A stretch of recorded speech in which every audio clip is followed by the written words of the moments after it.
Chapter 1523. At this time, there were already people who claimed to be from Jianghu talking about it. They explained to the layman that there were 9 levels of martial arts in the world. In the end, they all revolved around the 7 words of skin, flesh, tendons, bones, body, qi, and spirit.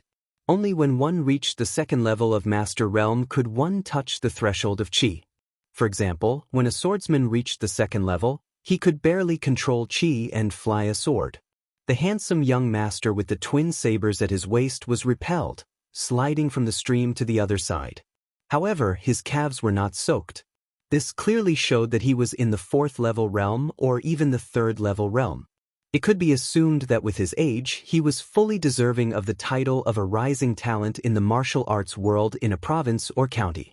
Su Fengnian suddenly smiled and said, "If you want to fight, sure, but we have to make a small deal. As long as you help me find someone, you can choose the time and place. Also, you have the final say on who wins or loses." She hesitated for a moment, but finally nodded. Su Fengnian asked curiously, "You want that title that much?" Su Fengnian knew very well that no matter how many fortuitous encounters the woman in front of him had, due to her innate talent, reaching the great celestial phenomenon realm was already the limit of her martial arts. The martial arts journey of the mistress of Mount Hui's Great Snow Plateau could be said to be soul-stirring.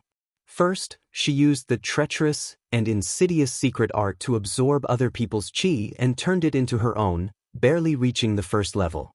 If not for Su Fengnian helping to suppress her chaotic qi with the imperial seal of several countries hidden in the Tide Listening Pavilion, she would have very likely gone mad and even died. After that, she quickly crossed the Xianfinger realm and entered the celestial phenomenon realm. Wang Xianxia had heavily injured her body, but in the end, she had spared her life. Otherwise, even if she received gifts from Zhao Huangchao and Lu Songtao, she would not have been able to escape the mysterious celestial phenomenon tribulation. It could be said that Xianyuan Qingfeng's path of martial arts was full of ups and downs. She could be said to be the first person after Su Fengnian. Because of this, Su Fengnian had always been very nice to this stubborn woman. It was like this in Beiliang, in the capital, and even more so when they met at Mount Hui. Today, when they met at Mount Hui, he also took the initiative to avoid her. One had to know that Deng Mao and Yelu Dongbed did not have this kind of treatment. To be more precise, Su Fengnian and Xianyuan Qingfeng could not be said to be in love.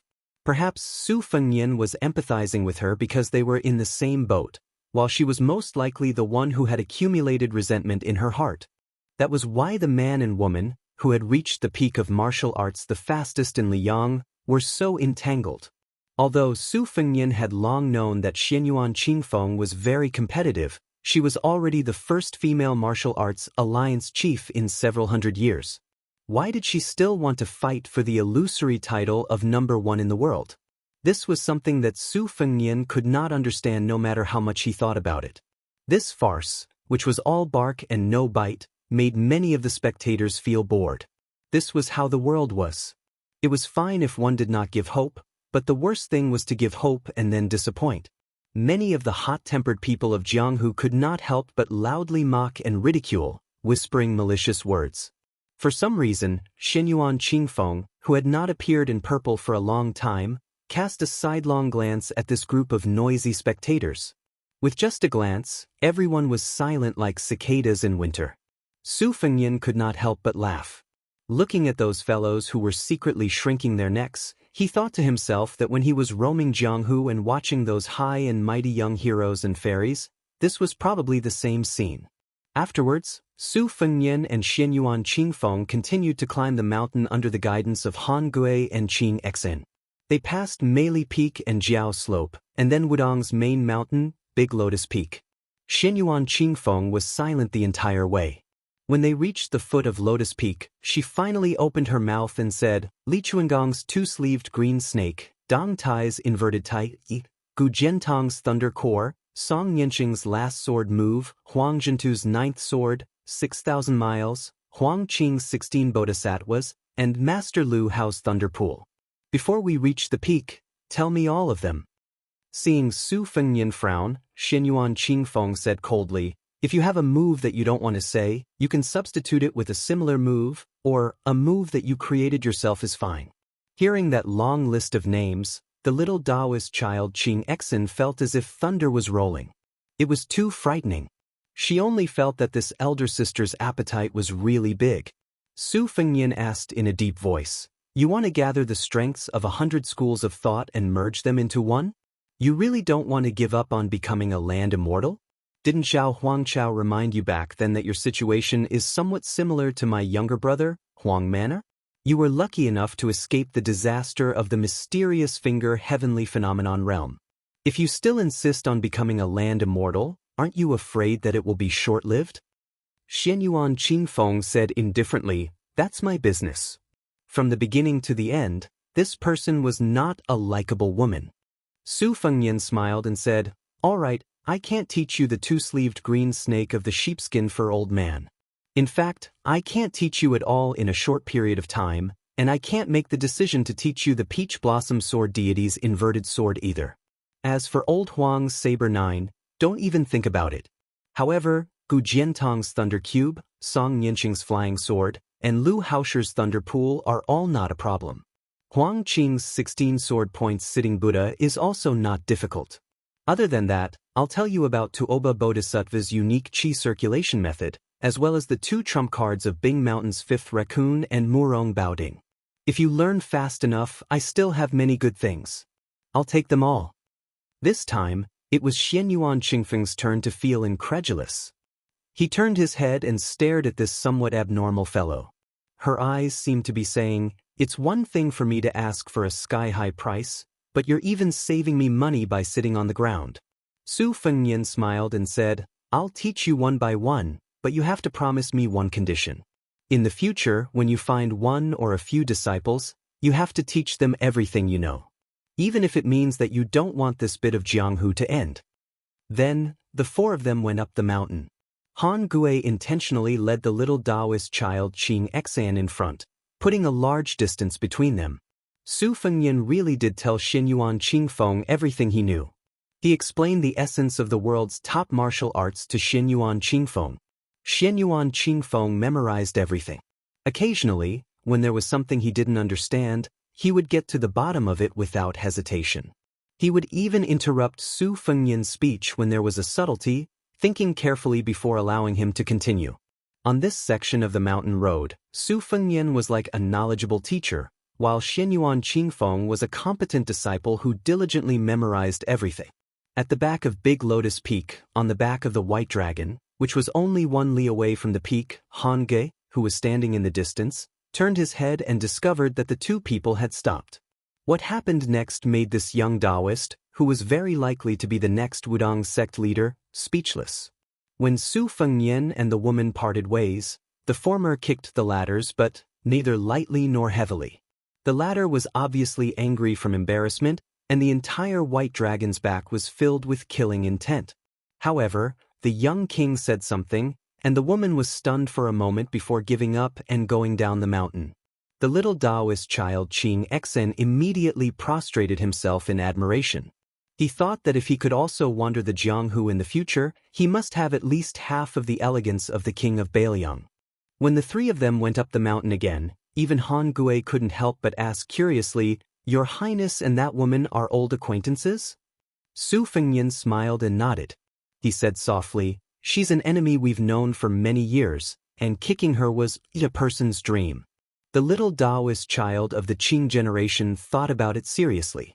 Thinking about that fairy sister's cold and elegant appearance and arrogant manner, he didn't think that person's dream was childish at all.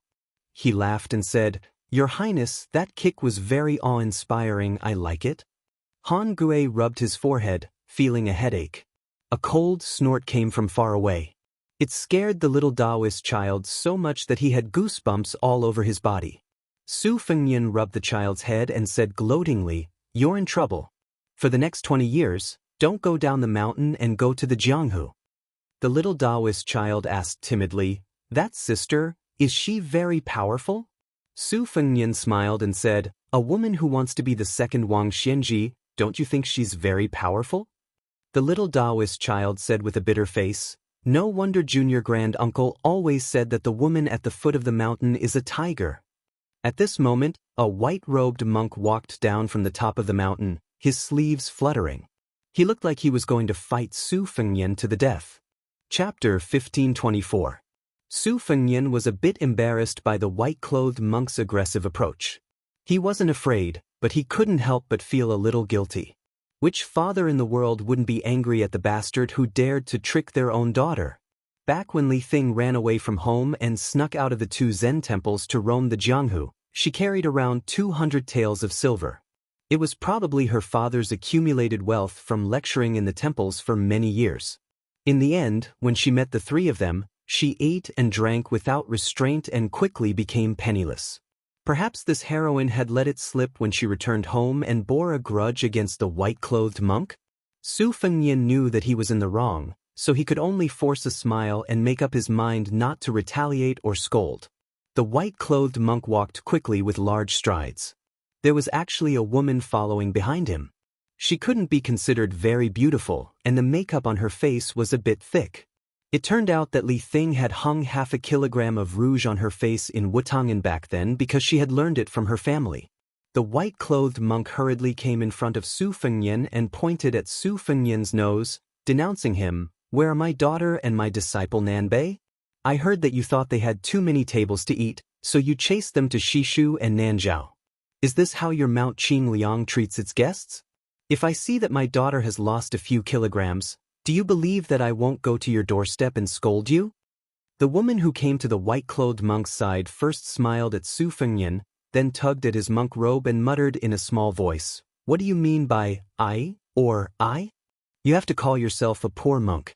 How many times did Li Thing tell you after she returned to the mountain?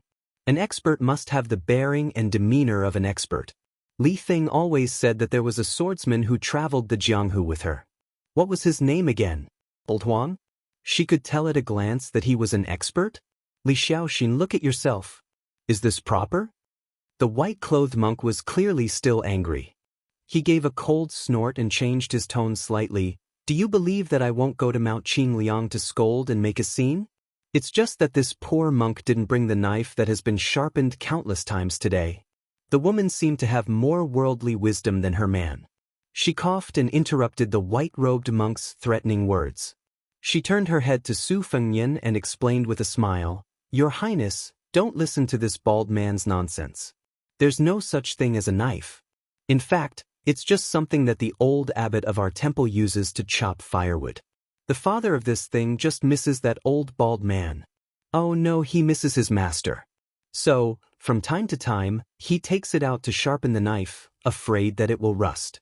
The old abbot did not leave anything behind, only a hatchet, a handwritten copy of the Diamond Sutra, and that big vat for washing our hands after returning from work every day. The hatchet and the sutra were still all right, we took them, but that vat was a bit heavy, so we had no choice but to leave it in the temple.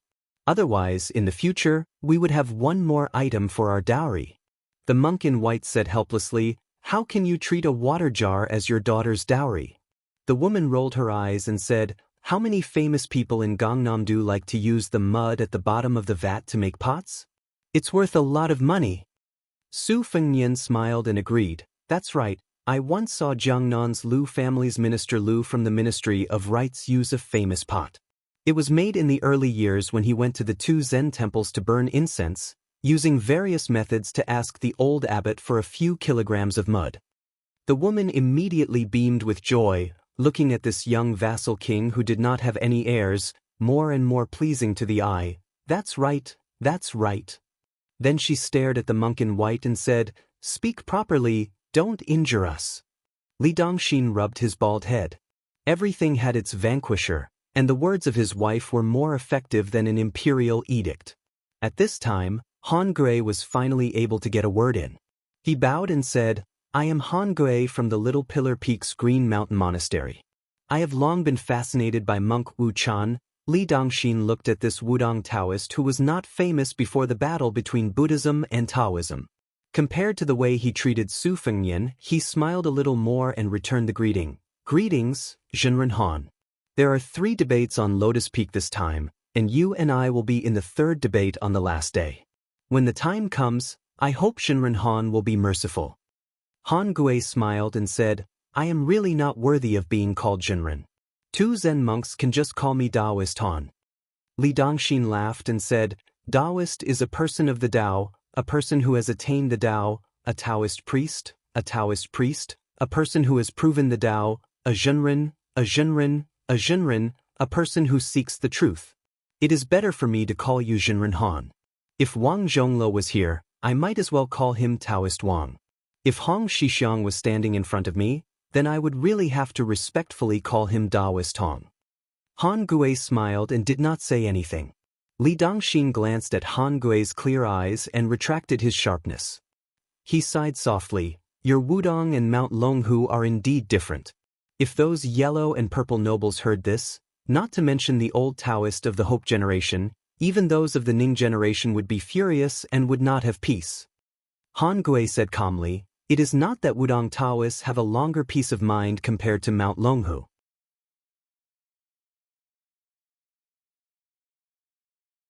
Especially when she brought a lot of rouge and face powder back from Bailiang, she had already used it all. In the end, when she went to the shop in Yuzhou to take a look, the price was really expensive. Speaking of this, the woman thanked Su Fengnian very much. She said that the daughter of Li Dongshi did not know the importance of things and had accepted so many expensive gifts in one go when she left Mount Qing Liang's mansion. After that, the woman smiled and frankly said that she would never be able to pay back the money. This time, she left in a hurry and did not bring any gifts back. Therefore, she had long squandered all the savings at home. The smile on Su Fengnian's face never disappeared as he listened to the woman's blabbering. The little Taoist boy Qing Xan, who was eavesdropping on both sides, felt strange. It was strange enough that his master, a Taoist priest, could get along well with the famous white-robed monk who was known as the Bodhisattva of flesh. How could the king of Bailiang get along well with that woman? The white-robed monk Li Dongxin was the most important figure in the debate on Lotus Peak. As the current head of the 2 Zen temples, he himself was the leader of Buddhism under the heavens. Su Fengnian was also a top-honored guest of Wudong. As a result, this group of people headed straight for Wudong's Xiang Palace at the top of the mountain to settle down. Wudong originally did not have the habit of dividing people into different ranks. However, very quickly, Wudong Mountain discovered that while they did not pay attention to it, the mountain visitors paid the most attention to it. It was from the mouths of the guests that the 9 palaces and 36 temples that originally belonged to Wudong Mountain's Taoism actually already had a ranking system in Jianghu. Being able to stay in the 9 palaces was something that could demonstrate one's official status and position in Jianghu the most. If one was able to enter one of the 8 upper temples of the 36 temples to rest, then it was also worth being complacent about. Following the increase in the number of visitors, especially the arrival of the 2 famous families of Jiangnan and Huainan, many of the lower 8 temples that were far from the main peak were also overcrowded, to the extent that they had no choice but to close their doors and decline visitors. Just as Su Fengnian and the white-robed monks group stepped foot into the Xiang Palace from the back door, a delicate and pretty little Daoist boy rushed in front of Su Fengnian and said in a low voice with a sad face, Grand Marshal Uncle, a new group of honored guests have arrived on the mountain. The Taoist master personally accompanied them on a tour of our main peak. The guests are also not like the usual foreigners who make many requests. They did not insist on resting on the mountain. They said that they had already booked rooms at the small town at the foot of the mountain, but the Taoist master personally said that these guests could not be neglected. He wanted us to make 3 or 4 elegant and quiet rooms for them. My master and a few martial uncles were all worried to death. With great difficulty, they were only able to find 2 rooms in the Xiang Palace. Any more than that really could not be done. The Divine Firmament Temple and the Void Temple that are near the top of the mountain are also in a difficult position, saying that even the woodshed has been vacated for the guests to stay in. Then there's no reason for us to let half of the guests stay on the mountain and half leave the mountain, right? Chapter 1525. Su Fengnian had met most of the Taoists from both Qing and Ning generations when he was practicing his blade on the mountain. He had a photographic memory, so he asked with a smile, Little Taoist Ning He, who are you? Why are you so important? The little Taoist had accompanied the ox-riding grand martial uncle to welcome the person in front of him at the mountain gate. Naturally, he knew Su Fengnian's identity. The little Taoist quickly bowed and said, "Your Highness, I heard from martial uncle Qing Feng that he is a student of Shangyin Academy's Mr. Han." Su Fengnian was enlightened. He had received a spy report from Qingcang City in Lu Province. It said that Mr. Han continued his journey west to Mount Lantua, but when he heard that there was going to be a battle between Buddhism and Taoism on Mount Wudong, he sent a few disciples back to Liangzhou and met up with the Immortal of Wine, Chang Sui, who had gone to Jibei alone. The old man only brought his granddaughter, Han Guixiu, and a few escorts to continue his journey. Su Fengnian only dared to hope that one of Han Guzi's disciples would stay in Bailiang. It would be best if it was Su Huang, a master of the art of war. If it was the carefree Sima Ken, it would also be good. Su Fengnian felt a little regretful when he heard the news. If only 1 or 2 people came to Mount Wudong, they would most likely be working for Bailiang. But even Chang Sui came, it probably meant that none of them would stay in Bailiang. Su Fengnian sighed in his heart and said with a smile, "Little Taoist Ning He, go and tell your master that this king's room will be given to these guests." This king guessed that it would not be difficult for 2 or 3 people to stay in that room. The little Taoist did not dare to say anything. Han Gui said gently, "Ning He, just do as your highness said. Also, give Qing Xian and my room to the guests." Before Han Gui could finish, the little Taoist said loudly, "Grand Martial Uncle, how can we do that? Little Pillar Peak is more than 10 miles away from Green Mountain Monastery and Lotus Peak. Every time Qing Xian, Martial Uncle Qing Xian comes to Lotus Flower Peak to play with us. No, she comes to Lotus Flower Peak to help Martial Granduncle borrow books. She's always exhausted." The voice of the little Daoist of the Ning generation became softer and softer as he spoke. Han Gui's disciple, Qing Xian, wished she could dig a hole and hide in it. She was done for. When she returned to the Green Mountain Monastery, she would be punished to copy the classics 10 times. The white-robed monk turned to his wife and clicked his tongue.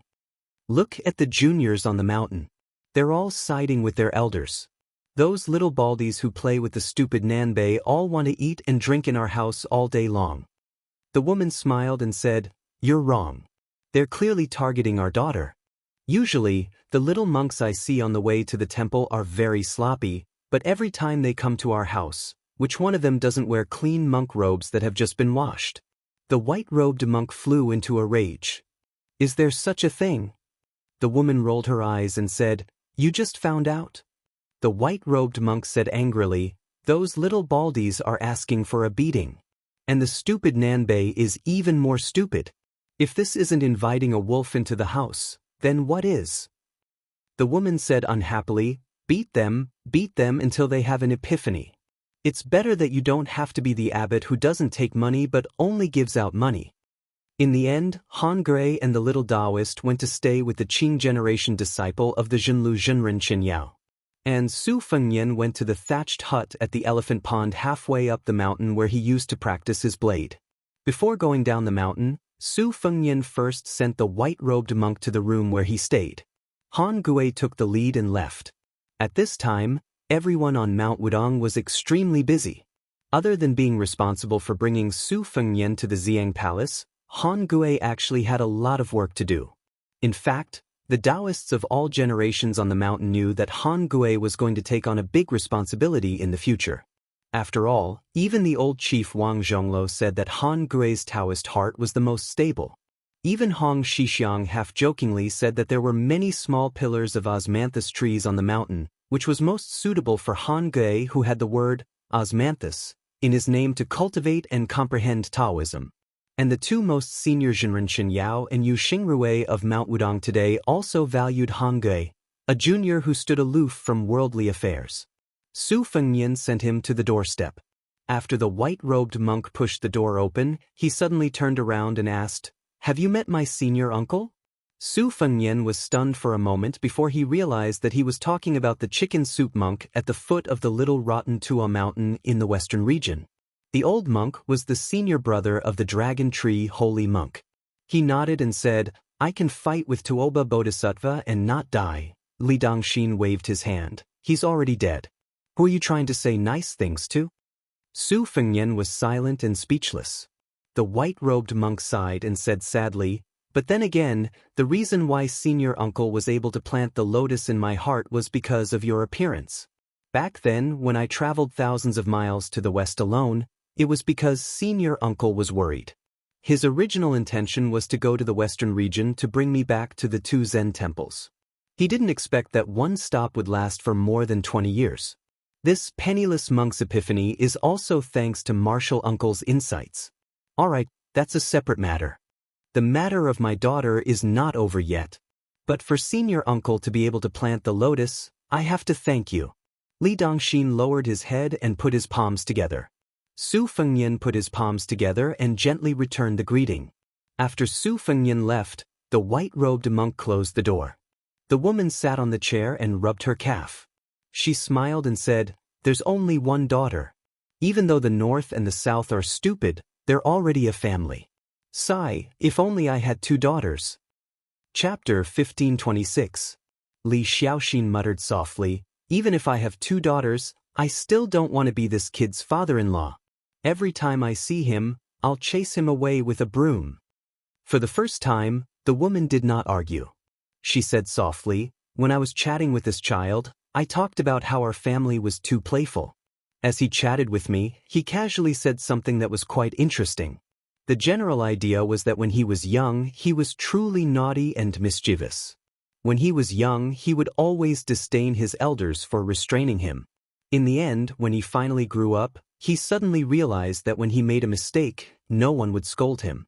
Instead, he missed his childhood."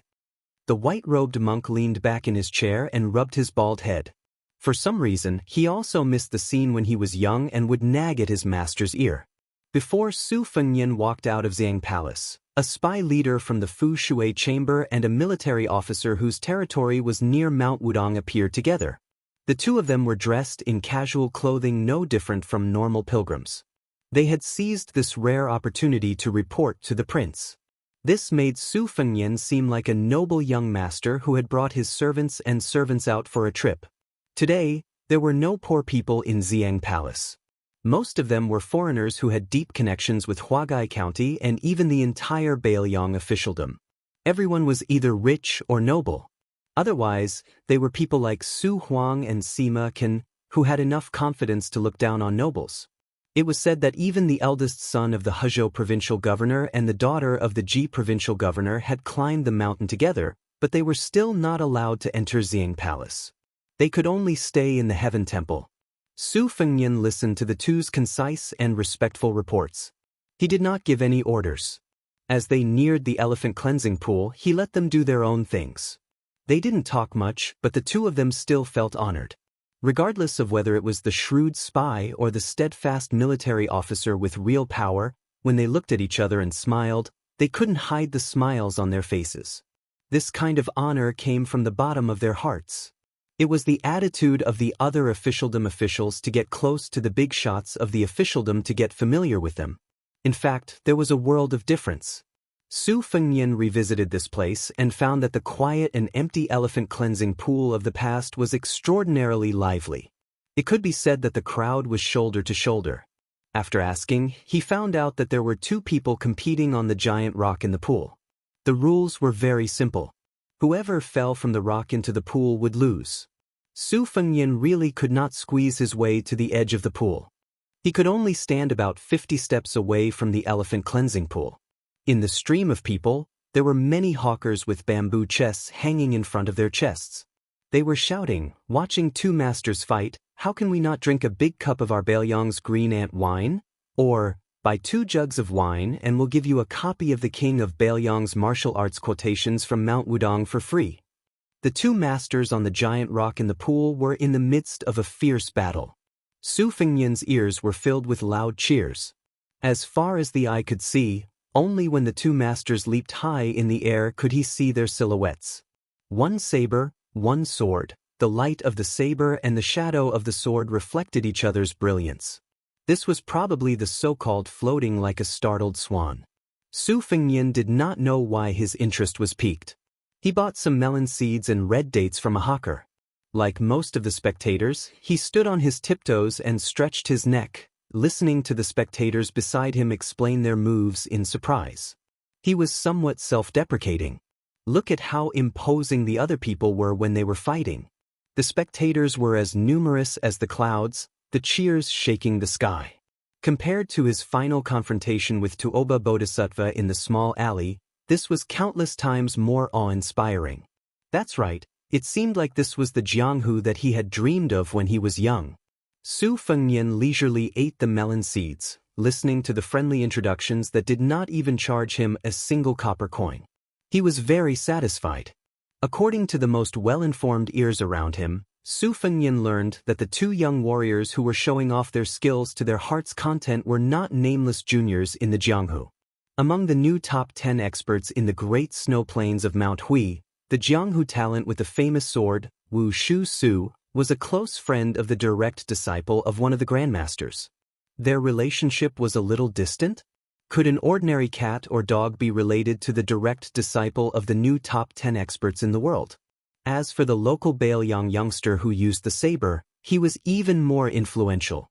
It was said that even the king of Baoyang, Su Fengnian, cherished his talent and even personally taught him 2 or 3 moves of the saber technique. Hearing this, Su Fengnian could not help but grimace even more than when he heard Miss East-West say that she had seen through old Huang's identity with just a glance. Just as Su Fengnian was feeling a little depressed, the crowd was forcibly pushed aside. Su Fengnian turned his head to look and saw 2 men walking side by side. Both of them looked solemn. One of them was holding a long sword, the other had his hands behind his back. It seemed like they were about to participate in a peak battle for the title of top 10 experts in the world. Su Fengnian could only follow the crowd around him and make way for the 2 experts. It turned out that after the battle between the 2 young warriors on the giant rock had ended, it was the turn of these 2 Jianghu heroes who were more important in the Jianghu to compete on the stage. One of them was known as the Jiangnan Plum Rainsword, while the other was known as the Central Plains Divine Dragon. Just listen, with such a respectable nickname, how could they not be heroes? While Su Fengnian made way for the 2 heroes, he thought to himself that he did not seem to have any good nicknames. It was a little unreasonable. Back then, when the 4 of them wandered the Jianghu in poor conditions, not to mention the heroine Li East-West who gave herself a string of nicknames, the other 2 all had. Su Fengnian sighed and ate melon seeds. Not only was he depressed at the moment, but his crotch was also depressed.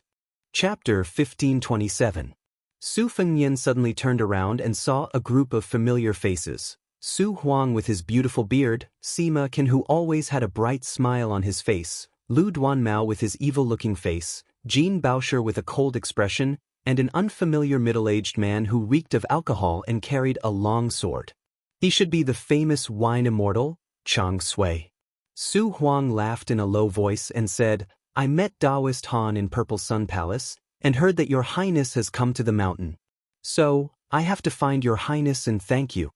What was supposed to be a harmonious and courteous conversation was completely destroyed by Chang Sui's arm around Su Fengnian's shoulder. After all, this fellow had directly put his arm around Su Fengnian's shoulder and said in a loud and careless manner, "I've made a trip to North Ji, and only then did I know that not only are the infantry under Yan Wenwan's command the best in the world, even the cavalry of Yuzhou is not something that the cavalry of Li Yongbie can compare with. Originally, I thought that Mr. would not let go of his old face, so I could find an excuse, saying that I was not acclimatized to Baoyang and had to rest for 3 to 4 years. But I did not expect that Mr. would be so generous this time, even throwing Su Huang and the others to Baoyang. So, it is just nice as we can still be together. But I tried so hard, but it backfired. After we bid farewell in Ji Bei, it should be the last time I see Mr. in this life. If I had known this would happen, I would have followed him to Qingcang City in Lu Province. Su Fengnian, we are going to follow you in the future. Why don't we take this opportunity to discuss something and ask for the position of general for Su Huang? Let me put it bluntly first, a position with an unknown title is not going to work. Even if you can't be a general with real power in the border of Liang Province, you can still do it in Lu Province and Yuzhou. With my junior brother Su's full of military strategies, It is more than enough for him to lead an army of 10,000 men. That brat Sima can stay in the Liangzhou provincial governor's office as a 4th or 5th rank official. If you are a little bolder, you might as well shove him to Song Dongming as an assistant. However, you must be careful of this brat seducing the pretty maidservants of your Qingliang mountain. This brat's biggest problem is that he can't control the bird in his pants. As for junior brother Lu Duanmao and junior sister Jean Baosher, you don't have to worry. If there is no official hat for them, they can just find a place to train for a year and a half. Su Huang's face was full of helplessness. Sima Can's bright smile became forced, while Lu Duanmao simply turned his head and pretended that he did not know this senior brother. Jean Baosher secretly glanced at Su Fengyan with a complicated expression.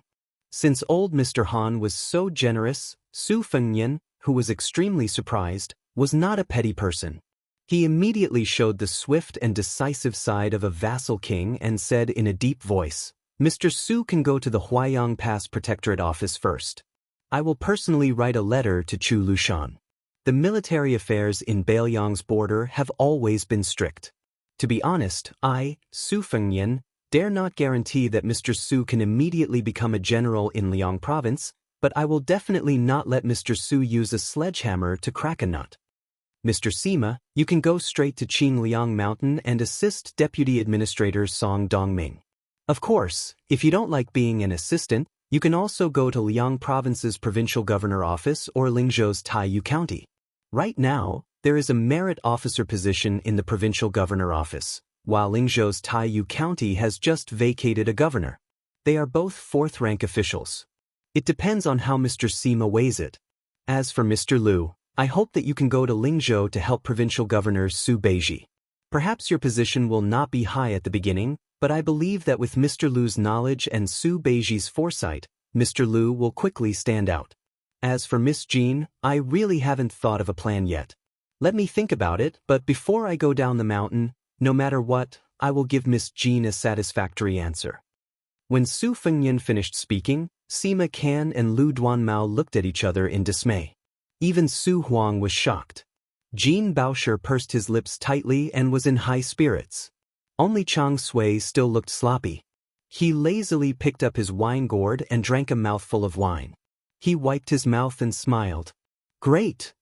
Su Fengyan said sincerely, "I, Su Fengyan, will of course welcome all of you to stay in Beiliang. My second sister will also be very happy."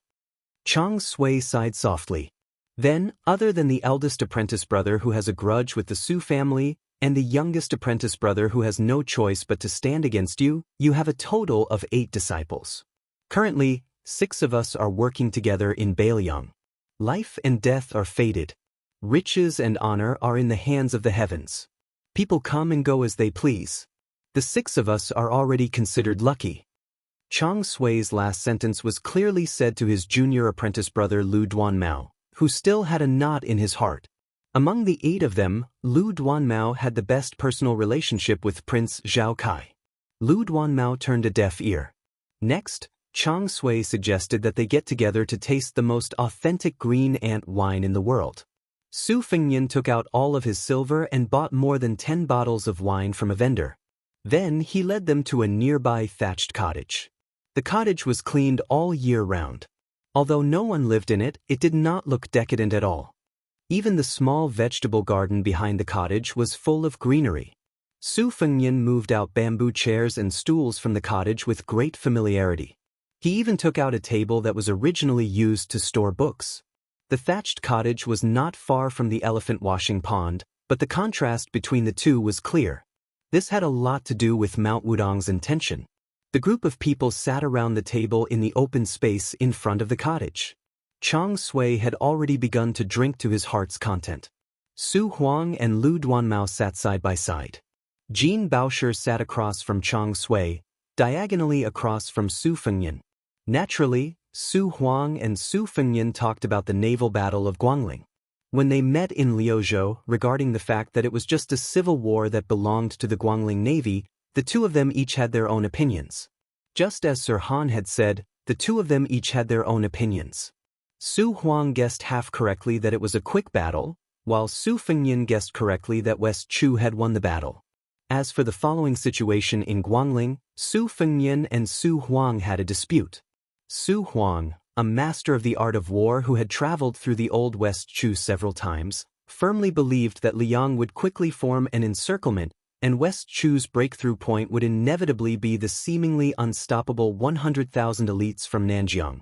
Only by doing this could they truly gain strategic depth for West Chu and gain a firm foothold in the gap between Jiangzhou and Nanjiang, and truly display the advantages of the Guangling River as a natural barrier. Although in this way, it would still be difficult to escape the predicament of being pincered by Lu Xingxiang and the Prince of Yen, but compared to desperately defending a corner of West Chu's capital city and only being destined to be nibbled away bit by the Liyang imperial court, the situation was still much better. For this reason, Su Fengnian specially dug out a geomancy map of the Guangling Road from his room and slowly spread it out on the table. Su Huang held a wine cup in one hand and used the other to point out the mountains and rivers. He spoke tirelessly. Landscape painting emphasizes power, and when martial artists exchange blows, they also emphasize power. Then, West Chu's power almost reached its peak after Xie defeated Yang Shenxing and Yan Jinchuan on the western front. Ko Jianghuai displayed his brilliance on the eastern front, and Chao Changqing stabilized the Guangling River in one battle. However, Su Huang filled his half-empty wine cup to the brim, and then pointed to the wine bottle by his hand. No matter how powerful West Chu's power is, it is still only a cup of wine. But Liang's power is as big as a wine bottle. Yang Shenxing's Jizhou infantry suffered a lot of casualties. Yan Jinchuan's cavalry was wiped out in one battle, and even Guangling Prince Zhao Yi's navy was completely wiped out. But the wine in the bottle is still more than the wine in this cup, a lot more. And this is just us talking about the military on paper, talking about the number of troops. The real general trend of Liang is that after the new emperor ascended the throne, the people of Liang are still stable, so much so that it can be said that they are becoming more and more stable. The Yong Hui auspicious talisman is far less turbulent than what outsiders imagine. Therefore, in the Battle of West Chu in Liang, the former can succeed in one battle, while the latter can only lose one battle. Su Huang pointed to a strategic town on the north bank of Guangling River and a pass in Zhenzhou on the south bank. He said in a deep voice, "If I were Chao Changqing, when the old general Wu Zhongshuan leads half of the Nanjiang army to cross the river, I would send a valiant general who dares to fight a tough battle and 10,000 elite troops south to cut off their retreat. Then, I would send a veteran general who is good at defense to guard the western front door, so that the Nanjiang army of 100,000 can neither fight nor retreat comfortably." Su Fengnian bent over slightly to look at the map, frowned and said softly, "The deputy commander of Bailiang's infantry, great ancestor Gu, has mentioned Wu Zhongshuan, this veteran general. He thinks that this person's command of the army is far above Yang Shenxing and Yan Jinchuan. He also has many valiant generals under his command. Wu Zhongshuan will definitely keep an eye on his rear if he has to travel a long distance to fight in a foreign land." Su Huang shot a glance at Sima Can, who was sitting cross-legged and munching on melon seeds.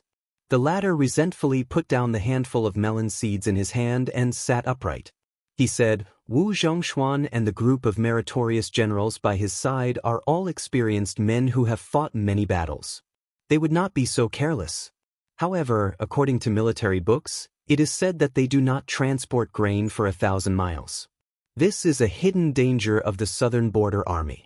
More importantly, it is a fatal flaw that is not something that Wu Zhongshuan and the others can solve.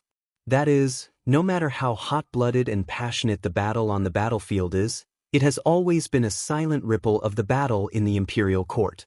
Since the late emperor of Liang, no one has trusted the prince of Yanqi, Zhaobing. The current emperor is no exception. Isn't it using northern Mang to cut down the 300,000 cavalry of northern Liang's territory, and using western Chu to cut down the 200,000 ferocious troops of southern border's territory? If Wu Zhongshuan easily took West Chu, wouldn't the officials of Great Peace City be afraid of the 100 to 200,000 southern barbarians? If they had nothing to do, they would run right under their noses to show off their might?" Chapter 1528. Sima Can couldn't help but secretly pick up a handful of melon seeds from the table again.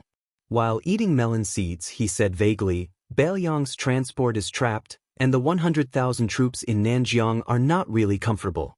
Therefore, in this battle, if Wu Zhongshuan was able to defeat Chao Zhangqing, that would be because he had the ability to reach the heavens.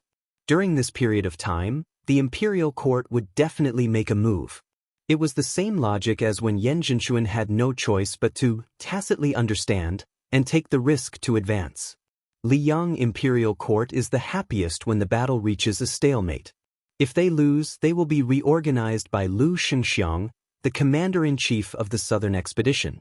Not a single soldier will be able to return to Nanjiang. Maybe even Wu Zhongshuan will have to enter the capital to be an official. Didn't Tangxi Sword with Liu Baijie just get demoted from the position of Minister of War to the position of Administrator? Won't Wu Zhongshuan be moved? Don't you want to compete with the newly appointed Assistant Minister of War, Tang Taizuang? You are young, and your military achievements are not that good. You are not as famous as me. What right do you have to compete with me for the position?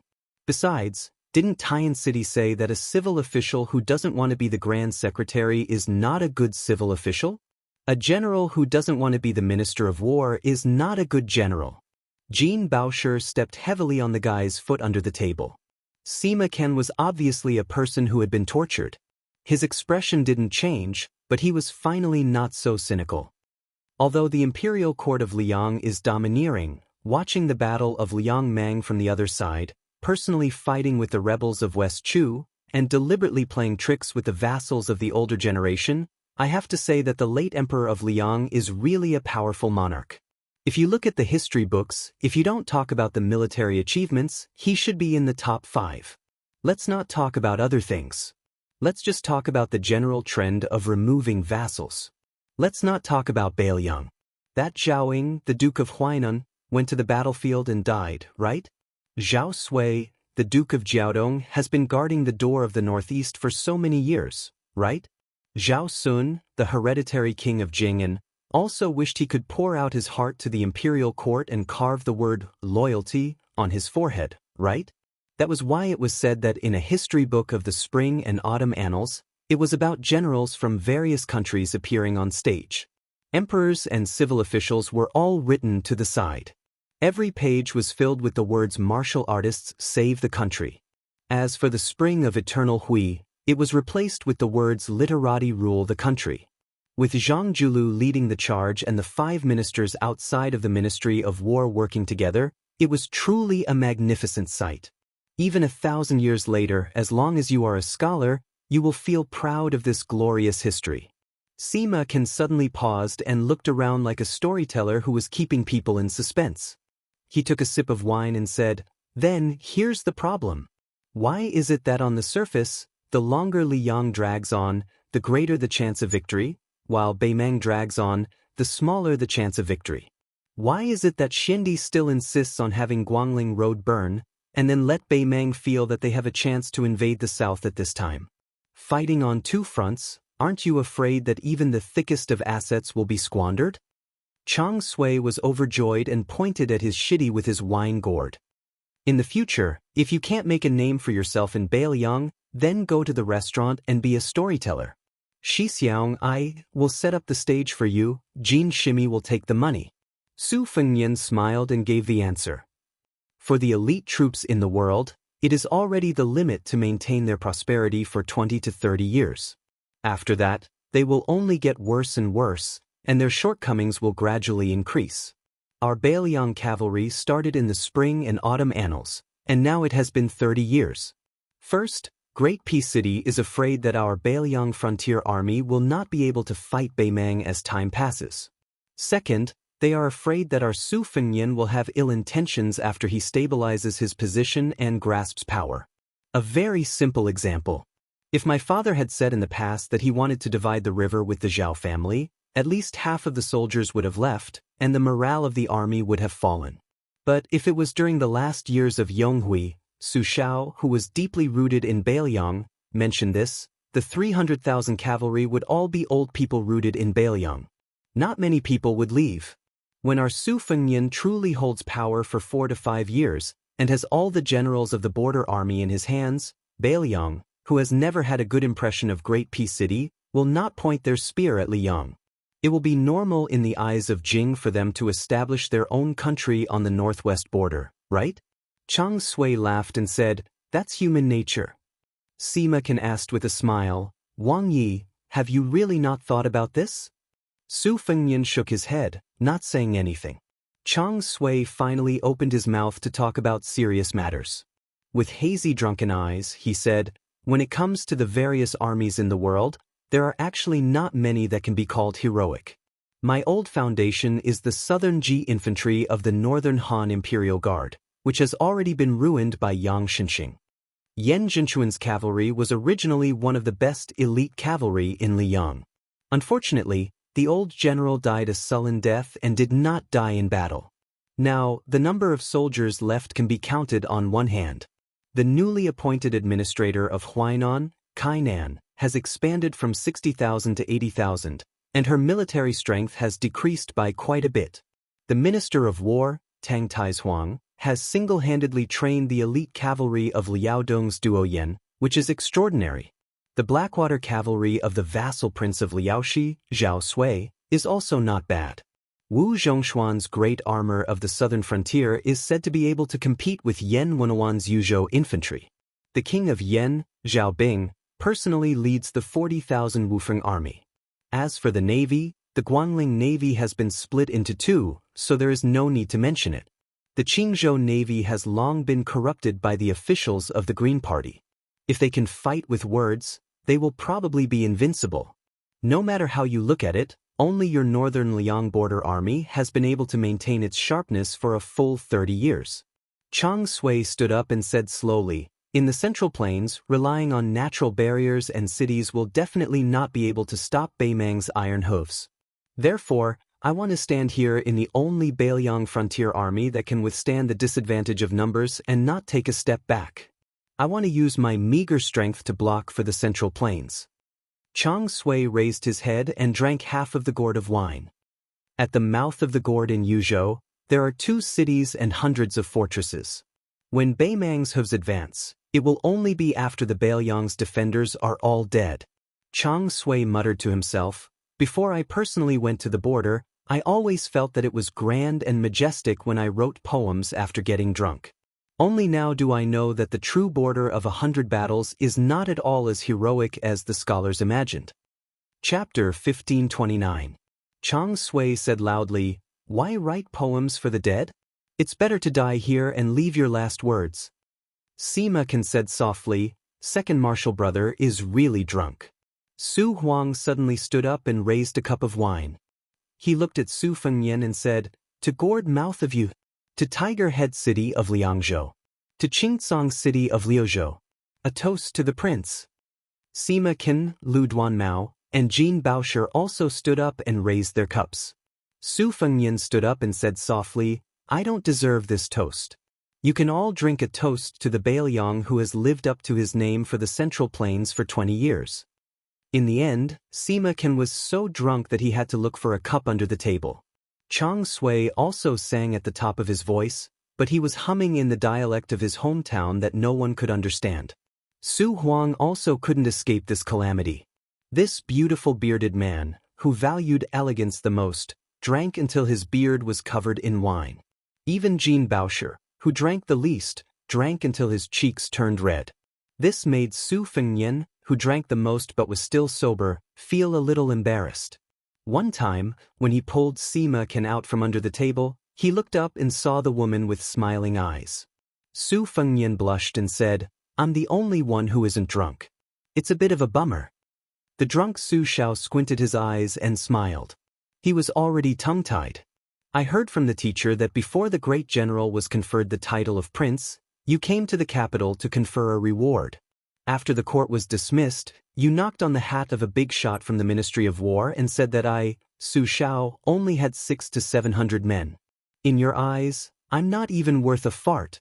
When I have 6,000 to 7,000 men in my hands, whether I can see you or not depends on your mood. When I have 60,000 to 70,000 men in my hands, you call me brother on the surface, but behind my back, you still call me a stupid old ruffian. In the end, I accidentally gained control of 200,000 to 300,000 soldiers and destroyed 6 countries. I even killed 4 emperors. What do you think? Today, I will call you elder brother, but do you dare to accept?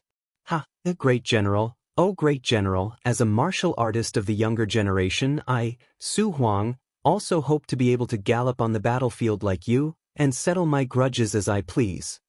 Su Fengnian saw the questioning gaze from the Treasury Department and said helplessly in a low voice, "This is just a rumor spread by the officials of Liang. There's no such thing. If there really was such a thing, Su Xiao would have bragged to me hundreds of times." Chang Sui also went crazy from the alcohol. The great general is indeed formidable, but how could Li Yishan, who relied on the scholar's strength to assist the great general, ultimately helping Northern Liang fight Northern Mang alone, be inferior in the slightest? It's a pity that Li Yishan is already dead. Otherwise I, Chang Sui, would be willing to become his errand boy. It's a pleasure to be able to chat with him. Lu Duanmao looked around in a daze. The wine in the cup in his hand had already spilled, but he was still muttering to himself, "Where's the wine cup? Where's the wine cup?" Sima Can slammed the table and replied, "Isn't the cup on the ground? I saw it under the table just now." The half-drunk Treasury Department reached out to touch his forehead. Couldn't these brothers have a little bit of the restraint of scholars? It was fine when they were in Shangyin Academy, but why were they so unrestrained in Beiliang, a place they were unfamiliar with? Su Fengnian smiled and said, "It seems that our Beiliang's green ant wine is still the best." At dusk, in the end, Chang Sui and the others still didn't let Su Fengnian send them up the mountain. They supported each other as they staggered towards Xiang Palace. However, Chang Sui didn't forget to shamelessly ask for the northern cold saber from Su Fengnian. Jean Baosher laughed and said, "Senior apprentice brother definitely isn't drunk. Otherwise, every time he gets drunk, he would give people things. He definitely doesn't have the habit of asking people for things." Chang Sui glared and said, "Senior brother doesn't even want his life anymore. What's wrong with asking for a saber?" Then he immediately muttered to himself drunkenly, "I don't want to think about sword chi soaring into the sky. At least I, Chang Sui, can fight like a bull when drunk. Su Fengnian, you brat, you're not honest. Drinking depends on one's character. How can you be the only one sober when everyone is drunk? This won't do. I'll drink with you again tomorrow. Today's because my junior brothers and sisters were dragging us down." Jean Baosher said unhappily, All right. We'll talk about it tomorrow when you can get the money from Mount Wudong." Su Fengnian smiled and said, "Then I won't see you off." Jean Baosher nodded and said apologetically, "Sorry about that. Senior brother and the others are usually not like that." Su Fengnian shook his head and said, "People with temperament are the easiest to deal with. Beiliang's environment is only suitable for people like that." For some reason, Jean Baosher slowed down his footsteps and turned to ask, "Is it really like the rumors at the border? That Dong Zhuo of Beimeng ordered Qi Manor, Sword Manor, and Yu Manor to set up the 3 great formations, chessboard, sword circle, and sitting stance? He even ordered the 100 over Kunlun slaves of Mount Bubeng to control the ballista with power equivalent to a celestial sword. He even used the talisman formation, One-Line Sky, of Daoist sect and the Dunhuang flying apsaras of the princess's tomb? Just to stop you from breaking the formation and advancing 200 steps? Su Fengnian smiled and said, "After hearing what you said, I realized that it sounded very impressive. But actually, when I was breaking through the formation, I didn't think much of it. Moreover, I had dozens of Wu family swordsmen behind me to protect me." Jean Baosher whispered, "I see." Su Fengnian smiled and didn't say anything. The woman turned around gently and said with a light voice, "Look at yourself, look at your family, look at your hometown, look at your country, and look at the world. Look at everything one by one, leisurely and carefree." Su Fengnian frowned and fell into deep thought. As dusk approached, Su Fengnian returned to the front of the straw hut and cleaned up the mess. He moved the tables and chairs back into the house and then went to the back of the house to look at the vegetable garden. After squatting in front of the house for a while, he returned to the house and lit an oil lamp. He casually picked a martial arts manual that he had taken from the armory back then and slowly flipped through it. Late at night, Su Fengnian put down the book and walked out of the house. In the eyes of Tantai Pingjing and the other Qi refinement warriors, Great Peace City was rich with the aura of the king. Xiang Fan City was eerie with the aura of ghosts. Gangnam-do was elegant and bleak. Baelyang men couldn't compose frontier poems. Baelyang women also didn't have such grievances. Death was death. Su Fengnian looked up at the night sky. A general success was built on 10,000 corpses. What Su Shao owed to Chun Qiu, I'll repay. Su Shao spent his entire life in the military. As a general, he could only kill people. There was no right or wrong. But no matter how many people he killed in the Central Plains, I, as his son, had to save that many people. And what I, Su Fengnian, owe the 300,000 cavalrymen and Baelyang citizens, I might not be able to repay in this lifetime. Chapter 1530. A huge fleet of carriages entered Baelyang's Yuzhou from Huainan's River Prefecture and headed straight for Wudong Mountain. The fleet was escorted by the imperial guards who had dazzling golden threads wrapped around their scabbards. There were also nearly 20 inner palace experts who had copper-embroidered fish pouches around their waists. Behind this group of carriages, there was another group of luxurious carriages following far behind. The coachmen driving the carriages were, without exception, top-notch martial artists with long Qi auras. It was the time when Liang destroyed Buddhism and promoted Taoism. In the north and south of the Yangtze River, there were new Daoist temples rising from the ground in all the geographical centers and spiritual mountains. The sound of immortal music resounded throughout the Central Plains. Among them, Xinyang Temple in Great Peace City was built like a forbidden palace. There were statues of the 5 emperors, including ancestor Taizong of Liang. They were placed on both sides of the statues of the Daoist saints according to the ancient order of Li Zhao and Mu. They took the materials from the iridescent cloud pavilion of the imperial palace and used them to build the gate of Xinyang Temple. They broke the inner palace's sweet spring hall and used it to build the hall of Laojun. The projection wall of the temple was painted with a grand system of 36 heavenly caves and 72 blessed lands of Taoism. For a time, Xinyang Temple became the head of all the Daoist temples in the world.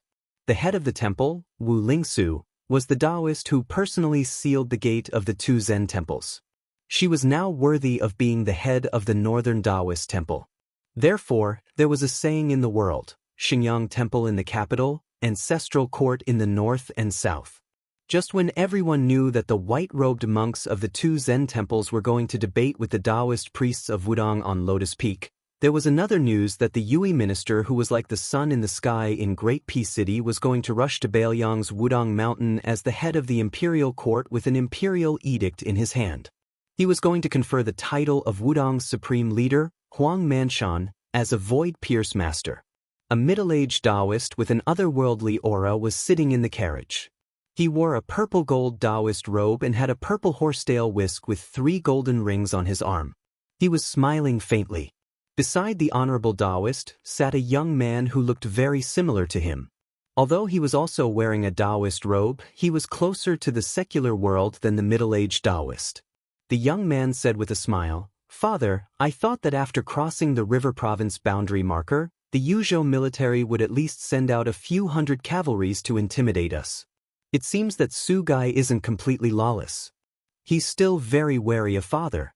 The middle-aged Daoist was none other than Wu Lingsu, who had risen rapidly in Jing.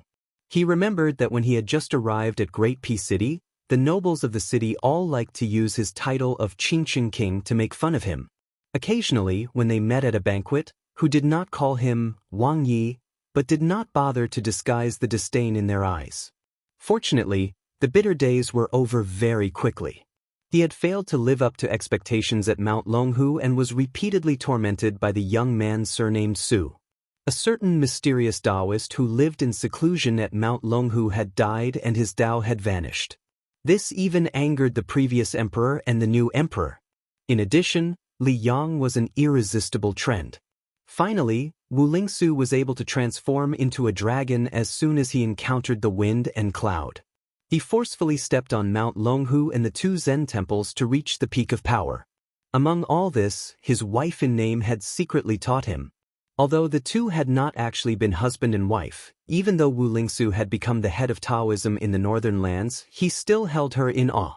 Wu Lingsu glanced at his only son, Wu Shizhen, and felt somewhat dissatisfied. He, the official prefect of Chongxian of the court, had gone to Mount Wudong to issue an imperial edict. What was this brat pulling in a bunch of Great Peace City wastrels to follow behind him? That first young master Wang Yuanran, his old man Wang Xianxia, had already been pushed from the position of Minister of Revenue to the position of Administrator of the Guangling Path. First Mias. If it wasn't for the fact that Tantanon still remembered the incense from the spring of Yonghui, with Wang Yuanran's shrewdness and ability, he would have long been eaten to the bone. There were also the other 3 young masters of Jing. Which one of them had any real weight? That pervert surnamed Yen at least had the famous general grandfather Yen Jinchuan. Even if Great Peace City did not give face to the monk, they would still give face to the Buddha. They would more or less not bicker with this brat. But that little fatty called Song Tianbao, none of his ancestors had ever been an official or studied. He just relied on his father's wealth to spend money in Jing. Every day he was a sucker for other people.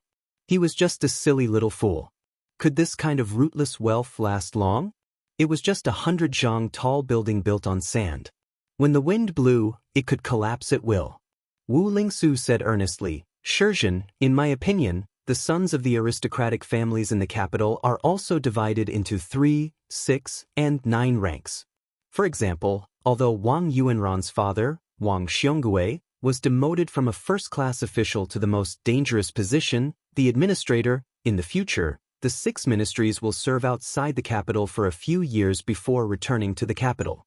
As the only remaining pillar of Zhonglu, it is a good thing that one person cannot support the situation. Wang Xianxia may have a chance to make a comeback. Wang Yuanran also has Tantanon to take care of him. Father will not oppose you getting to know him. But compared to the eldest son of Yin Maochun, Yin Changging, and the only son of the Assistant Minister of Justice, Han Lin, Han Xingyan, Wang Yuanran is much worse. He can't even compare to Fan Zhongho, Li Jifu, and Gao Tingshu. As for that Yen family brat who doesn't amount to anything, his family is just like a half-dead person hanging on by a breath. That is why you... Let's talk about Zhao Wenwei, Yin Changging, and Han Xingyan. These 3 people's fathers were all Grand Secretary Zhang's favorite students, and then they had the foresight to part ways a long time ago. The father's generation has a good official reputation. The younger generation's reputation isn't bad either. Even if I try to stick hot face to cold buttocks, they might not necessarily agree. Even if I thicken my skin and enter their homes, I still won't be able to become their close friend or confidant. Rather than this type of futile effort, I might as well spend a bit more effort on people like Wang Yuanran. Wu Lingsu sighed and said, Small matters, it is hard to accomplish great things. Wu Shizhen said with a bitter face, I actually want to get close to that Chen Xiaobao, but he doesn't even give you father, face, so why would he pay me any attention? Wu Lingsu reached out a hand to stroke the horsetail whisk's vermilion silk, saying softly, Us father and son's foundation is still a bit shallow.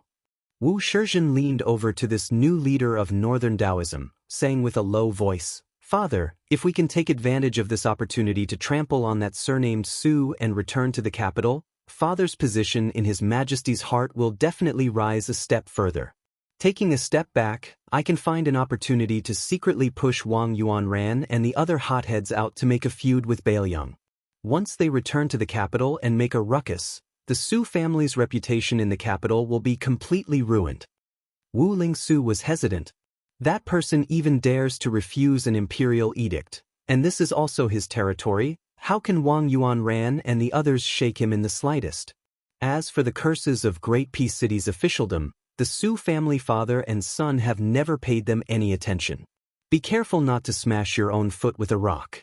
Bailiang's whisk water room spies can fight with Liang's Xiaogo for many years without being at a disadvantage. They cannot be underestimated. Wang Yuanran and the others can't accomplish anything. I don't think they will succeed. Wu Shizhen said with a smile, I don't expect that Su person to be hurt. It's also good to disgust him. Wu Shizhen remembered the scene of him being humiliated by that peer at Mount Qingqing. His tone was dark as he said, even if Su person has some information that he can use against him, would he really dare to kill over such a small matter? Wu Lingsu suddenly asked, in the group behind us, the one surnamed Lu, the son of the county chief of Hezhou, said that he used a scabbard to hit Su person in the past. Is that true? Wu Shizhen said with schadenfreude, it's most likely true. According to what Lu Chengfeng said, Su Fengnian was traveling the Jianghu with an old servant. They passed by Hezhou and had a conflict on the street. In the end, he used the scabbard of a cold blade to smash Su Fengnian's forehead. That guy also said that Su Fengnian threatened to bring 10,000 Bailiang cavalry to raise Hezhou. So Lu Chengfeng asked him who he was, and Su Fengnian asked him back, Su Xiao is my father. Who do you think I am? Lu Chengfeng, of course, did not believe him.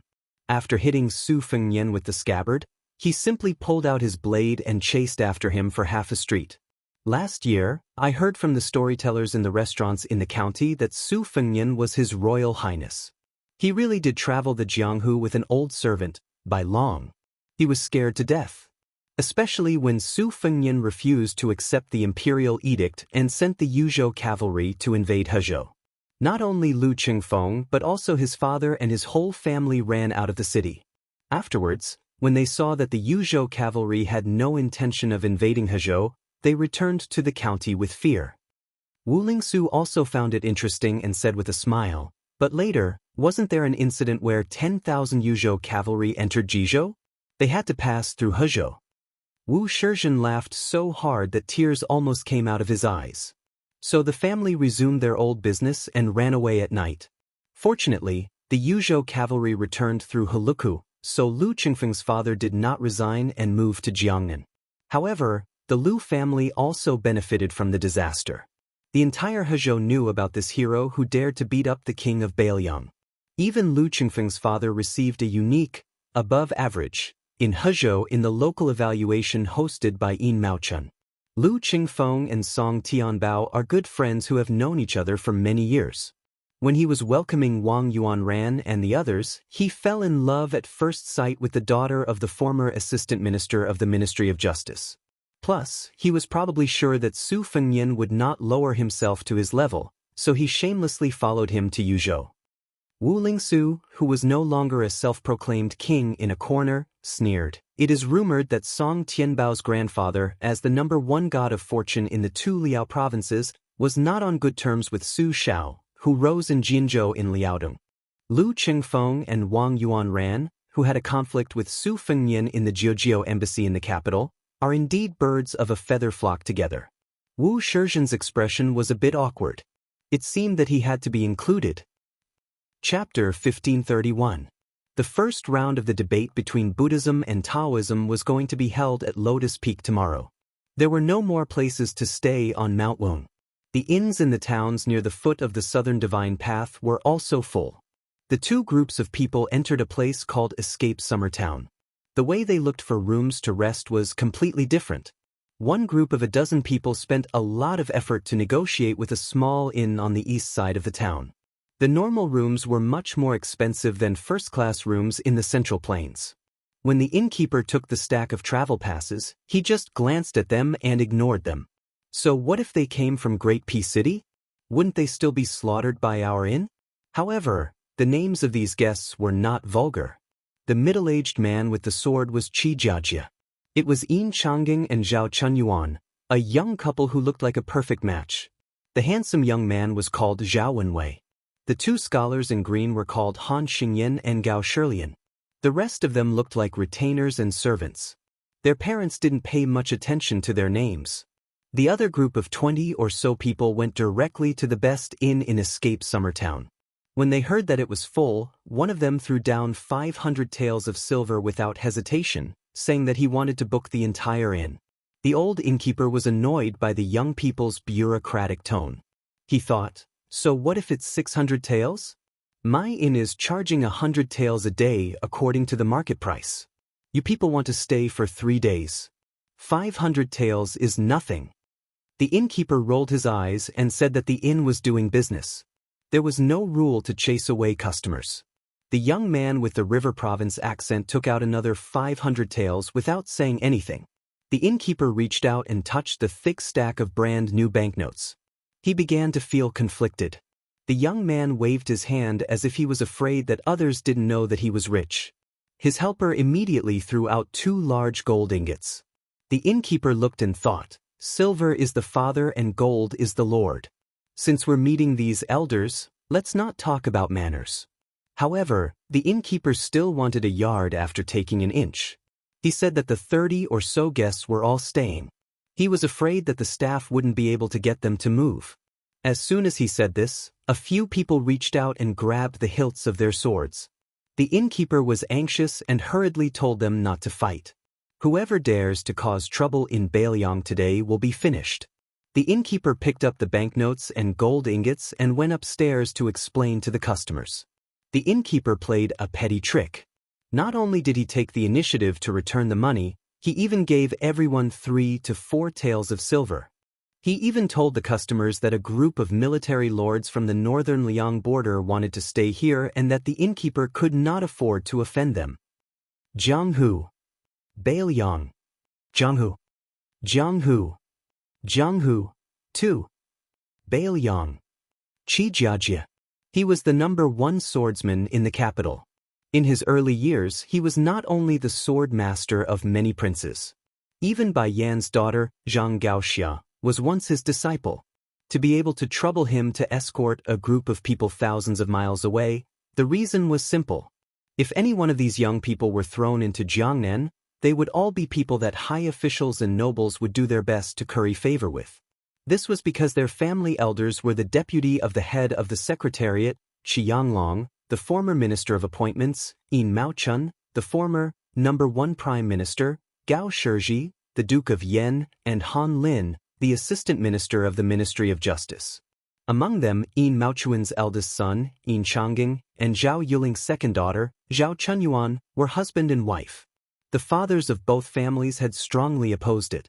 In the end, the emperor, who was only the 4th prince at the time, set them up and married. It was a beautiful story in the capital. Zhao Wenwei, who had the reputation of being a child prodigy, was Zhao Yuling's favorite son. Han Xingyan was the 2nd son of Assistant Minister of Justice, Han Lin, who was about to be sent out and promoted to administrator of Huainan. He was about to marry a virtuous county princess. Gao Shilian and Gao Shiqing were the son and daughter of Gao Shizhi, the Duke of Yen, in his later years. They had always been doted on by the Duke. Fortunately, the brother and sister had always kept a low profile in Great Peace City. Gao Shilian and the son of Great Pillar State Gu Jiantang were close friends, while Gao Shiqing and Zhao Chunyuan were close friends who had played together since childhood. It could be said that these young people were the most outstanding children of officials in Liang's officialdom. The provincial governor of Huainan province was Kai Nan, who used to be Gu Jiantang's most trusted general. Han Lin was about to be promoted to administrator of Huainan province, so they would have a lot of dealings in the future. Gao Shilian and Gu Jiantang's 2 sons were also very close. There were many things that the big shots could not sit at the same table and talk cheerfully, and it was even impossible for them to have a tacit understanding. However, if a junior who did not see the big picture came forward, it would be much smoother. At this time, they were all gathered in Yin Changging's room. The window just so happened to be facing the street. Han Xingyan stood at the window and looked at the Bailiang cavalry slowly passing by on the street. He smiled and said, "Just by watching a leaf fall, you can tell that the Bailiang frontier army is really terrifying." Gao Shiqing joked, "Oh, now that you're the son of a 2nd-rank administrator, your guts have grown by quite a bit. You even dare to say good things about Bailiang?" Han Lin raised both his hands, indicating that he was willing to be beaten and scolded. Gao Shilian could not help but feel indignant for Han Lin. He stared and said, "You talk without thinking, how can you marry?" Gao Shiqing glared back at him and said, "Shut up." Gao Shilian muttered his catchphrase in a low voice, "Having a sister like this, I'm really out of luck." Gao Shiqing, who yearned for chivalry the most, fiercely pressed down on the hilt of his sword and threatened, "Are you looking for a beating?" Yin Changging, who was the oldest and the most mature in the group, said helplessly, "You can drink tea, but if you want to quarrel, go outside." Zhao Chunyuan, who was brewing tea, waved at Gao Shiqing. Zhao Wenwei, who was still a teenager, asked with a laugh, "Brother-in-law, Why did Wang Yuanran and the others arrive at the foot of Mount Wudong before the Wu family's master Daoist? Yin Changing softly revealed the secret. Master Wu deliberately slowed down his pace and waited until the last day of the Lotus Peak debate before ascending the mountain to issue the imperial edict. The reason why he was in such a hurry before was because he was afraid that the Yuzhou army would come out to obstruct him, so he missed the best opportunity. Since the Yuzhou army has not made any moves, he can take it easy. The small town was so small that one could see the scene in the west from the east just by sticking one's head out of the window. Han Xingyan frowned. It seems that Wang Yuanran and the others are stirring up trouble again. It's fine if they're in the capital, but why won't they stop when they're in Beiliang? Yin Changing said calmly, "Let them be." Gao Shilian leaned against the window and glanced out. He angrily sneered, "They're making quite a scene." As expected of the capital's 4 young masters traveling together, they're full of style. This bunch of vermin lying on their father's books of merit. It's one thing to enjoy a good life, but they still want to harm others. If they become high officials in the future, what else can they do besides bring disaster to the country? Yin Changing frowned. "Be careful with your words." Gao Shiqing made a face at her brother. "Did you hear that? Big brother Yin also wants you to shut up." Gao Shilian put his palms together and silently muttered, "Heavens, oh heavens, hurry up and throw down a man to marry this girl." Zhao Wenwei stuck out his chest. "Second brother Gao, what do you think of me? Am I worthy of Sister Gao?" The corner of Gao Shilian's mouth twitched. He didn't know whether to laugh or cry. Gao Shiqing slapped the child's head. "This old lady changed your diapers in the past." Yin Changing smiled. All right, don't make a fuss. Sit down and drink some tea. This is one of the few tales of spring deity lake tea we have. Chapter 1532. As soon as Gao Shiqing sat down, she immediately stood up and giggled. "No, only a fool would not join in the fun.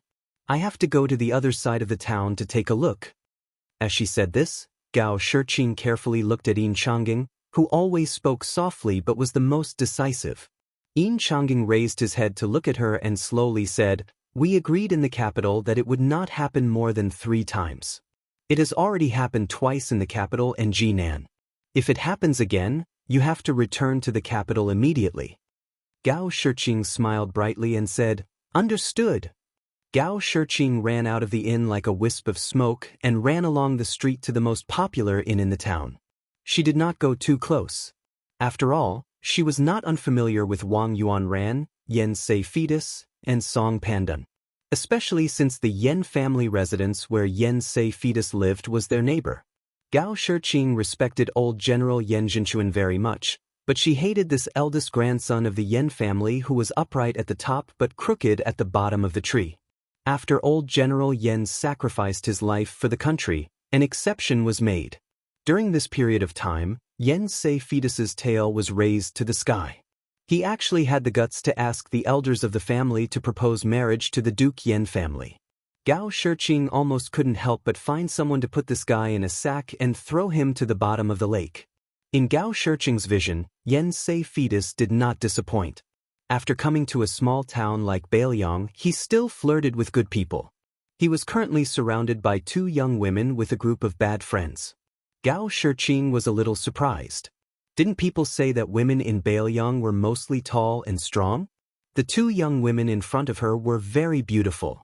The young woman who carried a sword like her was probably above average and could not be considered stunning. However, the other one was quite outstanding. The brothel of Great Peace City was known to be filled with outstanding beauties. Gao Shiqing had disguised herself as a man a few times to go there to broaden her horizons. Even those courtesans did not have the moving beauty of the tall woman in front of her, especially her unapproachable aura.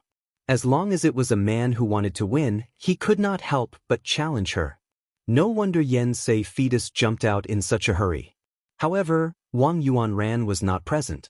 He should be hiding in the inn overlooking the street. Yen Sei Zun gently twirled the sandalwood fan in his hand and chuckled. Big brother is a scholar and has never done unscrupulous things like snatching common women. But Big brother is naturally hospitable. I just want to invite you 2 sisters into my building to drink tea, recite poems at night, and admire the moon. Big brother is from the capital, and has long been curious if the moon in the northwest is as round as the moon in Great Peace City. Sisters, it shouldn't be difficult for you to give me some face, right? The woman with the sword was so angry that she laughed. Give me face my ass. Xianxia laughed and said, You're really shrewish. So it's a wild horse from the northwest. Big brother likes it a lot. The woman with the sword was about to draw her sword and slash at the man when her companion pulled her back. It turned out that a group of Baoyang's most notorious Jin cavalry had already rushed over. The rider who looked like a sergeant asked in a deep voice, What's the matter? The sword-wielding woman pointed at Xianxia Fei and his group of young masters and said angrily, Hedonistic sons of rich parents from the capital, in broad daylight you want to— Xianxia innocently interrupted the woman's words. What do you want? I didn't do anything, I just chatted for a bit. The Jin cavalry sergeant's face was gloomy. His palms subconsciously pressed against the handle of his Baoyang saber at his waist and looked down at the group of young men from the capital. Then are you done chatting? If you're done, then scram back to the inn. If you're not done, then continue. I'd like to listen in. Xianxia, who had never been treated this way in the capital, gritted his teeth and smiled lightly. He turned his head and glanced at a young man standing beside Lu Chengfeng. That young man braced himself and took 2 steps forward. He squeezed out a smile and said to the Jin cavalry sergeant, My father is the old governor of Yozhou's Huanggang County. My big brother is the former 8 pass commandants. We're all on the same side. The Jin cavalry sergeant said expressionlessly, Even the current governor of Huanggang County can't control me, let alone the previous governor of Huanggang County. As for the 8 pass commandants, they're just miscellaneous, right? Nowadays, even miscellaneous generals don't count in Baoyang, so what's the 8 pass commandants? On the same side? Who the F***ck is on the same side as you? Seeing this scene, Gao Shiqing was a little dumbfounded. If this was Li Yangbie's place, the local tyrant's son would have appeared, and that petty official would have to bow and scram obediently. It wouldn't be strange for him to cling to the powerful and become the villain's accomplice. The Jin cavalry sergeant turned his head and smiled at the 2 Baoyang women. Are you 2 ladies looking for a place to rest? If you can trust me, I know of a Yuting inn on the other side of the street. There might be 1 or 2 rooms left, but the price isn't cheap. There's no helping it. The rooms left in the inn's hands are all superior rooms that they've decided to rip off. If you 2 ladies have enough money, you can consider it. The woman with the sword smiled and said, Brother, thank you. The Jin cavalry sergeant glanced at the group of unfriendly bastards from the capital and said softly to the 2 women, I'll send you off. At this moment, a tall young man next to Yen Sedan sneered and said, Baoyang barbarians. The Jin cavalry sergeant, who had already turned his horse around, suddenly pulled on the reins and dismounted. He said to the other sergeant, Ma Biao, you guys take these 2 ladies to the Yuting Inn. This squad leader took off his light armor and cold saber and hung them on the horse's back. Then he turned around and stared at the young man who had called them barbarians of northern Liang. He limped forward and said, I have taken off my armor and cold saber from my pottery cart. Today I am not a brocade horseman on duty. The tall young man laughed and said, What, you King cripple, you want to fight me one-on-one?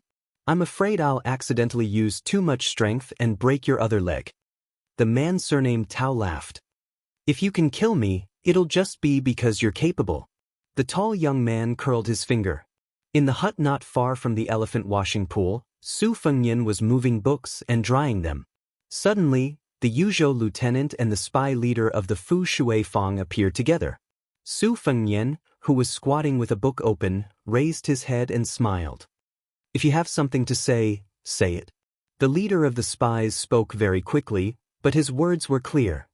Reporting to Wang Ye, at the foot of the mountain in Fuxia town, 64 Jin cavalry and 27 Fu Shui Fang death warriors are confronting 23 people led by Wang Yuanran, the youngest son of Guangling's Dean of Dao.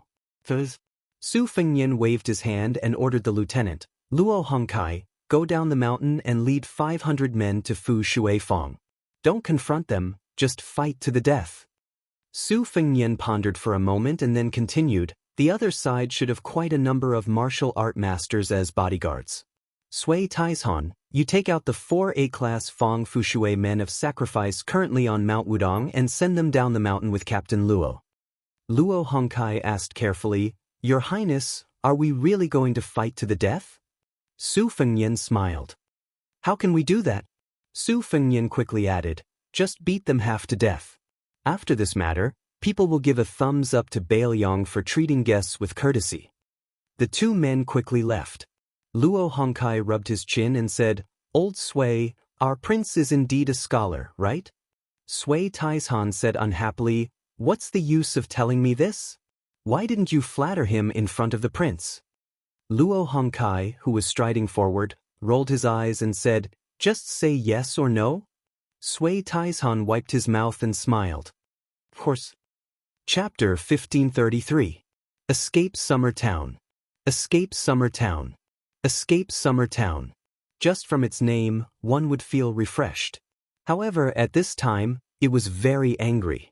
In reality, of Wang Yuanran's group, in terms of appearance, other than the grandson of the old General Yan Zhenchuan, who looked like a villain, the rest of the group, including the tall young man who had seriously injured the captain of the Jin cavalry, only had a slightly arrogant attitude. They did not look like villains with a belly full of evil tricks. The 4 silent elders of the family also had the style of a great master. On the side of Bailiang, there were more than 60 patrolling Jin cavalry on the streets of the small town. They all wore light armor and only carried cold knives. They did not carry bows or crossbows. The Jin cavalry captain who was in charge of the affairs of the 3 towns at the foot of Wudong Mountain, Escape Summer Town, had a sturdy body. However, he had a pair of small eyes. When he squinted, they seemed to disappear from his face. He supported the captain of the Jin cavalry, whose chest was full of blood. The latter had been punched in the chest by the tall young man and flew back several feet on the street. It was clear that he had suffered serious internal injuries. Without 2 or 3 months of recovery, he would not be able to do anything on duty. The reason the Jin cavalry captain did not act on impulse and order the 60 brothers who had accompanied him to attack the enemy was because the enemy had many hidden aces. Even with the help of the Fu Shuifang spies, they might not be able to gain an advantage. In addition, the young man who had injured the captain had already announced his identity. He was the son of Li Yang's Saxing field captain. Saxing field captain was one of the 4 field captains in the capital and had real power. His rank was not very high, but he was a strong candidate for the 12 great generals of Li Yang's 4 campaigns, 4 garrisons, and 4 pacifications. The commandant of the imperial cavalry, who had just turned 30 years old, was a descendant of a general of northern Liang. He had long been influenced by the filth of the hedonistic circle and was very familiar with it. When there was trouble, the main character would generally not come out and make a ruckus. He felt that it was beneath him and needed a handy henchman to stand up for him. The young man whose father was the shooting sound commandant belonged to this group. To be able to have such a good general of Great Peace City act as a helper, the other young masters who did not show any fear in the face of more than 60 Bailiang cavalry had to have a high status. This imperial cavalry commandant's immediate superior was the Horned Eagle commandant, Luo Hongkai, who was in charge of the military affairs of the 3 nearby counties. Commandant Luo had long since left a ruthless message that this time, the conflict between Buddhism and Taoism held by Lotus Peak was related to Bailiang's face. Those who came to Mount Wudong to join in the fun were either officials or scholars. Those young ladies were all delicate young ladies from respectable families. They were all timid and couldn't withstand the torment. When you see these people, you bunch of rough men should be more amiable. It's best if you give them a smile. When you need to give them directions, you should speak nicely and not be impatient. In short, if any bastard dared to embarrass Bailiang in front of outsiders, then he, Luo Hongkai, would make him lose a few layers of skin. The Imperial Cavalry Commandant was in a difficult position. Although he only needed to say one word and this Fuxia town would really start fighting, and if the 60 Imperial Cavalry couldn't win, there were still Commandant Luo's 2,000 elite soldiers at the foot of Mount Wudong. However, since he was the commandant in charge of 200 Imperial Cavalry, he couldn't be so impulsive. If he beat up the son of a shooting sound commandant, then so be it. If there were 1 or 2 sons of court generals with the surname Zhenping, or if he accidentally crippled the sons of high officials of the 6 ministries, then the matter would blow up. In the end, would the king really have to personally clean up after them? However, the imperial cavalry commandant was sullen and angry. Thinking about this group of bastards who had come from Great Peace City to show off their strength, it was fortunate that they weren't Beimang barbarians. Otherwise, he wouldn't have to be so hesitant. Today's matter was clearly started by the nobles of Jingdo. Wu Zhangtao's ox cart was already tolerating enough. If he had been the one to see that scene, he probably would have pulled out his sword and chopped them down without another word. Who dares to bully the women of Bailiang? Wang Yuanran let out a soft breath.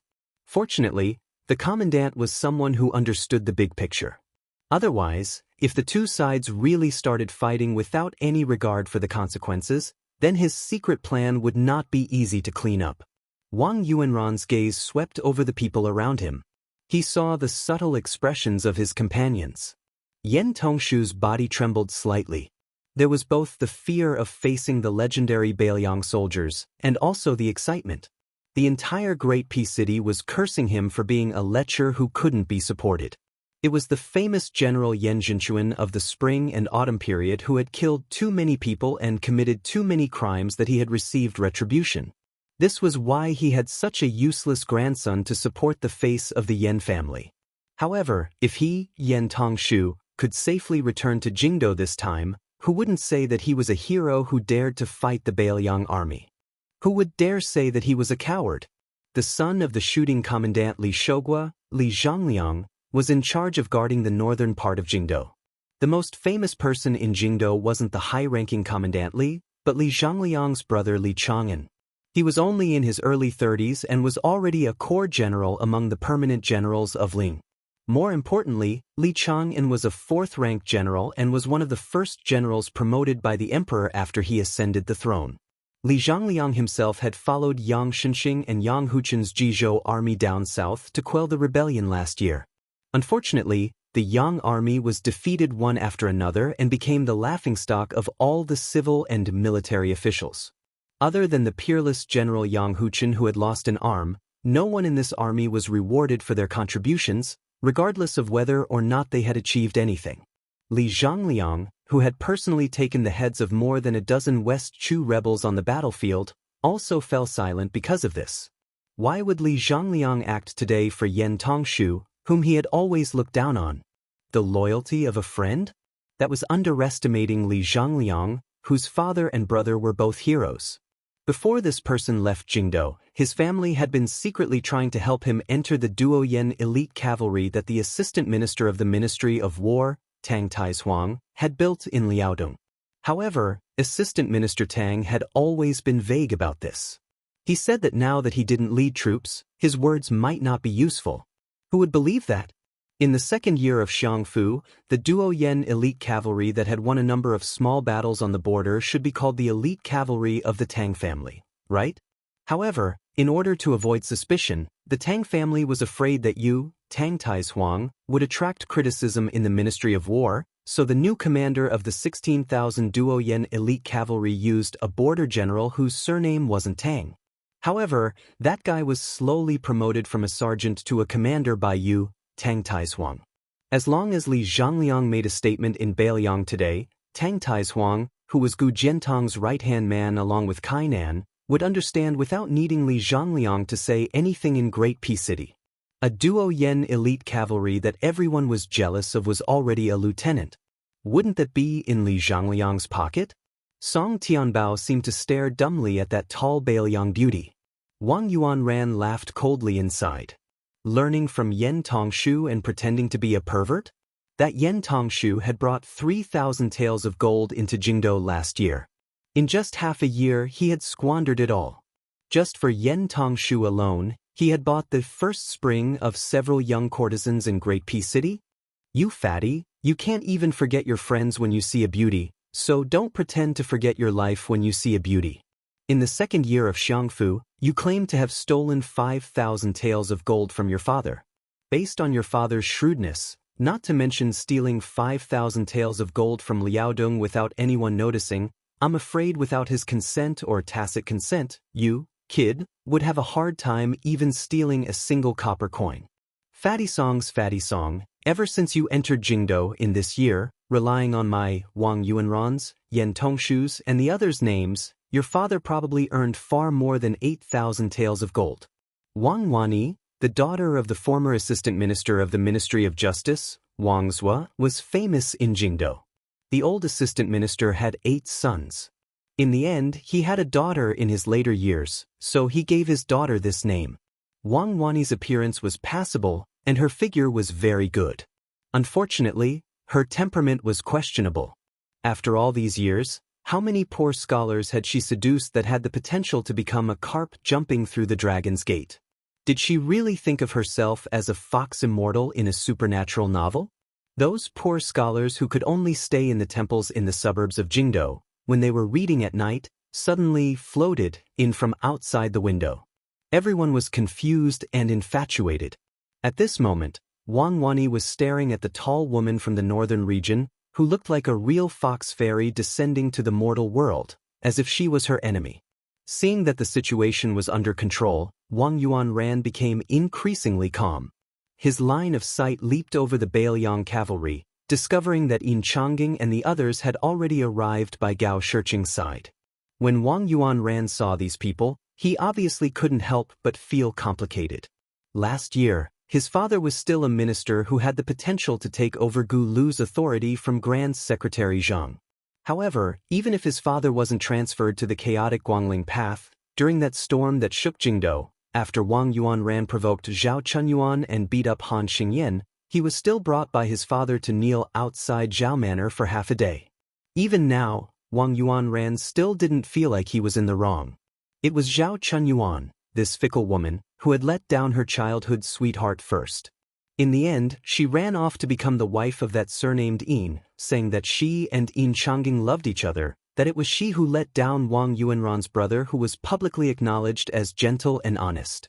In reality, wasn't it because she saw that the Yin family's future prospects were good, especially since Yin Maochun was going to take over her father's heavenly official position as Minister of Personnel? Zhao Yuling, this old man, had occupied the Ministry of Personnel for more than 10 years, grasping the authority to promote all of the officials under the heavens. Did he really not have a bit of shit under his seat? Could he really wipe it clean before heading to the Secretariat? If Wang Yuanran could, he wanted to run up to Zhao Chunyuan and give her a slap. Then, he would expose Han Xingyan's past in front of the Gao siblings. You brat, you only have this much prospects. You clearly love that Gao Shiqing, but you don't even dare to say it out loud. You can only obediently follow the matchmaker's words and marry that county princess Zhao. Wang Yuanran's relationship with Han Xingyan wasn't bad. Last year, when he punched Assistant Minister Han's son in the face, wasn't it also because he lamented over his son's misfortune and anger? In the end, Wang Yuanran's line of sight stopped on Yin Changing's body. His gaze was exactly the same as the one Wang Wanyi looked at that Bailiang woman. Chapter 1534. Yin Changing, what a great talent that everyone thought highly of.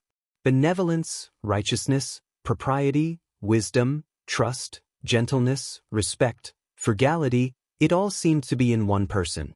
Was there really such a perfect young talent in the world?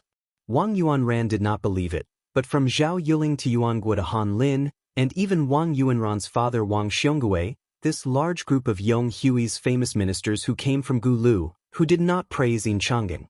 Wang Yuanran suddenly laughed. There really was someone who thought the same as him. And it was someone Yin Changing wouldn't have guessed even if he was beaten to death. That was the important minister of the 3 dynasties of Li Yang, Tantanan, Huan Wen. Wang Yuanran was afraid of many people in his life, but the only person he respected was Tantanan.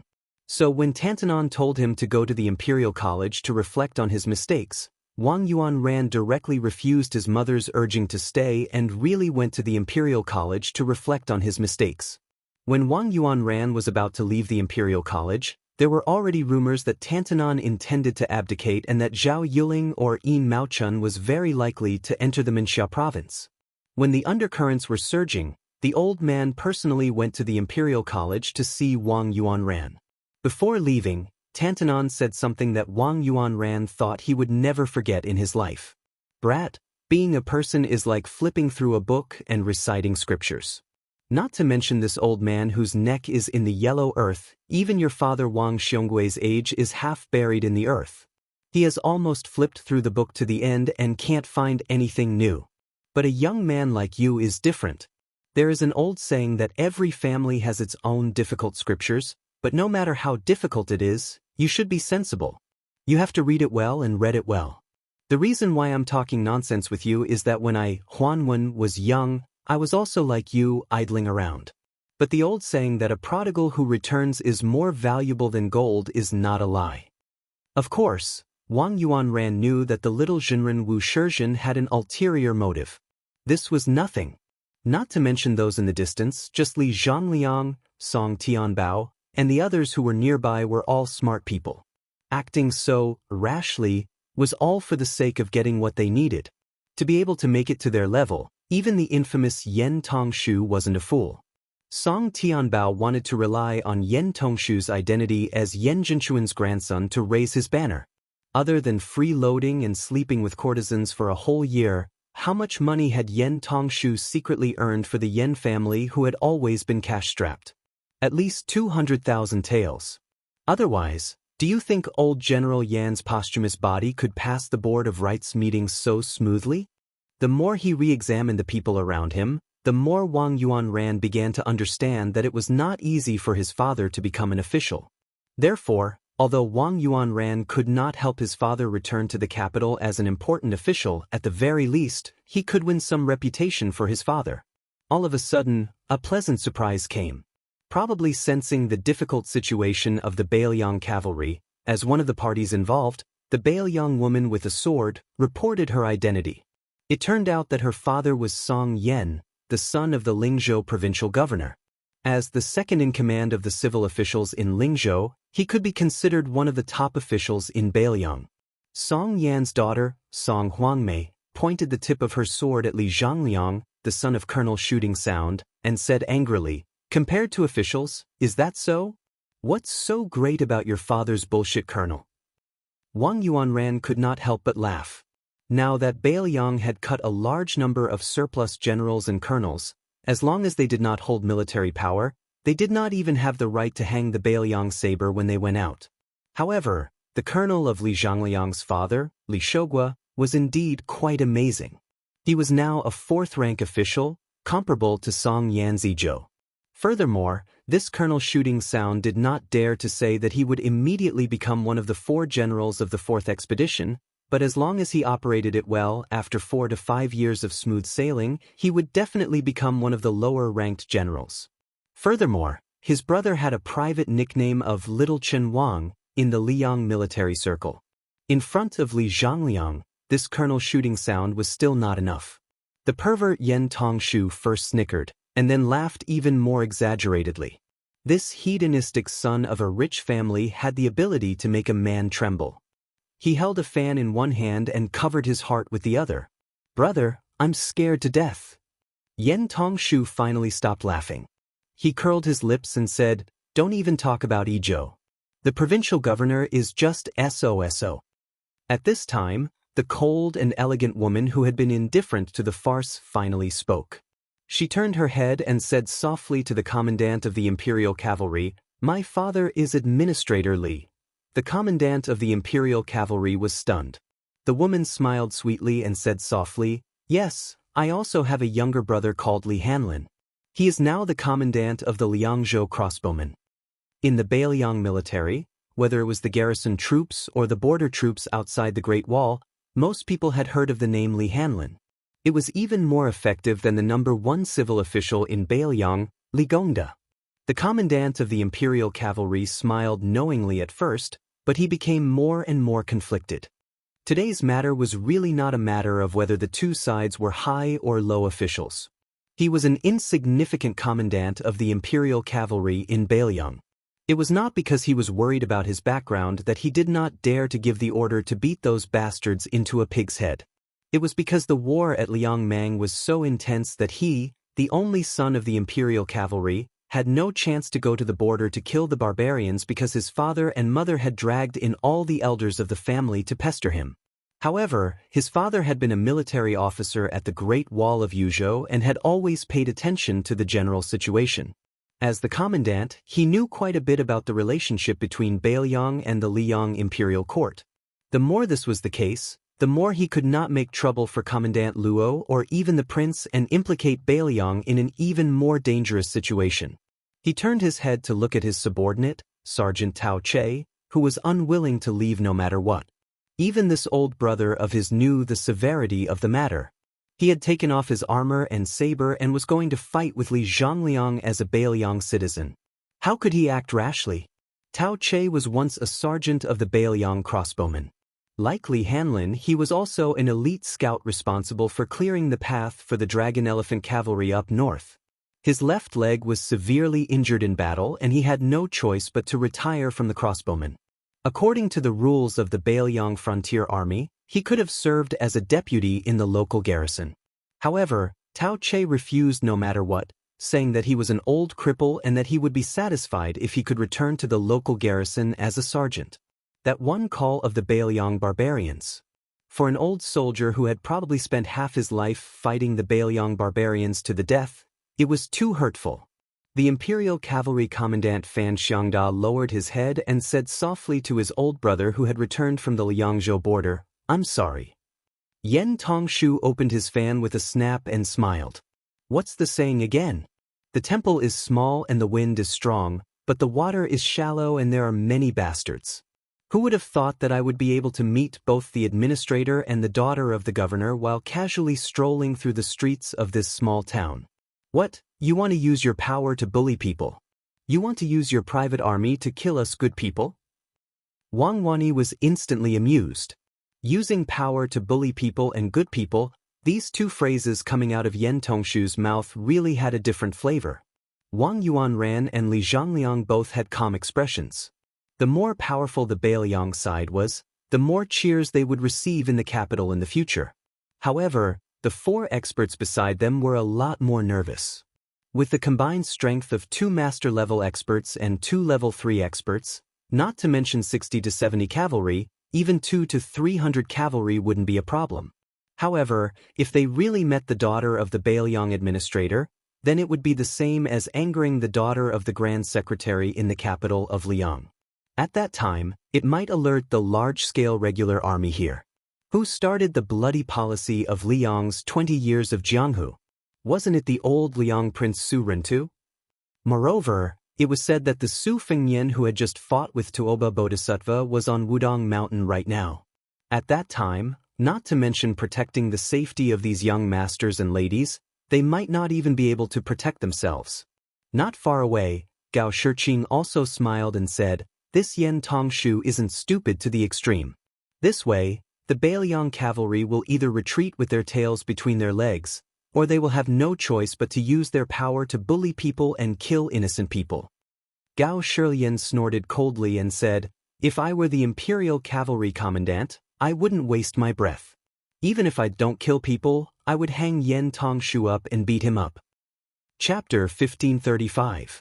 Yin Changging shook his head and said, "Northern Liang is in a dilemma.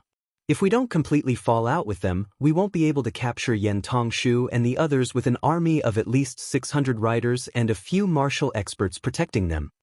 Gao Shilian said unhappily, "To be able to make Bailiang suffer a setback once, won't they be treated as heroes when they return to the capital?" Yin Changging smiled. "Let's go, we've seen the show. You guys really wasted that pot of Spring God Lake tea." At this time, the streets of the small town rumbled like thunder. Even Zhao Chunyuan felt a suffocating pressure. When a group of black-armored cavalry charged into the small town, there were constantly archers dismounting from their horses and climbing onto the roofs to occupy advantageous terrain. In this small town, there were no more than 400 to 500 soldiers on the streets and archers on the roofs, but they formed a black cloud that could destroy a city. The leading general took the lead, urging his horse to gallop to the side of the Jin Cavalry Commandant Fan Xiangda. Sitting high on the back of the Liangzhou horse, he angrily rebuked with a gloomy face, "Surnamed Fan, Are you sunbathing here? Fan Xiangda didn't know what to do. He was about to speak when the Horned Eagle Captain Luo Hongkai scolded, "Bastard, how can there be a Bailiang army that doesn't draw their sword when facing an enemy? If the prince hears this and knows that I raised a nest of bear soldiers, how can I still be a captain?" Luo Hongkai looked around and said in a low voice, "Unrelated people, leave the streets. You will not be treated as an enemy if you're late." This Lieutenant Luo was probably really angry at that Fan Xiangda, but he was his trusted aide after all, so he left some face for the commandant of the Brocade Cavalry. He turned his head slightly and spat before suddenly raising his arm and saying in a clear voice, "Patrolling Brocade Cavalry, retreat. Hippogriff Cavalry, get into formation. Draw your swords." Luo Hongkai stared darkly at the group of people and grinned out of habit.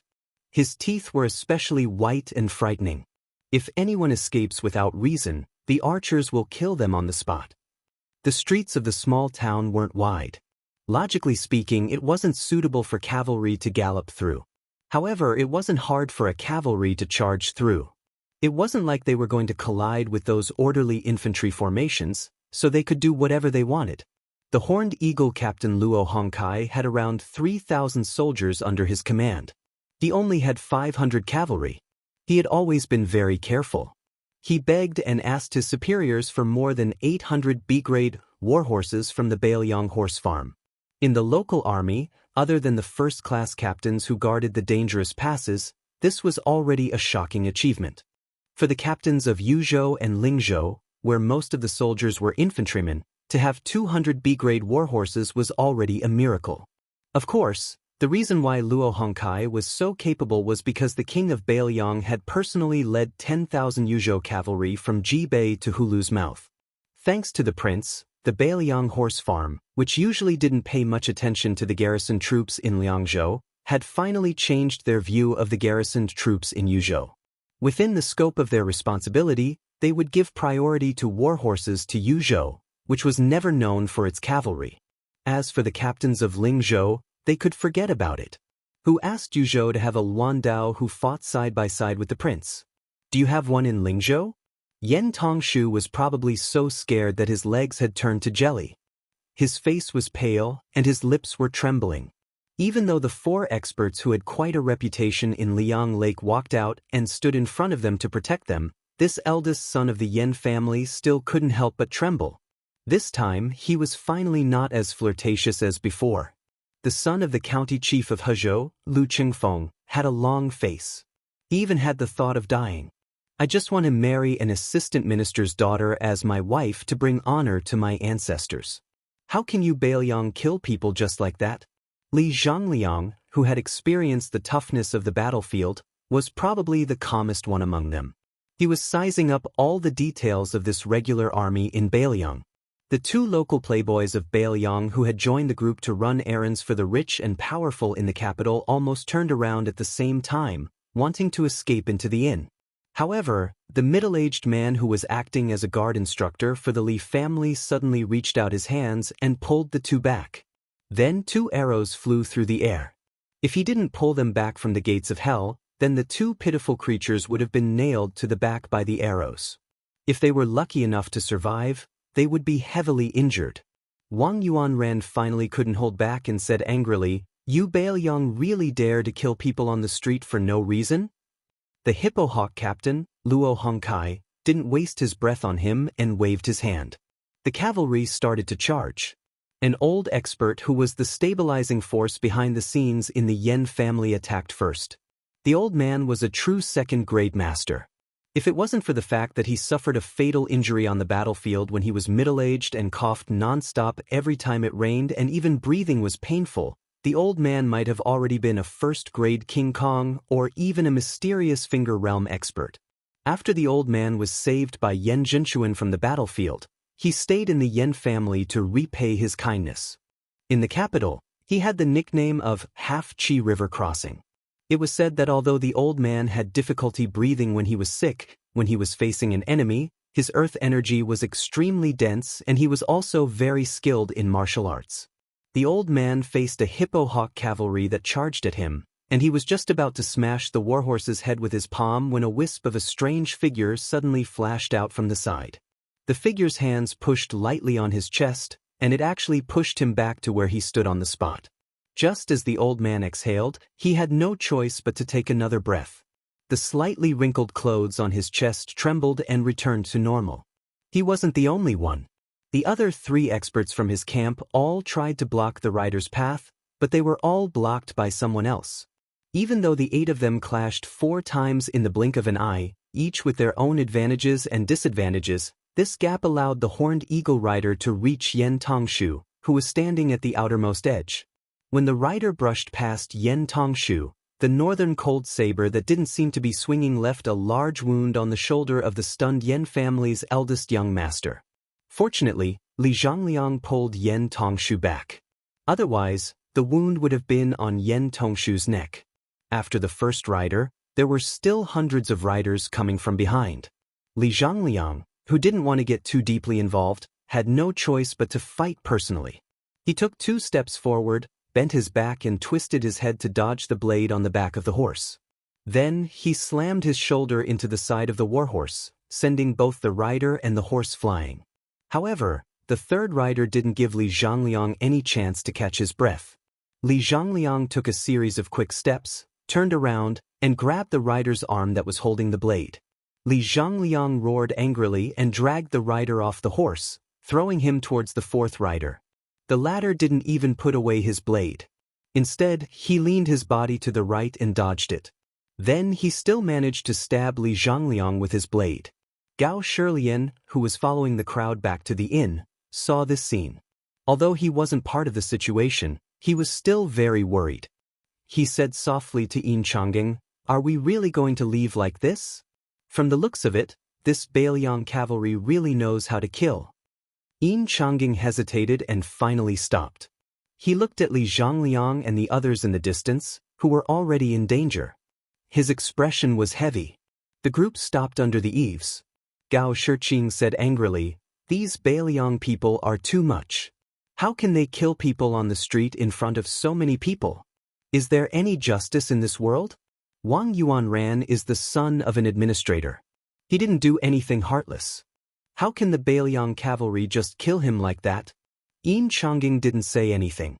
He knew that it was probably because of the sensitive identities of Wang Yuanran and the others that the Bailiang didn't hesitate to go to war.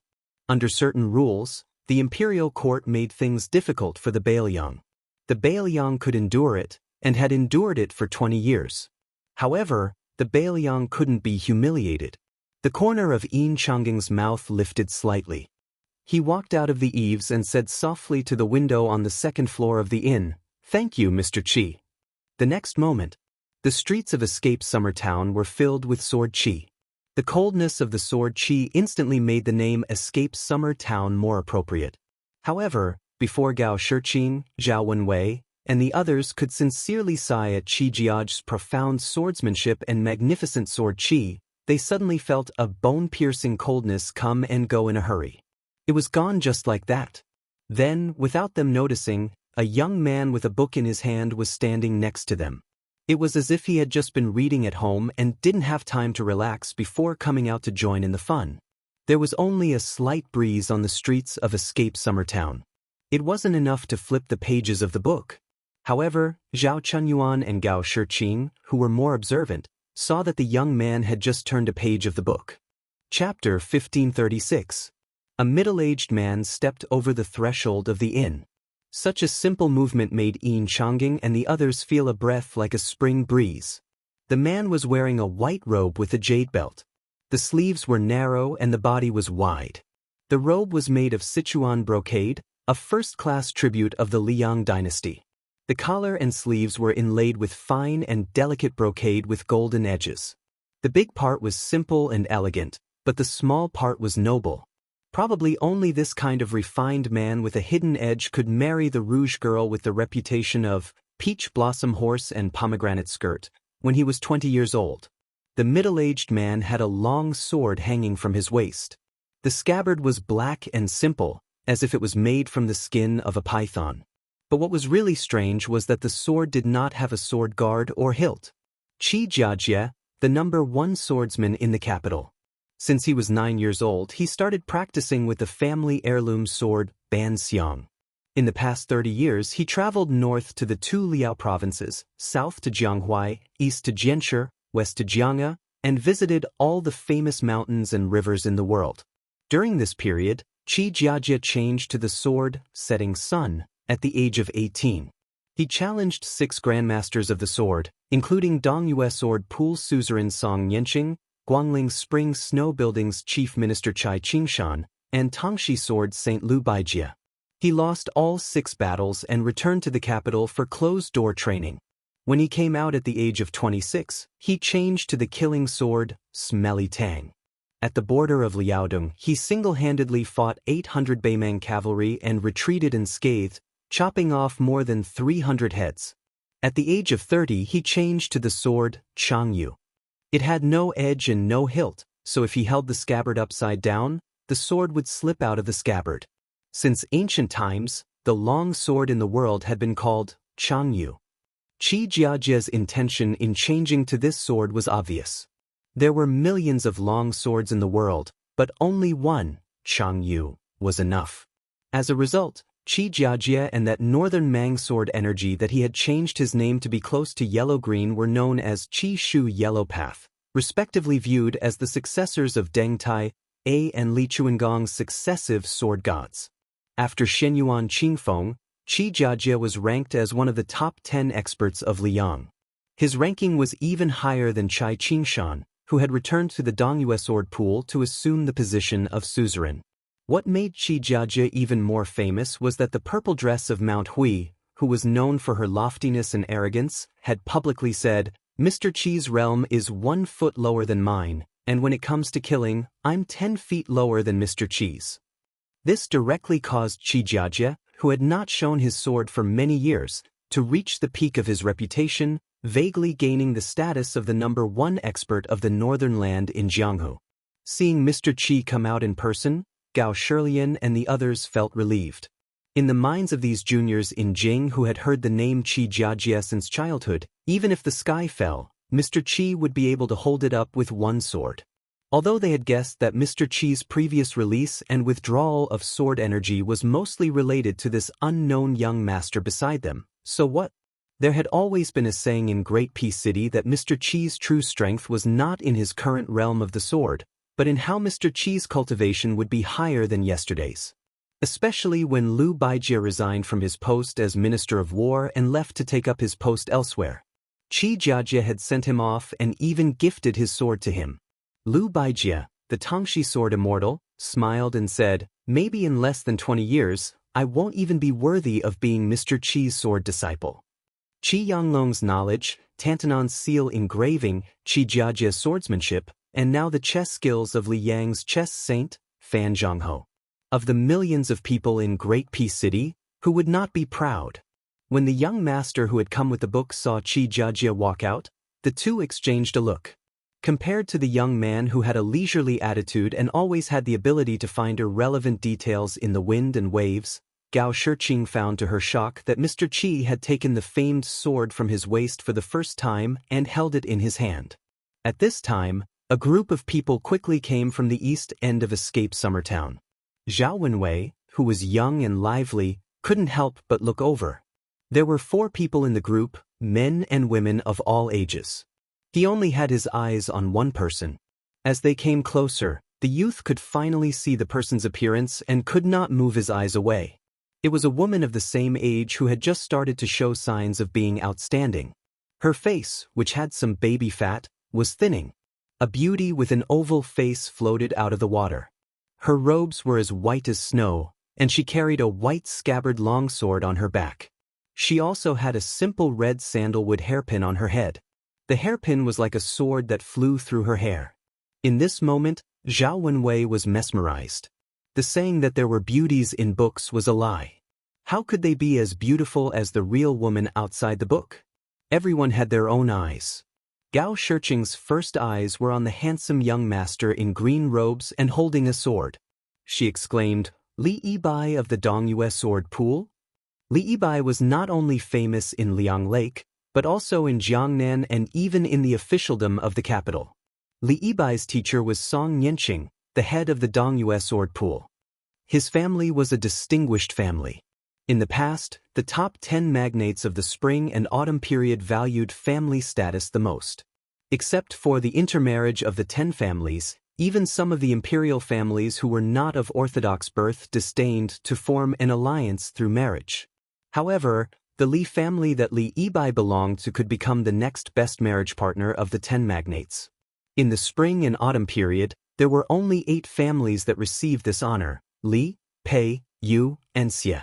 Among them, the Pei family fell into silence after the Shenzhou continent sank. The most famous person in the family was actually a woman, Pei Nanwei, the concubine of the old king of Jing, Zhaoheng. Li Yibai's temperament showed the gentleness and elegance of a noble young master in Ling. With a charming smile, he looked at Gao Shilian and Gao Shiqing and said softly, "I didn't expect to meet Brother Gao and Miss Gao in the northwest." Since it was Li Yibai who came from the Dongyue sword pool, then the identity of the tall old man beside him was revealed. He was Chai Qingshan, one of the few great masters of the sword in the world. Presumably, Qi Jiajie's majestic sword qi that filled the small town had attracted this group of people. After Chai Qingshan entered the small town, he did not look at Qi Jiajie, who was at the same level, but at the young man holding the book. Li Yibai ignored the strange atmosphere under the eaves of the inn and introduced to the Gao siblings with a smile. "My martial uncle Chai was a good friend of the holy monk of the dragon tree in his early years. When he heard that the white-robed monk was going to preach at the Lotus Peak, he specially brought us to Baoyang. As for these 2 children, they are martial uncle Chai's beloved disciples, Song Tinglu and Shani. What are you waiting for? Quickly call Brother Gao and Sister Gao." Chapter 1537. The handsome young man, who was not tall but had an extremely long sword on his waist, responded with an "Oh." He politely greeted Brother Gao and Sister Gao, and then continued to stare at his peer with vigilance. He was furious. This guy wants to stick his eyes on my junior sister. What does he want to do? Does he want to take my sword? Only when Song Tinglu looked at Zhao Wenwei did everyone notice that he was staring at the girl in white with a strange name. Zhao Wenwei's sister, Zhao Chunyuan, didn't know whether to laugh or cry. Her silly brother, who only liked to read, practice, and paint with his father since he was a child, finally had his first awakening of love? Zhao Wenwei asked softly, "Your name is 321? The girl, who had long been accustomed to this kind of thing, said indifferently, "My surname is Shan. I'm not 321. Today, the girl in white's simple and polite words were remembered by Zhao Wenwei, who would die of Wenjin in the future, for a lifetime. Song Tinglu snorted coldly, "Brat, don't try to get close to my junior sister. I can beat 100 weak scholars like you down without using my hands. When the time comes, beat me up. Don't say I didn't warn you." After such a commotion, the 3 boys and girls, each with their own thoughts, gathered under the eaves, which were slightly hostile after the strange young man and Qi Jiajie appeared one after another. Suddenly, the atmosphere relaxed a little. The scholar, who had just closed the book and tucked it under his armpit, suffered such an unexpected calamity for no reason. Not only was he not angry, he even smiled and gave the young Song Tinglu a thumbs up. The seemingly naive Zhao Wenwei said happily, "You know it even if I didn't warn you. You're also a scholar." Yin Changging gently knocked on his brother-in-law's head and scolded, "Learning to read and write can't be used to argue." Standing under the stairs, Chai Qingshan looked at the young man under the eaves. His scholarly aura was not as good as Yin Changging's, and his Jianghu aura was not as good as Li Yibai's. However, even Qi Jiajie and Qi Jiajie, 2 gurus, still couldn't suppress this person's potential momentum. Only Li Yibai, who had reached a high level in Jianghu, could slightly sense it. Yin Changging, Gao Shilian, and others were not Jianghu people after all. Shan Yi suddenly asked curiously, "You have sword qi on you. Are you also a swordsman?" The man took out the book from under his armpit and waved it. He said with a smile, "Green Water Pavilion Sword Practice Record of 60 years. Have you heard of this secret manual?" The girl nodded solemnly and said, "I've heard from my master that there are many swordsmanship manuals in the world, and the Green Water Pavilion has the reputation of being the best." It's a pity that the author's aptitude is limited and can't catch a glimpse of the scenery above the Xian finger level. Therefore, it only has momentum but not spirit. That person lamented, "When I first used Green Water Pavilion to practice my swordsmanship, there was an old man who commented on this book, and it was similar to what you said." Chai Qingshan finally opened his mouth to speak. He said in a low voice, "I didn't expect that the parting with Li Chungang by the Guangling River would be the last time I see him." That person put away the book again and said slowly, "If it weren't for Great Master Chai's obstruction and the fact that he was not as skillful as he was, I and the old man in the sheepskin fur coat would have been able to walk up to the reviewing platform by the river." Chai Qingshan said expressionlessly, "It's a matter of loyalty to the emperor." At that time, Chai Qingshan, was a guest of the Spring Snow Building in Guangling. Of course, I had to stop Li Chungang. As for how I stopped him and whether it was honorable or not, I didn't care so much. Qi Jiajia's words were shocking. "Lord Chai, is there a first-come, first-served rule?" Chai Qingshan, who came from the southeast to the northwest this time, did not bring a long sword. The old man glanced at Qi Jiajia's sword, long sword, and did not speak. Yin Changing gently held his wife Zhao Chuanyuan's hand to ease her tension. The person beside him was the northwest vassal king Su Fengyan. Zhao Chuanyuan was a socialite from a noble family in the capital. She had also heard countless legends about this person. He had traveled to Liang Lake twice, went to Beimeng alone once, traveled to the west regions twice, and fought in Beiliang once. How many high and mighty masters in the world had died in the hands of this young man? Back then, Ren Tu led the army and rode horses to Jianghu, trampling the courage of half of Jianghu. As for the son, he smashed the Liang River Lake, which had been flourishing with great difficulty, into a mess almost all by himself. Martial Emperor City had become a thing of the past. Yang Taisui died at the Iron Gate Pass. Catman Han Xingxian died suddenly. Song Nianxing died in a foreign land. Master Lu Hao suddenly disappeared. Xielingzhen of the Spring Invitation Cottage in Shishu died for no reason beside the Spring God Lake. Zhao Ningxin, the young genius of the Daoist master residence in Longhu Mountain, was beaten to the ground. Gao Shilian and Han Xingyan swallowed subconsciously. They looked at each other and saw fear in each other's eyes. Even Gao Shiqing, who was not afraid of anything, quietly took a few steps back. Su Fengyan, who had rushed from Mount Wudong to the escaped summer town at the foot of the mountain, did not feel as if he was facing a great enemy when facing the two sword masters, Qi Jiajia and Chai Qingshan. He turned to look at the bloody battle on the other side of the street and turned back to look at Gao Shilian, who was standing beside Yin Changing. "You are the son of Duke Yen, Gao Shiji. My spy from Fu Shui mentioned that you would come to Mount Wudong with Qi Jiajia and the others. So when Qi Jiajia released his sword energy, I came. Other than telling Qi Jiajia not to do anything unnecessary, I also wanted to thank you. Gao Shilian, do you still remember that martial addict Kong? He was a young man from Beiliang who went to Tai in city earlier than Yen Qiji. Now he is working in the Ministry of War. I heard that when he first came to the capital, he was bullied a lot. It was you, Gao Shilian, who helped him. Later, Yen Qiji followed Yen Jieshi and Yen Dongwu to the capital.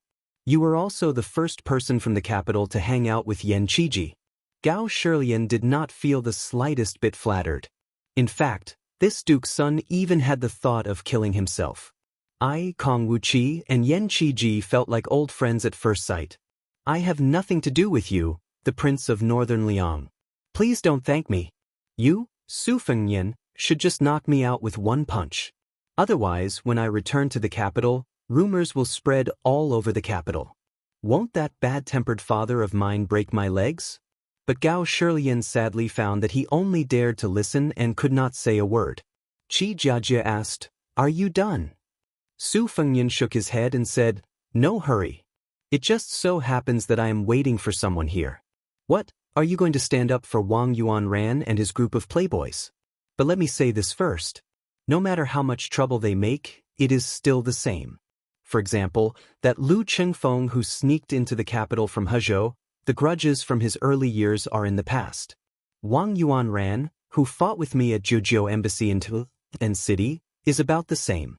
But if you, Qi Jiajie, intend to interfere, then their originally insignificant debt will be counted on you, the #1 swordsman in the capital. Su Fengnian smiled for no reason. If we really want to calculate, there is indeed a debt between us. Qi Jiajie clenched the famous sword he had been with for more than 10 years. He was calm and composed. He laughed and said, "Let's do it together." The young man, Zhao Wenwei, clenched his fist and waved it quietly. Mr. Qi was indeed Mr. Qi. Even when facing one of the 4 grandmasters of martial arts, the king of Bailiang, he was not inferior in terms of speech, momentum, or the style of a master. Su Fengnian, who had his back to the inn and was facing the street, did not look sideways. He said softly, "Okay, then please draw your sword first." Chapter 1538. As soon as he said this, Yin Changging, Han Xingyan, Li Yibai, Song Tinglu, and Shan Yi were all shocked beyond words. To Qi Jiajie, who had the potential to become the grandmaster of swordsmanship, he said he couldn't even draw his sword out of the scabbard? Perhaps in Jianghu for 1,000 years, only Ancestor Lu, who passed the gate of heaven but never entered, could say this. This guy with a book under his arm, was he trying to oppress others with his power? Although Qi Jiajie didn't dominate the martial arts world with his abundant qi, he was able to become the best swordsman in the capital. His strength was close behind the 14 Wu judges. It would be ridiculous if he couldn't even draw his sword. It was clear that a battle was imminent, but Chai Qingshan, who was inexplicably involved in the center of the storm, didn't move. He didn't intend to take Li Yibai and his 2 disciples away, nor did he circulate his qi to prevent any accidents. Obviously, if Su Fengnian and Qi Jiajie were to fight freely, there wouldn't be much difference whether they were in or out of the town. Chai Qingshan must have bet that the confrontation between the 2 would be a gentleman's fight. The 2 sides would form a tacit agreement to fight within a square inch, so as not to implicate the people in the town. How could Chai Qingshan miss such a rare opportunity to train his mind in martial arts when he had a certain level of insight and experience as a bystander with a certain level of expertise? How could Chai Qingshan miss such a rare opportunity? Qi Jiajie tilted the famous sword Chang Dao, which was cast from the Jinglong sword furnace. It was 3 feet and 3 inches long. His 5 slender fingers didn't reach out to draw the sword, but the Chang Dao suddenly sounded like a dragon's cry. Less than an inch out of the scabbard, the Yin suddenly felt a cold wind blowing against their faces.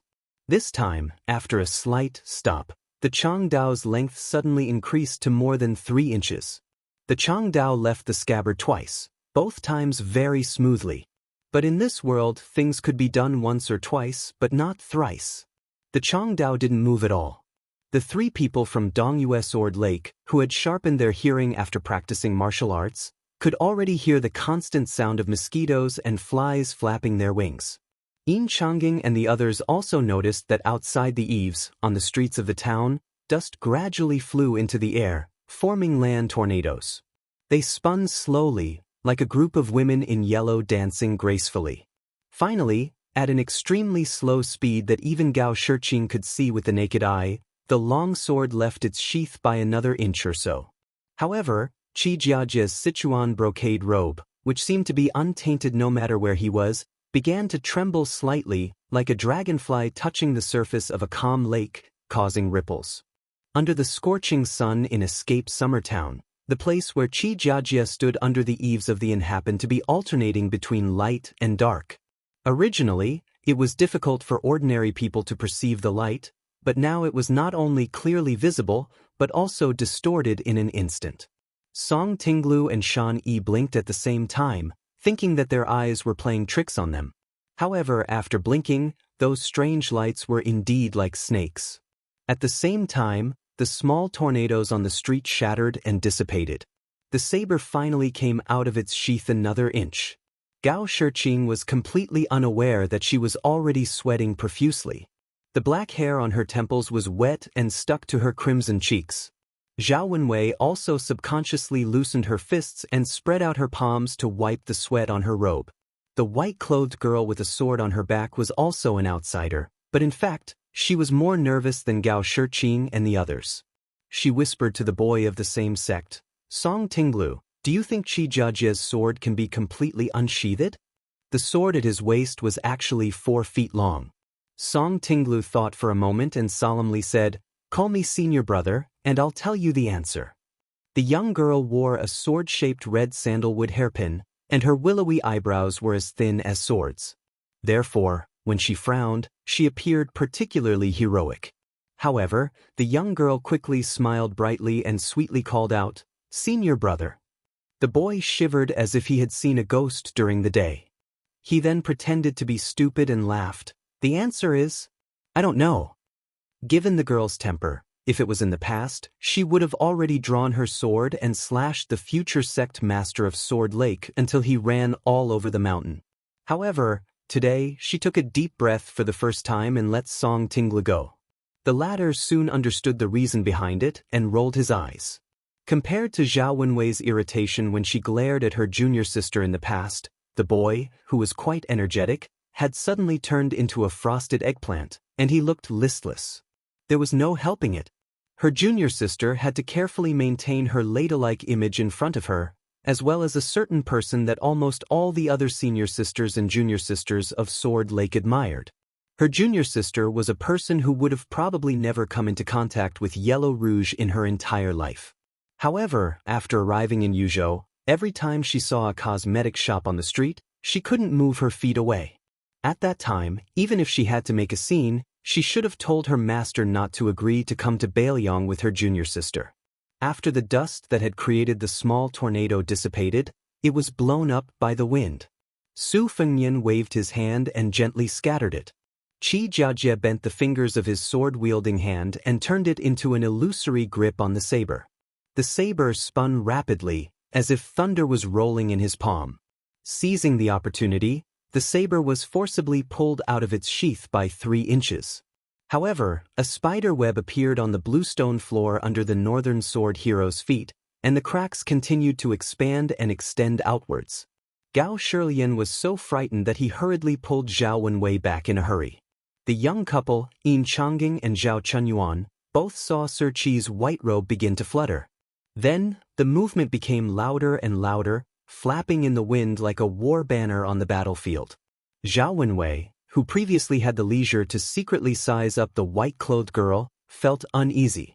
She wanted nothing more than to cheer for the immortal Sir Qi. She desperately hoped that Sir Qi would pull out the entire saber in one spurt of energy and extinguish the arrogance of the young king of Bailiang. However, to be honest, after seeing this notorious Northwest vassal king with her own eyes, putting aside his provocative words, he was no different from those outstanding scholars Zhao Wenwei had seen when she was studying in the diligent department of the Imperial Palace and Zhaojiaowing Imperial College. He had a good background, a good appearance, and a good temper. He was the kind of person who could be hated even if she didn't like him. When Qi Jiajie finally raised his right hand, he put 2 fingers together and hovered in the air an inch above the saber. Qi Jiajie's momentum suddenly changed. If before he was like the 5 great mountains towering over the central plains, now he was like the Guangling River surging eastward into the sea. Chapter 1539. Chai Qingshan said softly to the 2 children, "Look carefully at how others comprehend the sword while watching the tide." When Qi Jiajie was 18, 27, and 36 years old, he had watched the Guangling tide 3 times. Finally, he comprehended the method of operating the qi activity of the sudden inspiration. Looking at the experts of the Jianghu today, Qi Jiajie is far inferior to the 14 Wu judges in terms of qi circulation. He's also not in the front of the 10 people on the Great Snow Plateau. However, in terms of qi circulation, not to mention master, even Shenyuan Qingfeng might not be able to compare. Chai Qingshan couldn't help but snort coldly. "You 2 have been to the Guangling River twice and have seen a lot of excitement. You 2 haven't stopped talking. What did you comprehend in the end?" Song Tinglu turned his back to his master and made a face. The girl said in a deep voice, "Master, I'll definitely watch the tide carefully next time." Chai Qingshan was stunned and then smiled bitterly. Song Tinglu muttered, "Pretend, keep pretending." Shan Yi's face instantly turned red. She reached behind her and couldn't help but pull out the new sword, Fuji, that she forged. Every disciple of the sword pool had to forge a new sword if they wanted to leave the sect and travel the Jianghu. Therefore, other than the countless genius swordsmen in the Dongyue sword pool, there were also countless talented swordsmithing masters who left their names in history. As for Xianxia, this disciple that Chai Qingshan had taken a liking to, whether it was learning swordsmanship or forging swords, she had an amazing talent. If a martial artist wanted to have a strong physique, they had to pay attention to step by step. Xianxia was only a 4th grade expert, but her unique understanding of swordsmanship was already at the 2nd grade master realm in Chai Qingshan's opinion. Song Tinglu hurriedly begged for mercy. "Junior sister, can you not fight here? There are so many outsiders here. How can I gain an undefeated record in the Jianghu in the future?"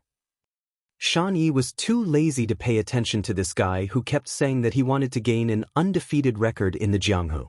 He could learn from anyone, but he just had to learn from that short-lived Wen Bushing in the capital.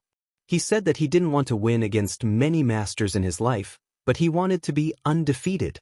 This was the new sword that he had to bring with him when he left the sect.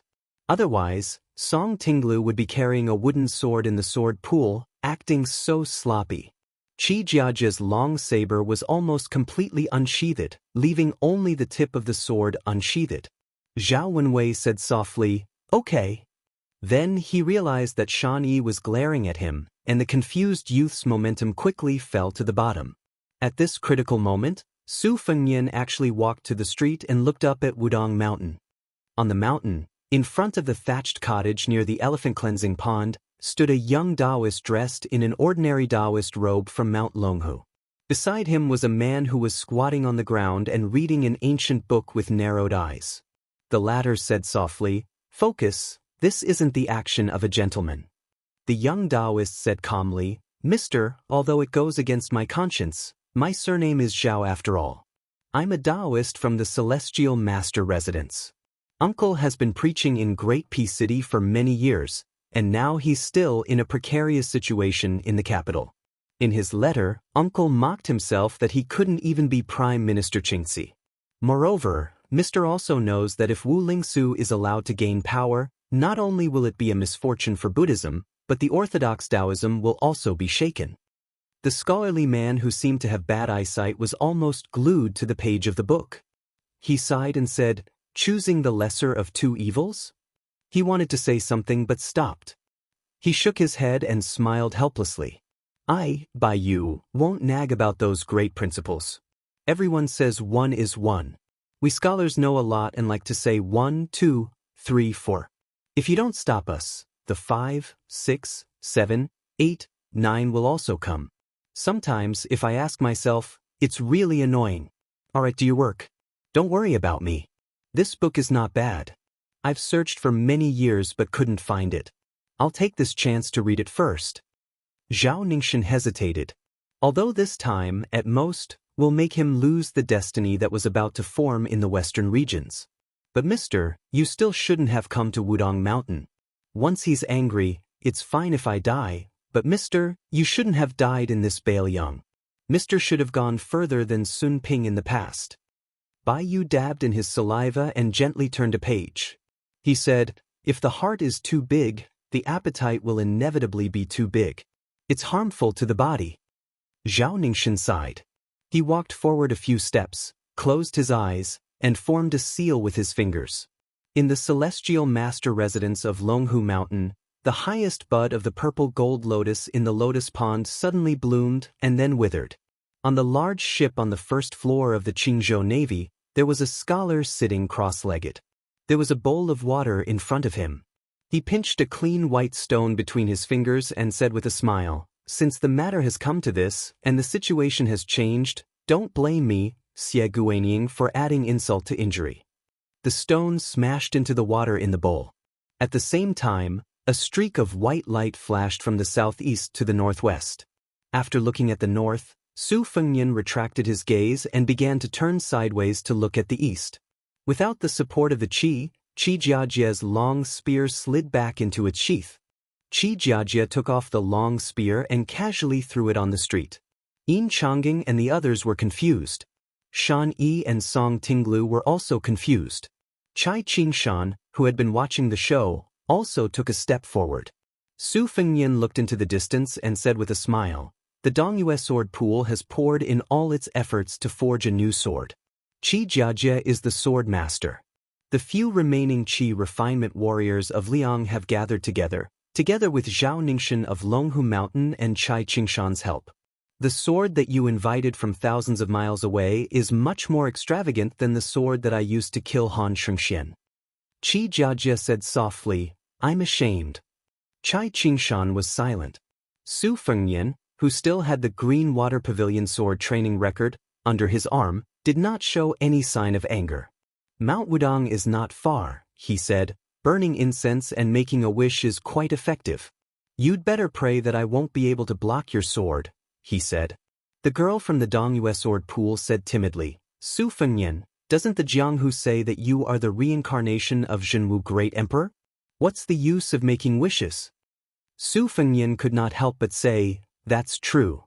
Su Fengnian looked at her and the young man who did look like Song Yanqing. The latter quickly grasped the sword hilt with both hands. He knew that the king of Bailiang was very good at borrowing swords without asking for permission, and he would often borrow hundreds or thousands of swords. On the other hand, the girl, who had not grown up yet, blinked at Su Fengnian, indicating that the sword on her back was not bad. If he wanted it, he could take it. There was no need to borrow it. Su Fengnian exhaled softly. He looked to the east and said to himself, "There's no need to borrow it. I have my own swords now." Su Fengnian rose from the ground and stepped into the air. In the sky, the man was surrounded by swords like locusts. "I have a sword. 2,400 swords. 6,000 miles long." Chapter 1540.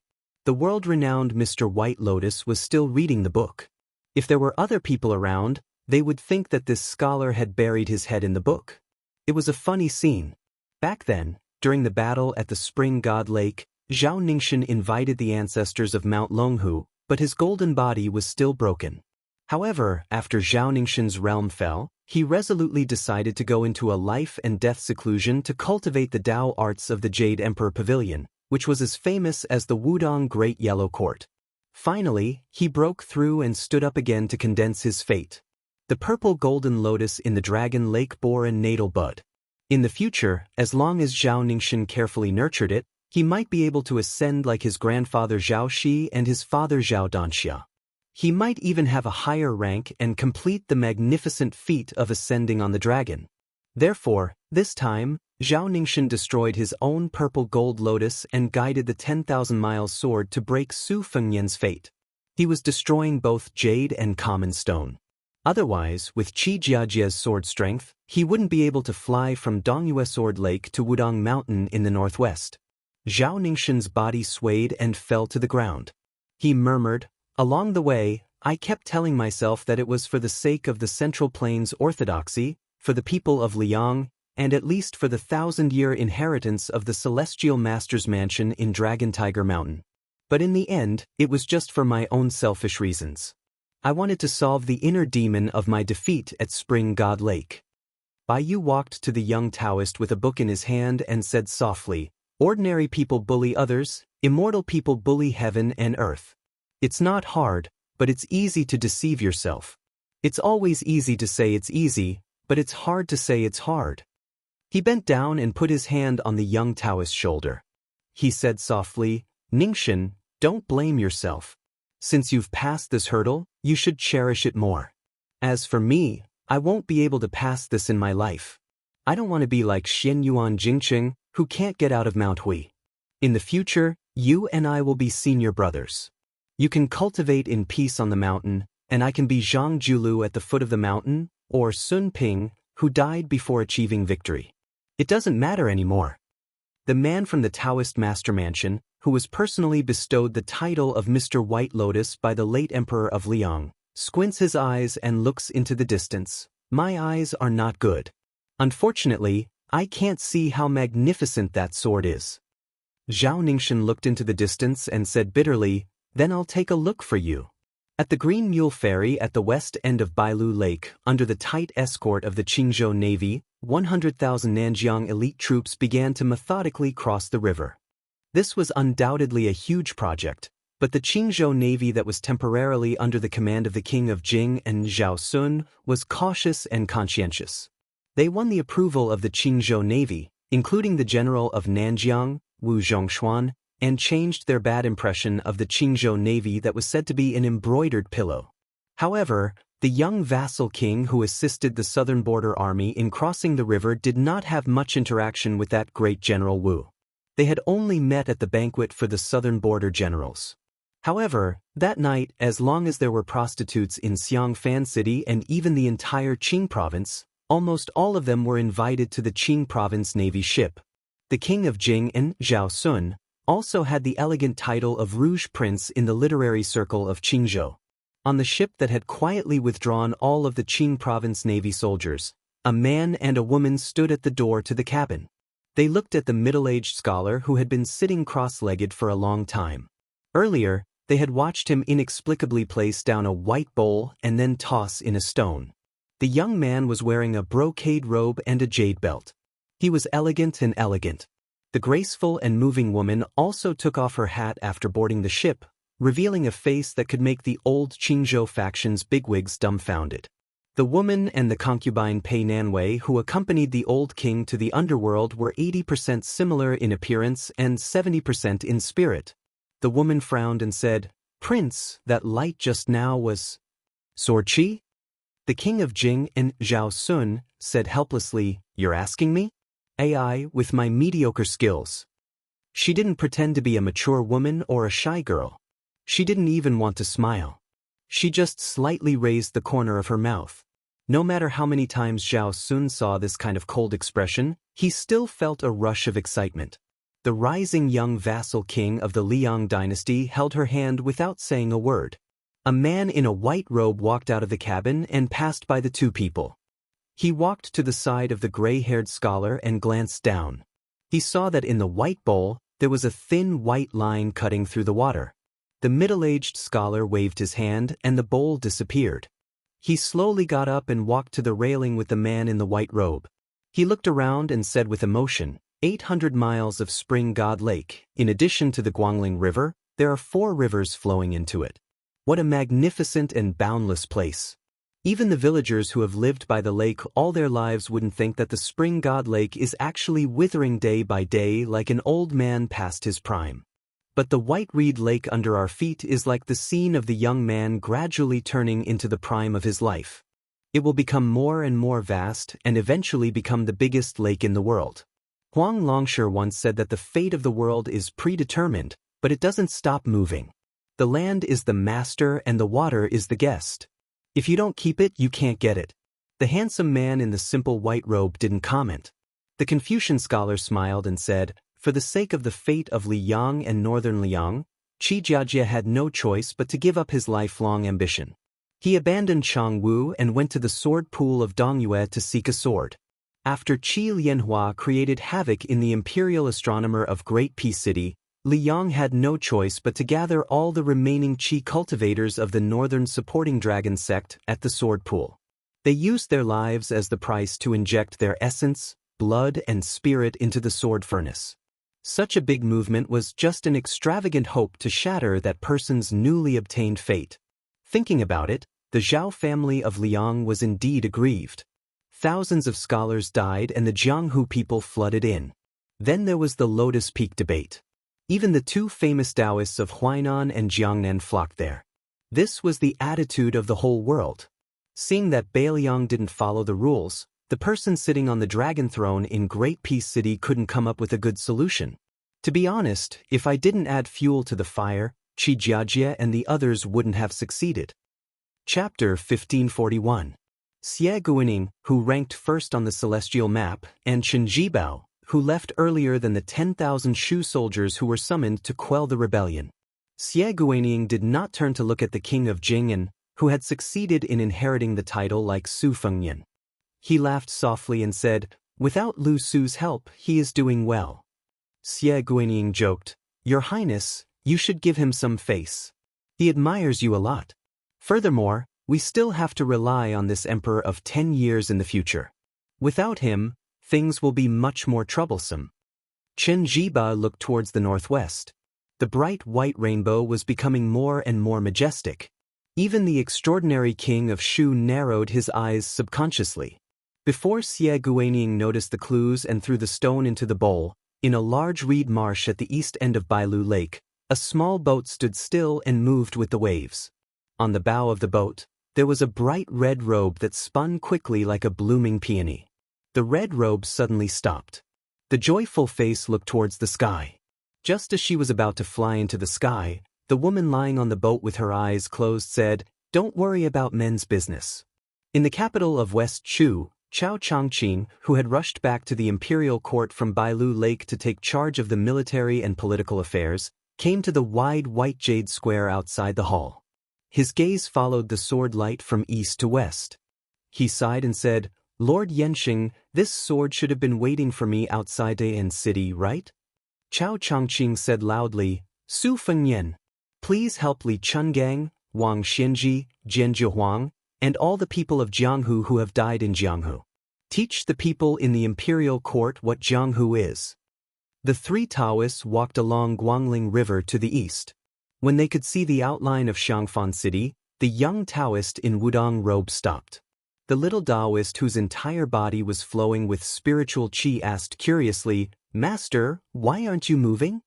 The man with a sword on his back, who was wearing a Daoist robe from Longhu Mountain but mingling with the Wudong Daoists, frowned and said, "This sword is coming from Dongyue Sword Pool to Wudong Mountain." Li Yufu, the current leader of Wudong sect, who accompanied the carp to transform into a flood dragon in the river and into a dragon in the sea, nodded gently. He did not say anything, but there was a rare anger between his brows. Qi Xianxia, the Daoist priest of Mount Longhu, who came to look for the master and disciple of Wudong, praised, "This sword has no scabbard, the world is the sword's close. If I can face this sword head-on in this life, I will die without regrets." The little Daoist, Yu Fu, said softly, "Life and death, how important is that? Let's not die so easily." Qi Xianxia was speechless. She turned her head and stared at the little Daoist. She smiled knowingly and said, "You look like someone. When he was timid, he was even worse than a woman. When you're brave." Qi Xianxia didn't say that. When he was bold, even the immortals in the heavens were afraid. The donkey-riding middle-aged man, who had already passed Jiang'a and entered Shishu Dao, suddenly said angrily, "Li Yang, oh Li Yang, how can you play with this sword like this? Aren't you forcing me, Dong Tai, to go to Beiliang's border?" The young man who was pulling the box on the back of the donkey said with a sad face, "Master, can we not let our emotions affect our decisions? It wasn't easy for us to come to Shishu Dao from there. My calves and stomach have become thinner. In the end, we didn't see any scenery and we have to go beyond Beiliang's Great Wall." The peach blossom sword god, who had never meddled in Li Yang's court, rubbed his chin and said, "Li Yang has gone too far in this matter. It's not as simple as stabbing someone in the back, it's going to someone else's house and digging up the foundation of their house in front of them. Using the words we heard from someone 2 days ago, if the uncle can bear it, the aunt." The young man quickly cut him off and said, "The aunt can also bear it." Dong Tai bent down and rubbed the back of his old companion, the donkey. After thinking for a while, he said, "There's no rush. Master will first take you to see the scenery of Shishu. I have a feeling that in the future, no place in the world will be safe. Only this place will be more peaceful. If you can find a wife here, that would be for the best. When that time comes, Master will have nothing to worry about and can leave Shishu Dao alone." The young man laughed foolishly and said, "That's ridiculous." Dong Tai rolled his eyes and said, "You're just secretly happy." The young man suddenly said angrily, "Although I don't know what happened, if I were the king of Beiliang, a great grandmaster, I would have already killed my way to Great Peace City and beat up that Emperor Li Yang." Dong Tai sighed and said, "So Su Fengyan is the king of Beiliang, and you can only be my, Dong Tai's, useless disciple." The young man said angrily, "I'm really going to find a wife in Shishu Dao. When the time comes, I won't care about you anymore." Dong Tai turned his head and looked to the north. "Then hurry up." At the border between Beiliang's Lu Zhou and Beimang's Gusai Zhou, Tooba Bodhisattva, who was discussing matters with a group of generals including Lu Gui, suddenly strode out of his tent. This king of the northern courtyard had a complicated expression. If he had known this would happen, would Su Fengnian have stayed at Huda City and fought with him again? If he died like this, the history books would say that he was a northwest vassal king who died in battle at the border. He would not die for no reason and cause the door to the central plains to open. At the imperial astronomer of Great Peace City, without those Qi cultivators, the imperial astronomer of today was too quiet.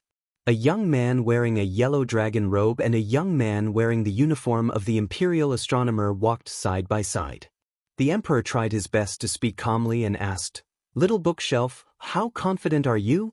Under the sunlight, the young man raised his hand to cover his forehead and looked at the sky. He smiled and said, "I don't know about other things, but someone is unforgivable." The young emperor also smiled. "I'm clearly a formidable person, but my son wants to be a hero. How funny." The young man suddenly became worried. "Brother Emperor, are you not afraid that he will completely side with Beimeng?" The emperor asked. His father, Su Shao, has only done 2 things in his life. He used 20 years to conquer the Central Plains and another 20 years to resist Beimeng. Do you think he dares to side with Beimeng? Does he dare to let his father's efforts go down the drain? The young man said, "Oh." The emperor was extremely happy. He smiled and said, "Right, the Su Fengnian who doesn't want to be a loyal official but a filial son?" Chapter 1542. In the summer town, Mr. Qi, who was as immovable as a mountain, stared at Chai Qingshan and said angrily, "Why didn't you stop Su Fengnian from leaving? Don't you know that the later Su Fengnian meets the sword, the more likely we are to succeed?" Qi Jiajia took a step forward and stretched out his hand. The long banners on the street rose into the air. He glanced at the girl with a single surname beside Chai Qingshan who was holding the book like it was a treasure and said angrily, "You just casually threw out a crude copy of the Greenwater Pavilion sword practice manual. Do you, Chai Qingshan, still want the Dongyue sword pool to suppress the Wu family's sword tomb? Have you forgotten why your junior brother Song Yanqing died?" Chai Qingshan rubbed his disciple Shani's head and said with a smile, "Do you think I can stop Su Fengnian if he wants to leave?" Chai Qingshan shook his head and said, "If I join hands with you, the #1 swordsman in the north, and sacrifice our lives, we can delay Su Fengnian for a long time. In the end, the sword will reach Yuzhou, or even the foot of Wudong Mountain. But I don't think this will affect the outcome of the battle. The Dongyue sword pool and the Wu sword mound have been fighting for the title of the sword pool for hundreds of years, from the Dafeng dynasty to the current Liang dynasty. The disciples of the Dongyue sword pool have different levels of swordsmanship and different levels of swordsmanship. Have you ever heard of anyone who failed to honor the swords they forged?" Chai Qingshan sneered and said, "First, junior brother Song Yanqing died for the imperial court. Now, the sword pool forged a sword for you, Qi Jiajia. So I didn't even bring my sword on this trip. Someone needs to beg for food at the foot of the emperor, but I, Chai Qingshan, don't. What? Not convinced? Come and hit me? Anyway, it's not the first time I don't like you and Master Lu Hao." Qi Jiajia was so angry that he lost his composure. Even the long spear trembled in the air. Even Song Tinglu and Shani, the 2 disciples of the sword pool, had their horizons broadened. Master was usually a very serious old man. Why had he changed today? But the boy and girl liked it. This was the good master in their hearts. The girl in white with a sword on her back felt even more satisfied. Su Fengnian had thrown her the Greenwater Pavilion before he left. In her opinion, her master should have met such a person and drank 300 cups of wine together. Therefore, she made a face and shook her head to add fuel to the fire. "What do you think? If you're not convinced, come and hit me. Come and hit me." Song Tinglu turned his head and bared his teeth. Look, as long as that person was not around, his junior sister would reveal her foxtail. But he liked it from the bottom of his heart. The sword pool disciple was angry. "The boy, the boy, the boy." The sword pool youth shouted, "Master, he, Jiajia, the boy." The boy he was. The sword was shouted A's, he. The sword boy was to stare S's. He. The boy was slapped on the head by his sister. Song Tinglu, you're his mother. Zhao Wenwei, whose face became thinner after meeting the girl, only dared to say in his heart, Miss, my name is Zhao Wenwei. I'm a scholar who aspires to be the most famous scholar in history. Qi Jiajia's eyes were fierce. Chai Qingshan had let go. He didn't pretend to be an elder in front of his disciple. He tilted his head and picked his ears. Qi Jiajia, if I remember correctly, you, the one flying the kite, still have to pay attention to the flying sword thousands of miles away. Don't let it go to waste. If you really want to fight with your life on the line, then wait until this matter is over.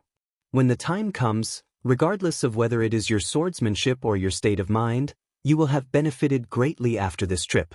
You will have a chance to reach the realm of Deng Tea's sea visit to the immortals.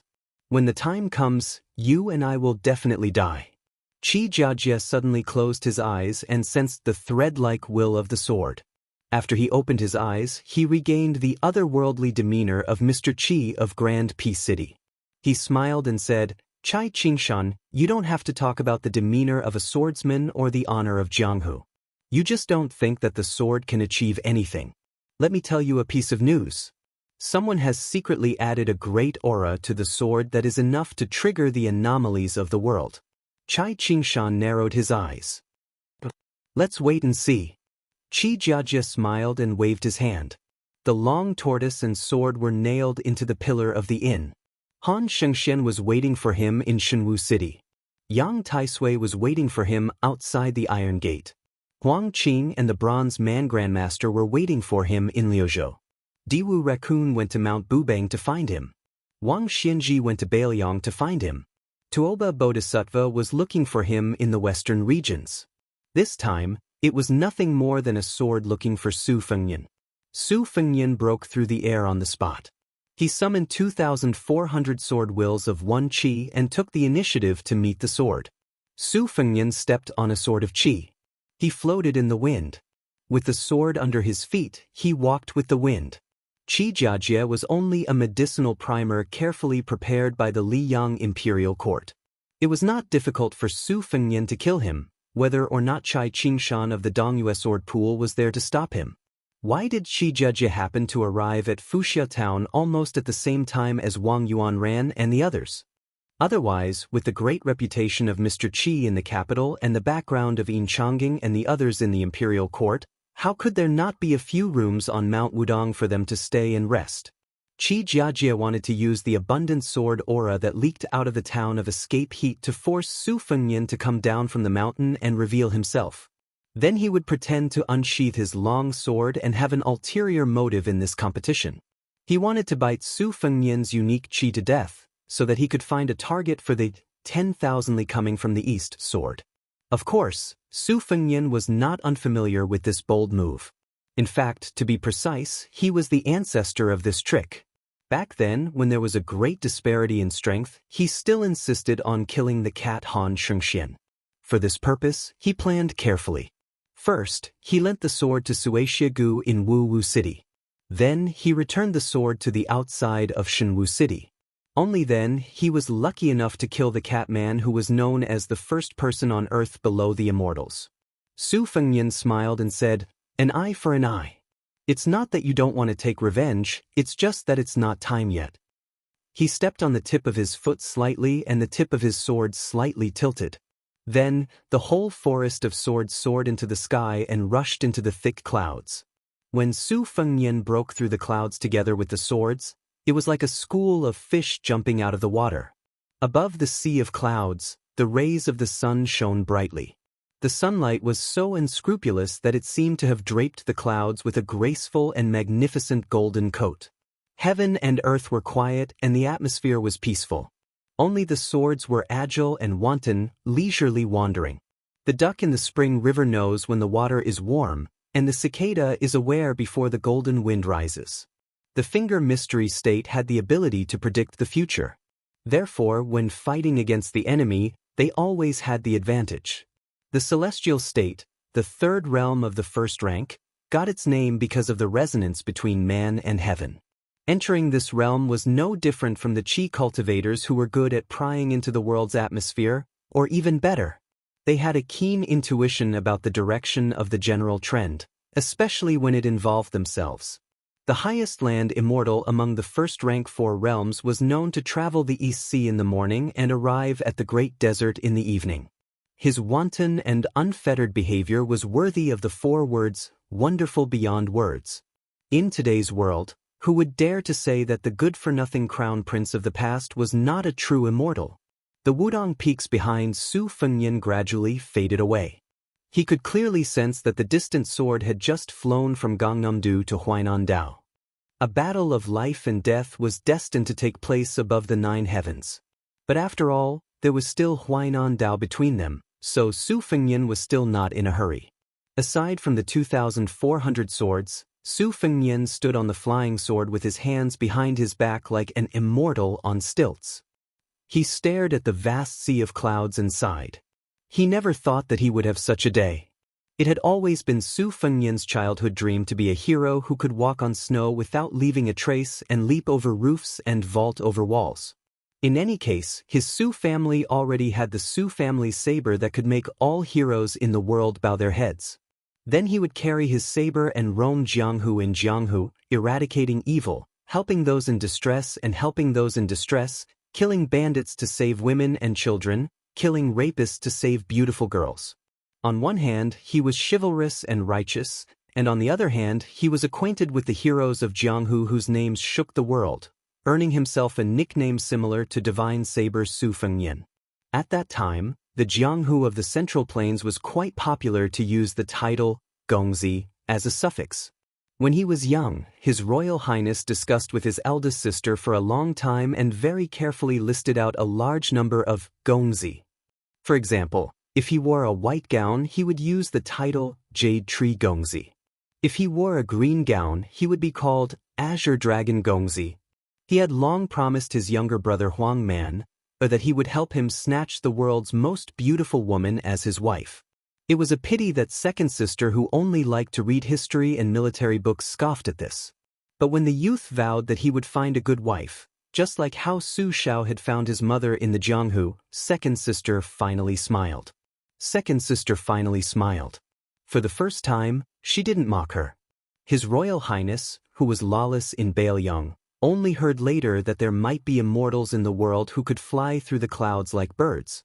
One time, when he was bored, he went to bully a certain young girl who held a Shun glyph dagger in her sleep. He purposefully scared her, telling her that his body was so strange that even he was afraid of it, that he was a martial genius that only appeared once in 100 years. If he was willing to practice martial arts and the sword, he would be able to fly on his sword and defecate above Great Peace City in 15 minutes. With a thought, the swords moved. The dense swords around Su Fengnian spread out slightly, but the flying sword under his feet would be in front of a flying sword every 100 feet, and the swords would collide with each other. Su Fengnian smiled as he stepped out and stepped on the sword 10 zhang away. He repeated this, one sword for another, and started to run. Chapter 1543. A long time ago, when they had just settled down in Mount Qingliang, the eldest sister had not yet married off to the distant Jiangnan, the second sister had not yet had a wheelchair as a companion, and the younger brother had not yet been enlightened. The 4 innocent and happy children would randomly find an empty space, set up a grid, and jump around for an entire afternoon without tiring. When it was time to eat, the man who did not wear armor and thus only looked like a rich man would always call for the children under his wife's orders. His legs were slightly lame, and the man had a temperament of wanting to save face in front of his children. As a result, he would only laugh happily and watch them play. If it were not for his wife personally coming to catch them, the man would continue to watch, telling them to slow down and not fall. No one would ever know why, ever since he left Liaodong and Jinzhou, a man who had seen the magnificent scenery of northern Han, later Sui, western Chu, western Shu, and so many other countries, would, in the end, patiently watch his 4 children perform the same routine over and over again. Yet, after his wife urged him to leave, he would feel reluctant to part. It was as if he hoped that his 4 children would always be this carefree, that they would not grow up, that the woman would not marry out of the family, and that the son would not take on any burdens. Perhaps no one would ever know that there was a young man who was not a sword immortal of the land, who jumped around on a flying sword above the sea of clouds just because he thought of the happy times of his childhood. Su Fengnian finally stopped and lay down on his back. Beneath him, 100 flying swords instantly gathered and connected. Su Fengnian lay on a large bed of flying swords. He narrowed his eyes and gazed at the sky, the brilliant sunlight falling on his body. His golden body was resplendent. Not long ago, on an official road in Yuzhou near Escape Summer Town, the exhausted young woman could no longer endure the scorching sun. She told her companion that she wanted to rest for a while. Afterwards, she leaned against the trunk of a willow tree by the side of the road and took a nap. A bald little monk in a tattered kasaya squatted by the young woman's side. After she fell asleep, he gently waved his sleeve, fanning a gentle breeze. However, the little monk was a little worried. He noticed that she seemed to be having nightmares again. He frowned. It wasn't just this afternoon nap. In fact, ever since the two of them entered Bailiang's territory, she often had nightmares like this. She would wake up in the middle of the night from time to time.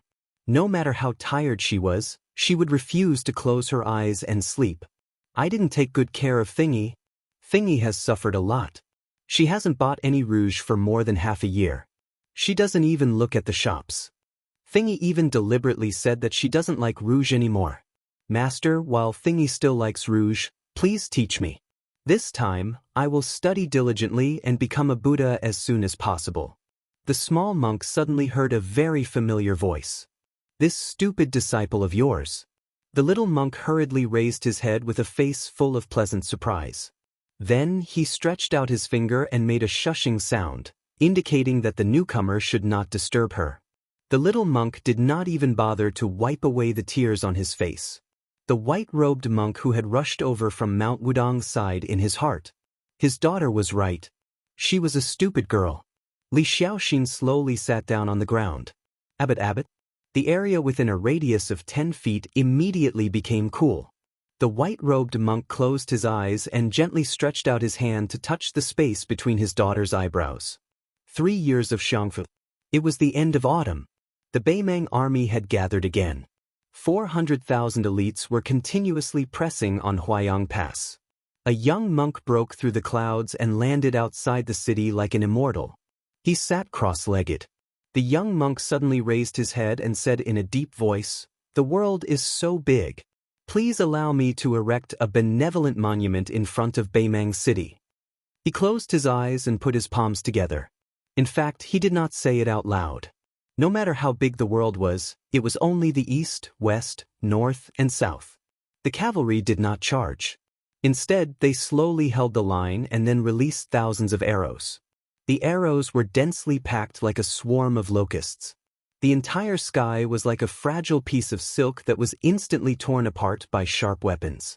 The young monk lowered his head and chanted sutras, forming a golden body. As waves of arrows rained down, the monk's golden light began to waver and weaken. The arrow rain was endless. Scarlet blood began to gradually soak the kasaya. The lips of the young monk who was covered in blood trembled. He lowered his head and murmured, "Master, you have said that deep in love. Do you regret it? I don't understand the principles you said, but it doesn't matter. If I go west, I'll go. If I become a Buddha, I'll become a Buddha." For some reason, his scarlet body turned into a golden color in an instant. The monk, whose vision was blurred, turned his head with difficulty and looked at the city wall. His face was full of tears, but he grinned. He raised his hand and patted his ear, as if he was telling someone something. He turned his head and bent down slightly. He reached out and pushed the sand in front of his feet. It seemed that he was lifting something up for setting down something. He bent 2 fingers and gently knocked. Between heaven and earth. Suddenly, there was a clear and melodious sound of a wooden fish. Under the shade of the willow, the girl suddenly cried. After opening her eyes, she looked around blankly. When she saw that the stupid Nanbei was still there and that white robe, she did not know if she was still dreaming. She cried even harder. The little monk, who did not know what to do, pulled his master's sleeve and said in a hoarse voice, "Master, what's wrong with her?" The white-robed monk held his daughter in his arms and comforted her softly. Okay, silly girl, don't be afraid. Father and the stupid Nanbei are here." The white-robed monk reached out and wiped his daughter's forehead. She fell into a deep sleep. This time, she had no dreams and slept very soundly. Li Xiaoxin let his daughter continue to sit against the willow tree. After helping to wipe the tears on her cheeks, he touched his big bald head and turned to the little bald head beside him and said, "Nanbei, when she wakes up, take her to the Xiang Palace on Mount Wudong. Your master's wife is waiting for you there. She complains that the vegetarian dishes in the Daoist temple on the mountain have no oil and are not delicious. She misses your cooking very much. Remember to buy more chicken, duck, and fish at the small town at the foot of the mountain. When I come back, let's have a good meal together tonight." The little monk Nanbei said awkwardly, "I don't have money. Master, do you?" The white-robed monk glared and said in a low voice, "When you reach Baoyang, will the Su guy not provide food? At worst, you can go to that place called Escape Summer Town and tell them your names. Just say that you are my daughter and disciple." The little monk asked, "What if it doesn't work?" The white-robed monk said unhappily, "Then when you go up the mountain, go to the Su guy's thatched cottage and secretly pick a few cucumbers." The small monk rubbed his bald head and let out a sigh. The white-robed monk slowly got up and said, "Do as you see fit. I have to go and send that kid off. The two dynasties of Liang and Beimang have destroyed Buddhism. Only Baoyang worships Buddhism. If this is intolerable, then I have no Zen. I have to recite Zen properly." The little monk said nervously, "Master, when you meet Su Fengnian, you must be polite. He is a good person." "Oh right, Master, you didn't bring the sharpened kitchen knife when you went down the mountain this time, right? If you did, I will need it to cook at night." "Master, you don't have to bring it." The white-robed monk waved his sleeves and jumped up. After reaching a height of several hundred feet, he walked towards the sky step by step. One step, one lotus. Li Xiaoxin said to himself, "Disciple, you can forget about becoming a Buddha. I'm good at this." On this day, the sky above Baoyang was like a lotus pond suspended in the sky. After that, there were even Buddhas sitting on lotuses. In the sky nearly 100 miles away from the border of Hezhou, the white-robed monk caught up with the young lord who was flying east on his sword. Su Fengnian stopped the spectacular sword formation and asked, "Master, is there anything I can help you with?" The two were already above the sea of clouds, but the white-robed monk still pointed to a higher place. "You should know, right?" Su Fengnian smiled and said, "Of course. In addition to Qi Jiajia's sword and Xie Guaniying's interference, there will be some people who will not tolerate me. But don't worry, Master, it is all within my expectations. When there are too many lice, there is no need to be afraid of being bitten. When there are too many debts, there is no need to worry." Su Fengnian raised his head to look at the vast and unfathomable space and sneered, "If it was before the battle with Huang Qing, I would still be a little afraid. But now it's nothing." The white-robed monk looked at the Northwest Lord who opened the door of Baoyang to accept all the monks in the world, and said in a deep voice, "I am not helping you, Su Fengnian. Of course, I can't help you much. But the pure land of Baoyang is what my master, martial uncle, and that useless monk of Mount Lantua want to see." Su Fengnian hesitated for a moment and finally said bluntly, "Master, you should know that I am guarding the Northwest and resisting Beimang's million-strong army out of selfishness. If I wasn't Su Zhao's son, if it wasn't for the fact that my northern Liang cavalry had taken root here for 20 years, their blood, sweat, and tears were all here, then I, Su Fengnian, might have at most single-handedly killed several dozen northern Mang generals and tried to kill Tuoba Bodhisattva. I definitely wouldn't have defended the border to the death in Liang province. As for accepting all the monks in the world, isn't it like being angry with Liang?" The white-robed monk waved his hand impatiently. "I don't care what you think. I only care about what you do and what you do." Su Fengnian laughed it off. The white-robed monk snorted and said, "This sword is not simple. Don't die. My daughter and disciple have some debts with Escape Summer Town. They are waiting for you, Su Fengnian, to return them." Su Fengnian smiled and said, "No problem." Su Fengnian turned around and continued to fly on his sword, heading straight for the border between Baoyang and Huainan.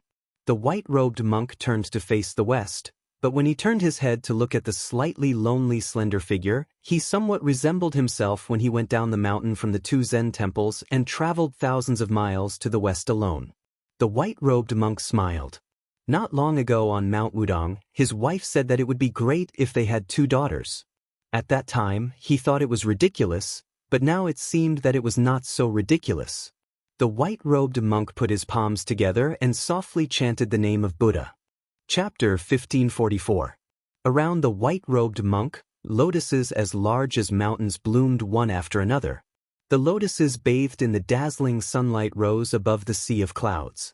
Thousands of lotuses rose in Baoyang. The white-robed monk put his palms together and lowered his head, saying softly, "When my heart is clear, when can I not see Tathagata? Where my heart is clear, where is not the Western paradise?" The white-robed monk slowly raised his head and said loudly, "Lotuses fall in the Buddhist kingdom." On top of the lotuses, there were many Buddhas sitting on them. The Buddha's light shone down on the earth and covered the entire land of Baoyang. Wudong's peaks were high and cold to the north. In the area northwest of Liang, only the Dansha Peak, Jiazi Peak, Goddess Peak, and the others, which originated from Hezhou, were adjacent to the other 6 peaks. It could be said that Wudong did not monopolize the beauty. When Su Fengnian drove the group of swords to the border of Yuzhou province, unlike the tranquil sea of clouds at the border of Yuzhou province, the scene in front of him was surging like a huge tide. The mountains of Hezhou province had sunk into the bottom of the sea of clouds. Only the most precipitous 6 peaks rose above the sea of clouds. However, only the sharp corners of the 6 peaks could be seen. The peaks of the 6 peaks were like piled-up stones in the river, which stood still despite the waves. Su Fengnian looked at the 6 islands in the distance. This was the place.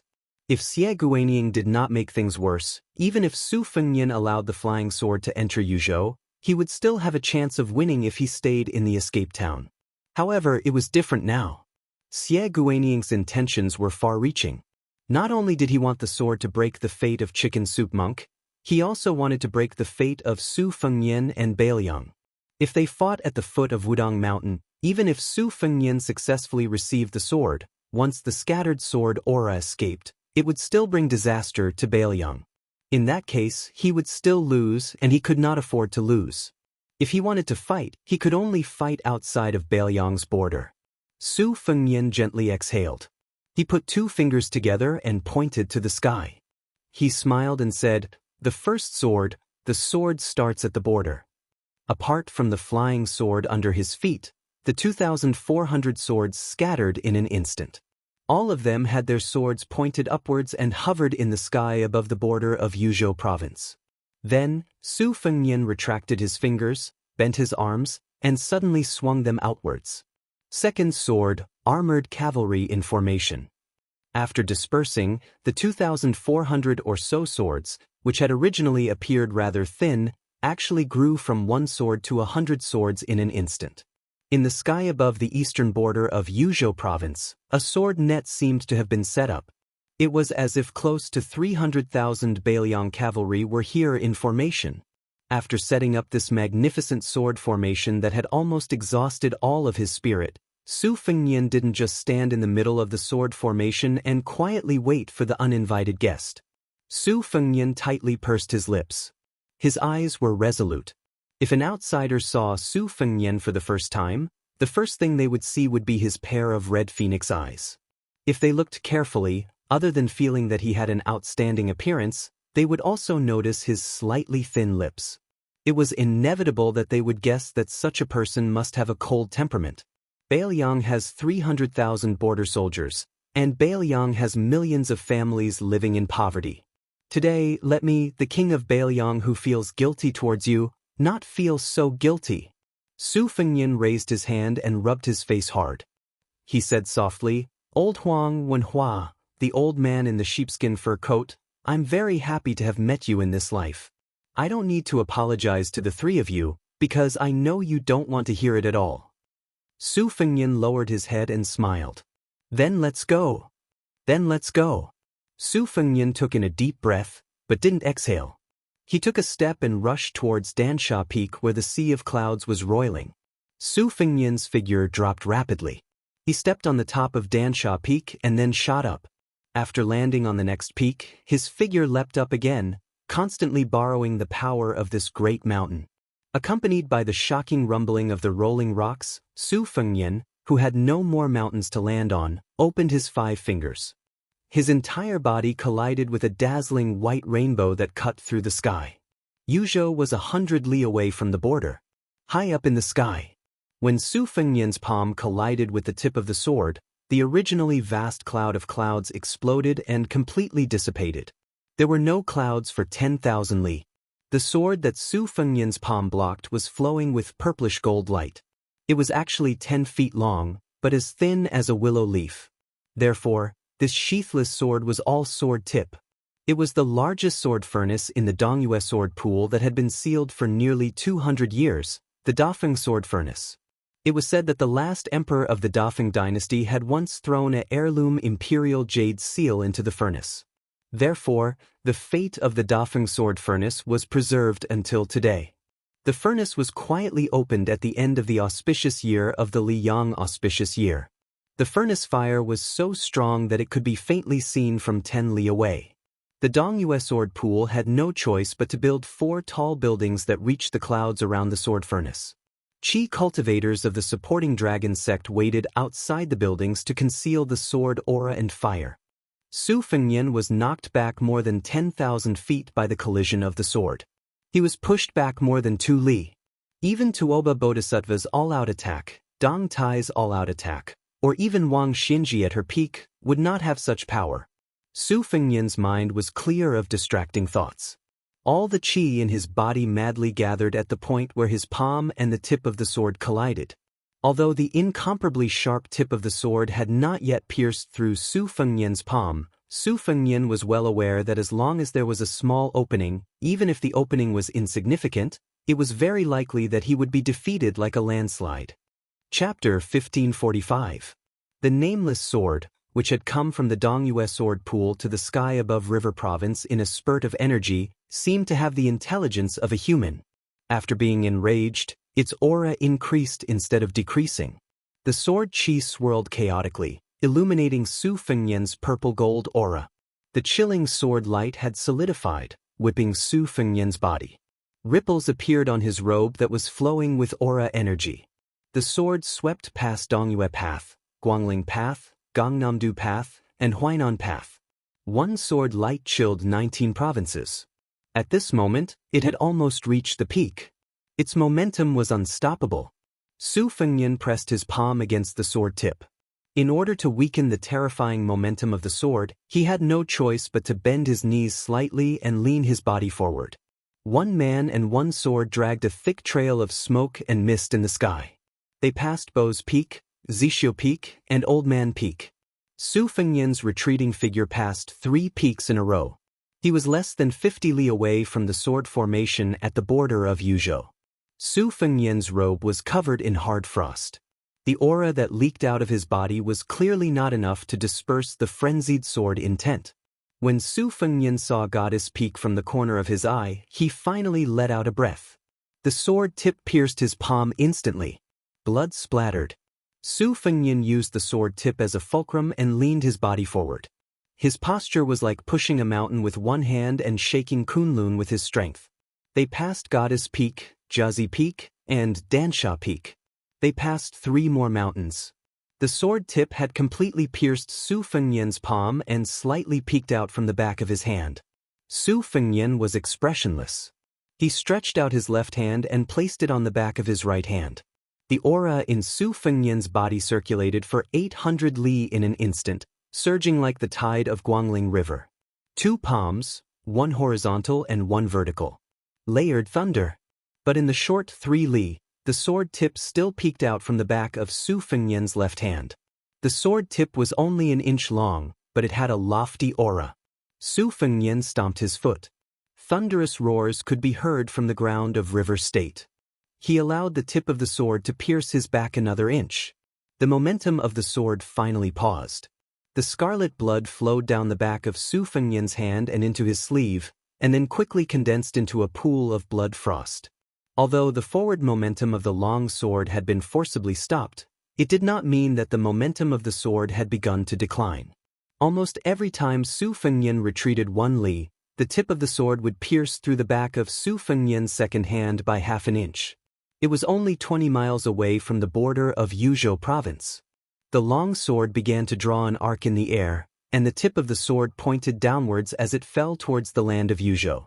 Su Fengnian leaned forward and gradually straightened his body. A traveler straightens his lapel when he is close to home.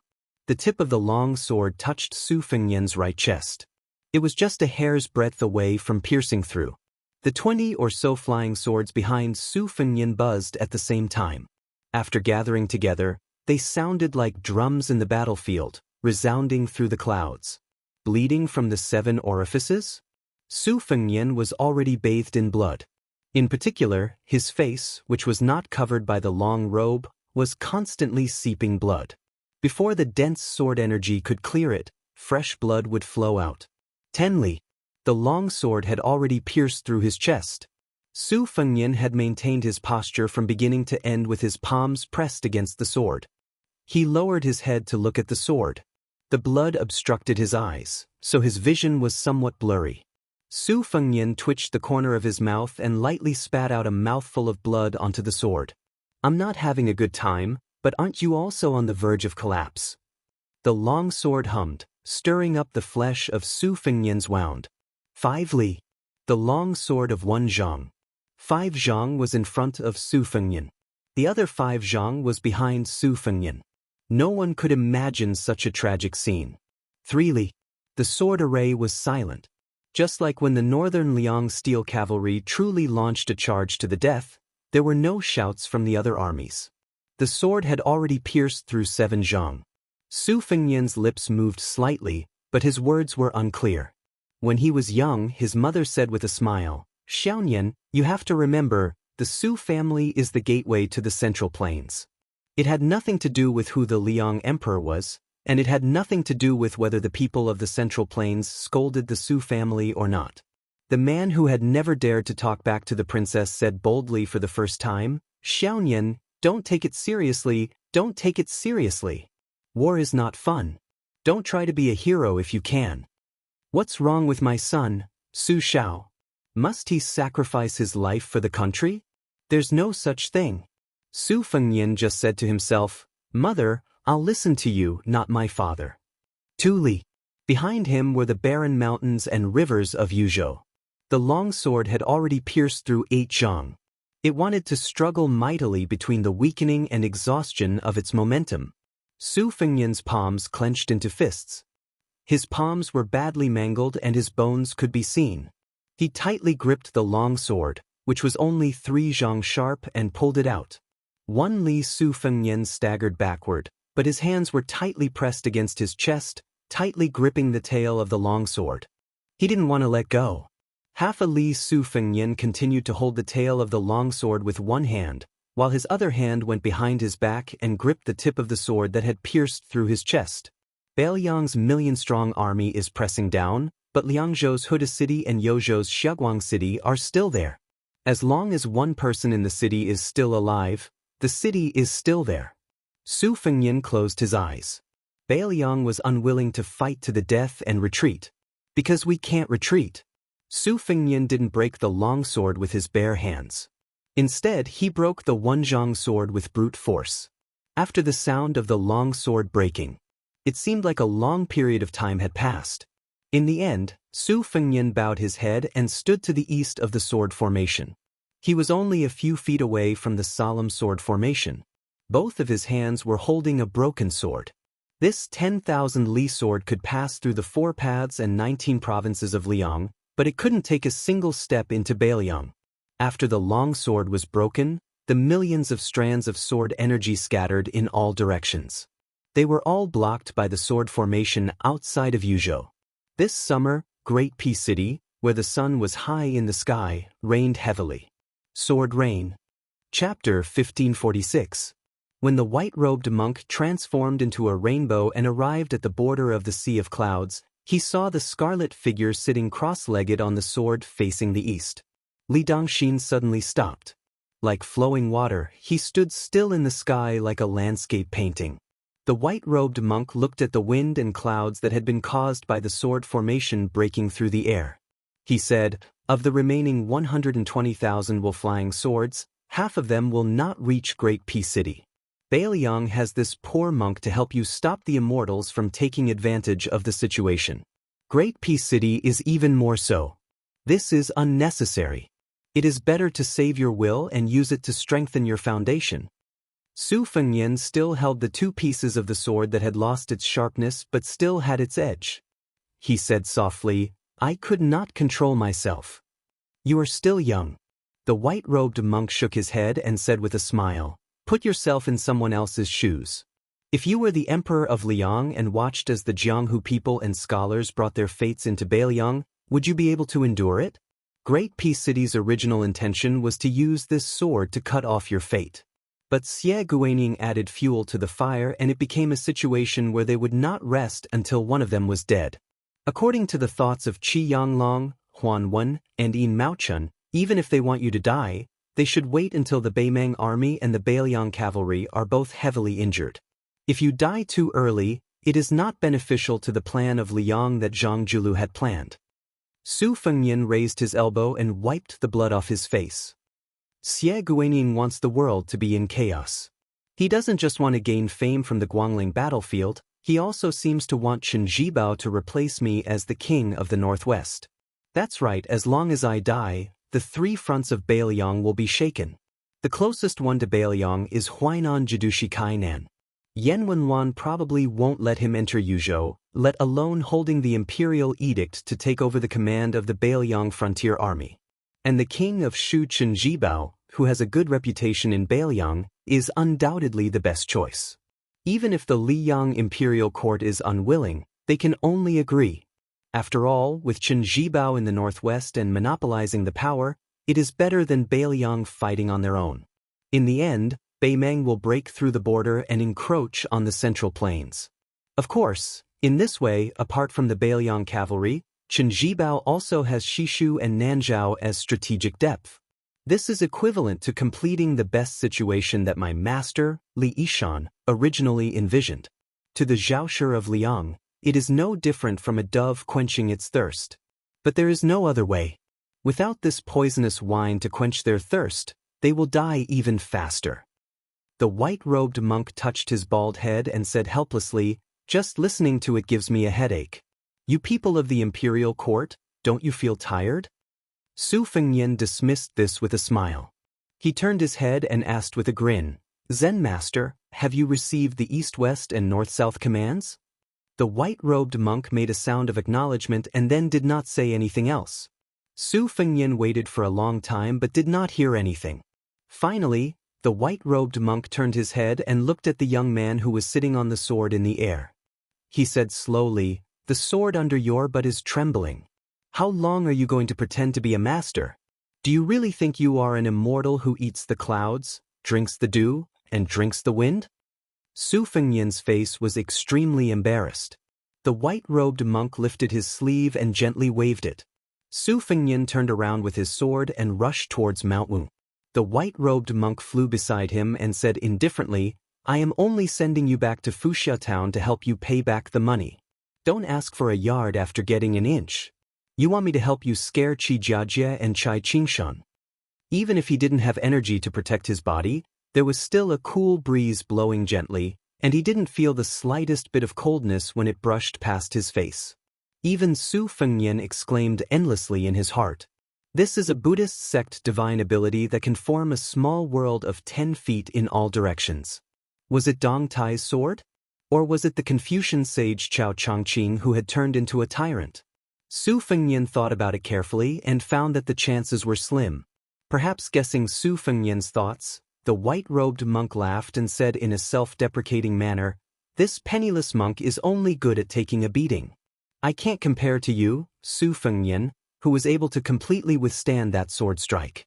If it were this penniless monk, although that sword strike could not harm this penniless monk at all, this penniless monk would definitely not be able to stop it from invading northern Liang.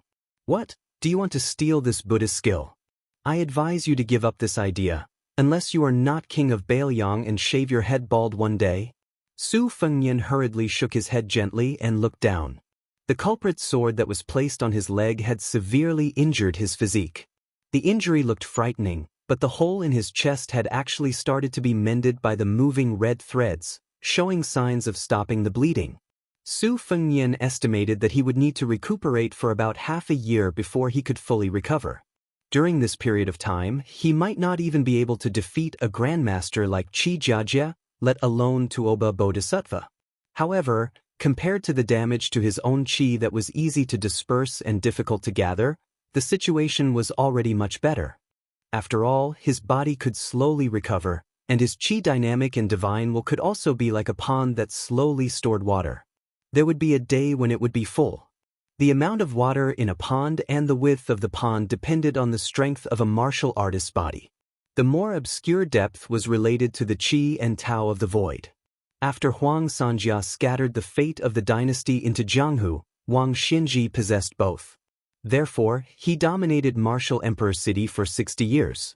Tuoba Bodhisattva and Huyen Guanyin belonged to the former, and Xie Guaning was the latter. The white-robed monk who could always accurately grasp Su Fengnian's thoughts looked at the Wudong peaks in the distance and sighed. From the perspective of a qi cultivator, fate is something that everyone has, but there is a great disparity. Emperors, kings, generals and ministers naturally have more than commoners. However, why is there a saying that water can carry a boat, but it can also capsize it? The simple words "the will of the people" have already revealed the secret of heaven. Heaven and earth are parents, just like a pair of strict father and loving mother. There are gods 3 feet above the head. Heaven's net is wide, but it does not escape. The earth produces 5 grains to nourish people, and a gentleman carries things with great virtue. When I was traveling to the west, Huang Longshi sent me off. When I returned, I was greeted by Huang Longshi. This person has always been mysterious. Once, he accidentally said that after flipping through the books, Su Fengnian was just a character who left because of fate, while Chen Zhibao was the person who was born to slay both the dragon and the python. Therefore, you should have died in the battle at the border, leaving behind infamy in the annals of history for thousands of years.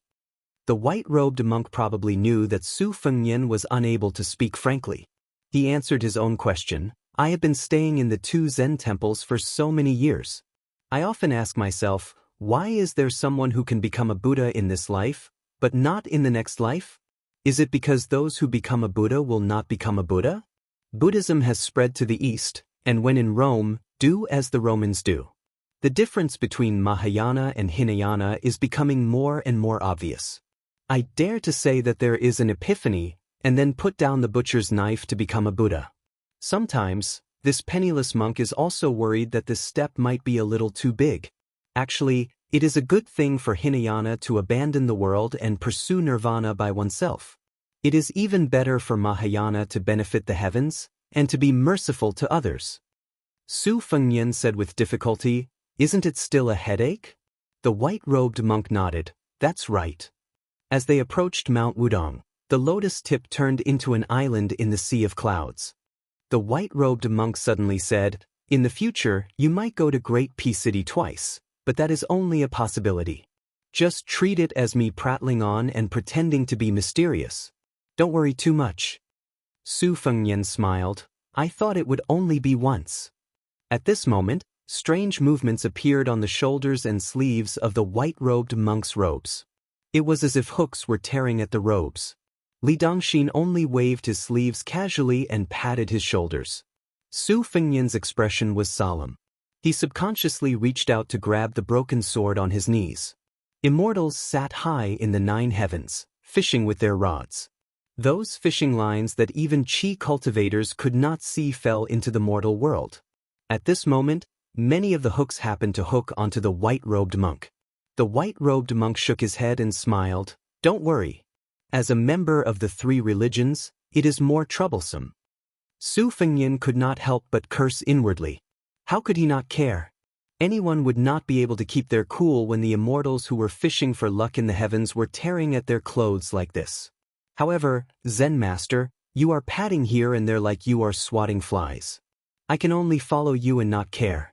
Su Fengnian smiled for no reason. Zen Master, you are making such a big commotion before the fight. Han Gui of Green Mountain Monastery is under a lot of pressure.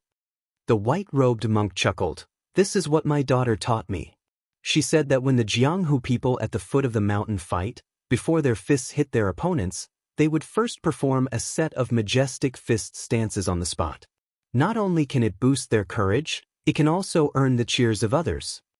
Su Fengnian forced a smile and laughed. You are indeed an experienced Jianghu person. Near the summer escape town at the foot of Mount Wudong, the white-robed monk gently pushed Su Fengnian down on his sword. A voice came from behind, change your clothes before you see the thing. Otherwise, if she knows that you are in such a miserable state under my watch, I will be nagged for a long time. My ears will not be able to have peace. You have to know that my daughter's lion's roar of Buddhism is 80% inherited from her mother. After hearing this, Su Fengnian smiled knowingly. In the blink of an eye, he landed in the sky above the summer escape town. He stood up and the flying sword of will dissipated by itself. Su Fengnian held the two pieces of the broken sword in his left hand. After he pulled out Qi Jiajia's long sword, he was more seriously injured than he was. His body was not bad, but his heart of the sword was almost destroyed. In this lifetime, he would not be able to make a breakthrough in the realm of the sword.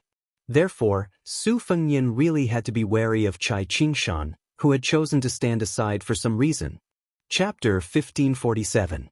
When Su Fengnian's feet landed on the street, without the protection of the white-robed monk's 10 feet of pure land, a mouthful of blood surged up to his throat. He forced himself to swallow it back down. In fact, it had only been an hour since Su Fengnian left on his sword. The situation in the town had already stabilized. Under the suppression of Luo Hongxi's 500 horsemen and Sui Tieshan's men of sacrifice from the whisk room, the injured Wang Yuanran and the others had been detained. Qi Jiajia had also let Yin Changing and the other nobles return to the inn. He stood on the street with Li Yibai and Cai Qingshan. Soldiers continued to arrive from both inside and outside the town. Even the most senior member of Wudong Mountain, Yu Xingrui, had come to the edge of the town and stood on a mud wall. Although he had not entered the town to confront the two sword masters, the Wudong Daoist, who was the only one who cultivated strength among the 6 brothers, was obviously here to block their retreat. When the 2 children, Song Tinglu and Shani, saw Su Fengnian covered in blood, they were dumbstruck. After learning the general inside story from their master and Qi Jiajia's conversation, the boy was shocked that this person surnamed Su could actually withstand the sword. The girl in white, on the other hand, was in a completely different state of mind. She almost felt that her heart was about to break. Her beautiful eyes overflowing with spiritual qi were vaguely teary. Her knuckles were white as she tightly clutched the record of sword practice of Qingshui Pavilion. Su Fengnian waved his hand at Luo Hongkai and Sui Taizhan, indicating that they could withdraw from the town. The 500 horsemen and 70 Jin horsemen retreated like the tide. The men of sacrifice and archers on the roof also withdrew. It was done in one breath and without a sound. Precisely because of this silence, the momentum became more powerful. It especially shocked Cai Qingshan, who had been the chief guest of the spring snow building for more than 10 years. Guangling Dao could be said to have a strong military force, but among so many elite troops, only the troops trained by Hengjiang General Song Li could be compared to the troops stationed in Beiliang, except for the Lord's personal guards. Su Fengnian did not see the east and west girls and the north and south little monks. They should have started to climb the mountain after shopping. Su Fengnian said to Qi Jiajia and Cai Qingshan, "Shall we go into the inn and talk?" Cai Qingshan smiled and said, "Why not?" Qi Jiaj, who had a long saber hanging from his waist, remained silent. Song Tinglu was about to sit down, but Li Yibai's collar and Cai Qingshan's and Qi's Qi Jiajia took their seats one after another. Cai Qingshan and Qi followed. Cai Qingshan and Cai and Qi followed. Cai and Cai Qingshan and of Qi and of the room of Cai, of Li of sky of heaven, and walked alone of heaven of time, and asked of his of. Su Fengnian gently put the 2 pieces of the sword on the table. One of them was longer than the table, while the other was as short as a dagger. He smiled and said, "Young Master Yin, please sit down. Prisoners on death row can still eat their last meal." Yin Chongging's face stiffened. When he saw the wound on Su Fengnian's chest that was bleeding the most, he quickly sat down and lowered his eyes. Qi Jiajie sat upright and still with his eyes closed. Chai Qingshan studied the two pieces of the sword with great interest.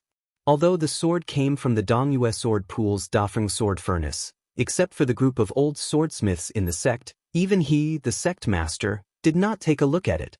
Before it was formed, the sword was like a girl waiting to be married, but it was already famous. Chai Qingshan, who was in the sword pool, felt its sword aura the most. But it was a pity that such a peerless sword, which had never been seen before and would never be seen again, died as soon as it was married. At the moment, the only thing left of the broken sword was its sharpness. Su Fengnian was not in a hurry to speak. The atmosphere in the inn was solemn. At this moment, the girl with the sword on her back who did not follow her master into the inn ran in with a pile of clothes, shoes, and socks that she had just bought. In fact, it could not be said that she had bought them, as the shop had closed long ago. She had kicked the door open, picked out the clothes, and threw down a bag of silver.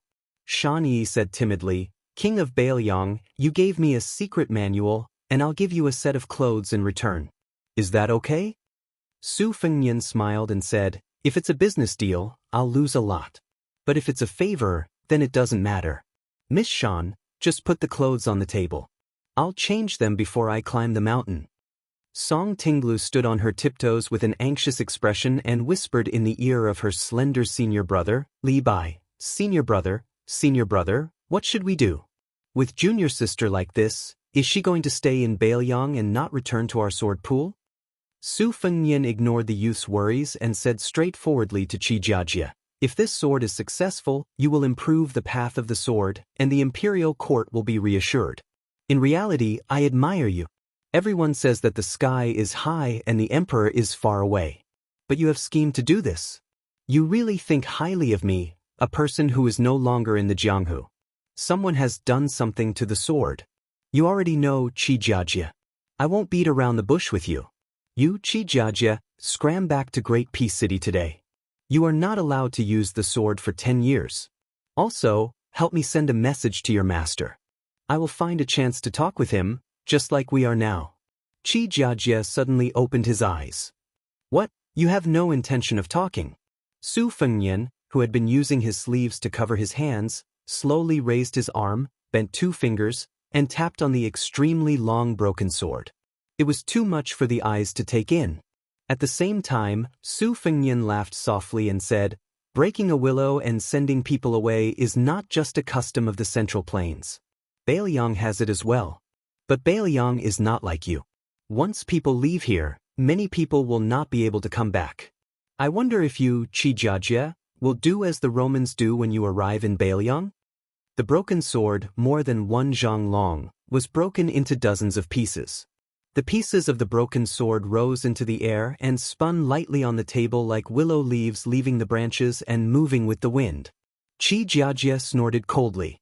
He seemed to be venting his anger, but everyone present knew that this was Mr. Qi showing weakness. The willow leaf slowly fell back to the table. Yin Chongging, whose heart had been in his throat, seemed to be relieved of a great burden. Sweat had seeped out of the young master's forehead. But in the next moment, Yin Chongging felt a cool breeze in his face. Then he was knocked back and fell to the ground with his chair. The entire table had been split in half. Chai Qingshan turned his head and saw Su Fengnian had one hand around Qi Jiajie's neck. This Mr. Qi's back was pressed against the wall of the inn, his feet off the ground. The long saber at Qi Jiajie's waist was only half out of its scabbard. Su Fengnian had one hand around Qi Jiajie's neck, one hand behind his back. He raised his head to look at the best swordsman of the capital whose energy had exploded. He said with a smile, "Under the precondition of receiving the same level of injury, it is not as hard to kill you, Qi Jiajie, as you think. It is impolite not to reciprocate. Later, I will have Mr. Yin, who definitely hates you, take your head back to Great Peace City." As the sword master's energy quickly weakened, The long saber slowly slid back into its scabbard. Chai Qingshan, who was thinking quickly, did not move in the end. He sighed in his heart. This young man was really ruthless to the enemy and even more ruthless to himself. In order to kill Qijiajie, this young vassal king looked so relaxed, but the blood on his body that had just shown signs of drying would probably add another 7 or 8 tails of blood. Su Fengnian let go of his hand. The already dead Qijiajie sat limply against the wall. The man and woman on the second floor, Zhao Chunyuan and Gao Shiqing, both covered their mouths, not daring to let themselves cry out. Gao Shilian and Han Xingyan both gasped. For the first time, the young Zhao Wenwei paid attention to this vassal king of Liyang who did not listen to orders, instead of paying more attention to the white-clothed girl Shan Bai. Different from the shock and fear of his brothers and sisters, this young man who had only read frontier poems in books did not panic. Instead, the young man looked down at everyone's reaction. The seemingly expressionless swordsman Chai Qingshan, whose left hand tightly gripped the chair's handle. Yin Changing, whose hands were slightly trembling, re-straightened the chair. He hesitated for a moment before sitting down, and the young vassal king who slowly sat back down with a smile on his face. At that moment, Zhao Wenwei, who had admired his brother-in-law Yin Changing since childhood, began to change his mind rapidly. The secret words that he did not listen to before, no matter what his father said, suddenly became clear to him. Especially the sentence, "One way, that Yin Changing is just a prime minister in peaceful times. He can't be the chief secretary in troubled times.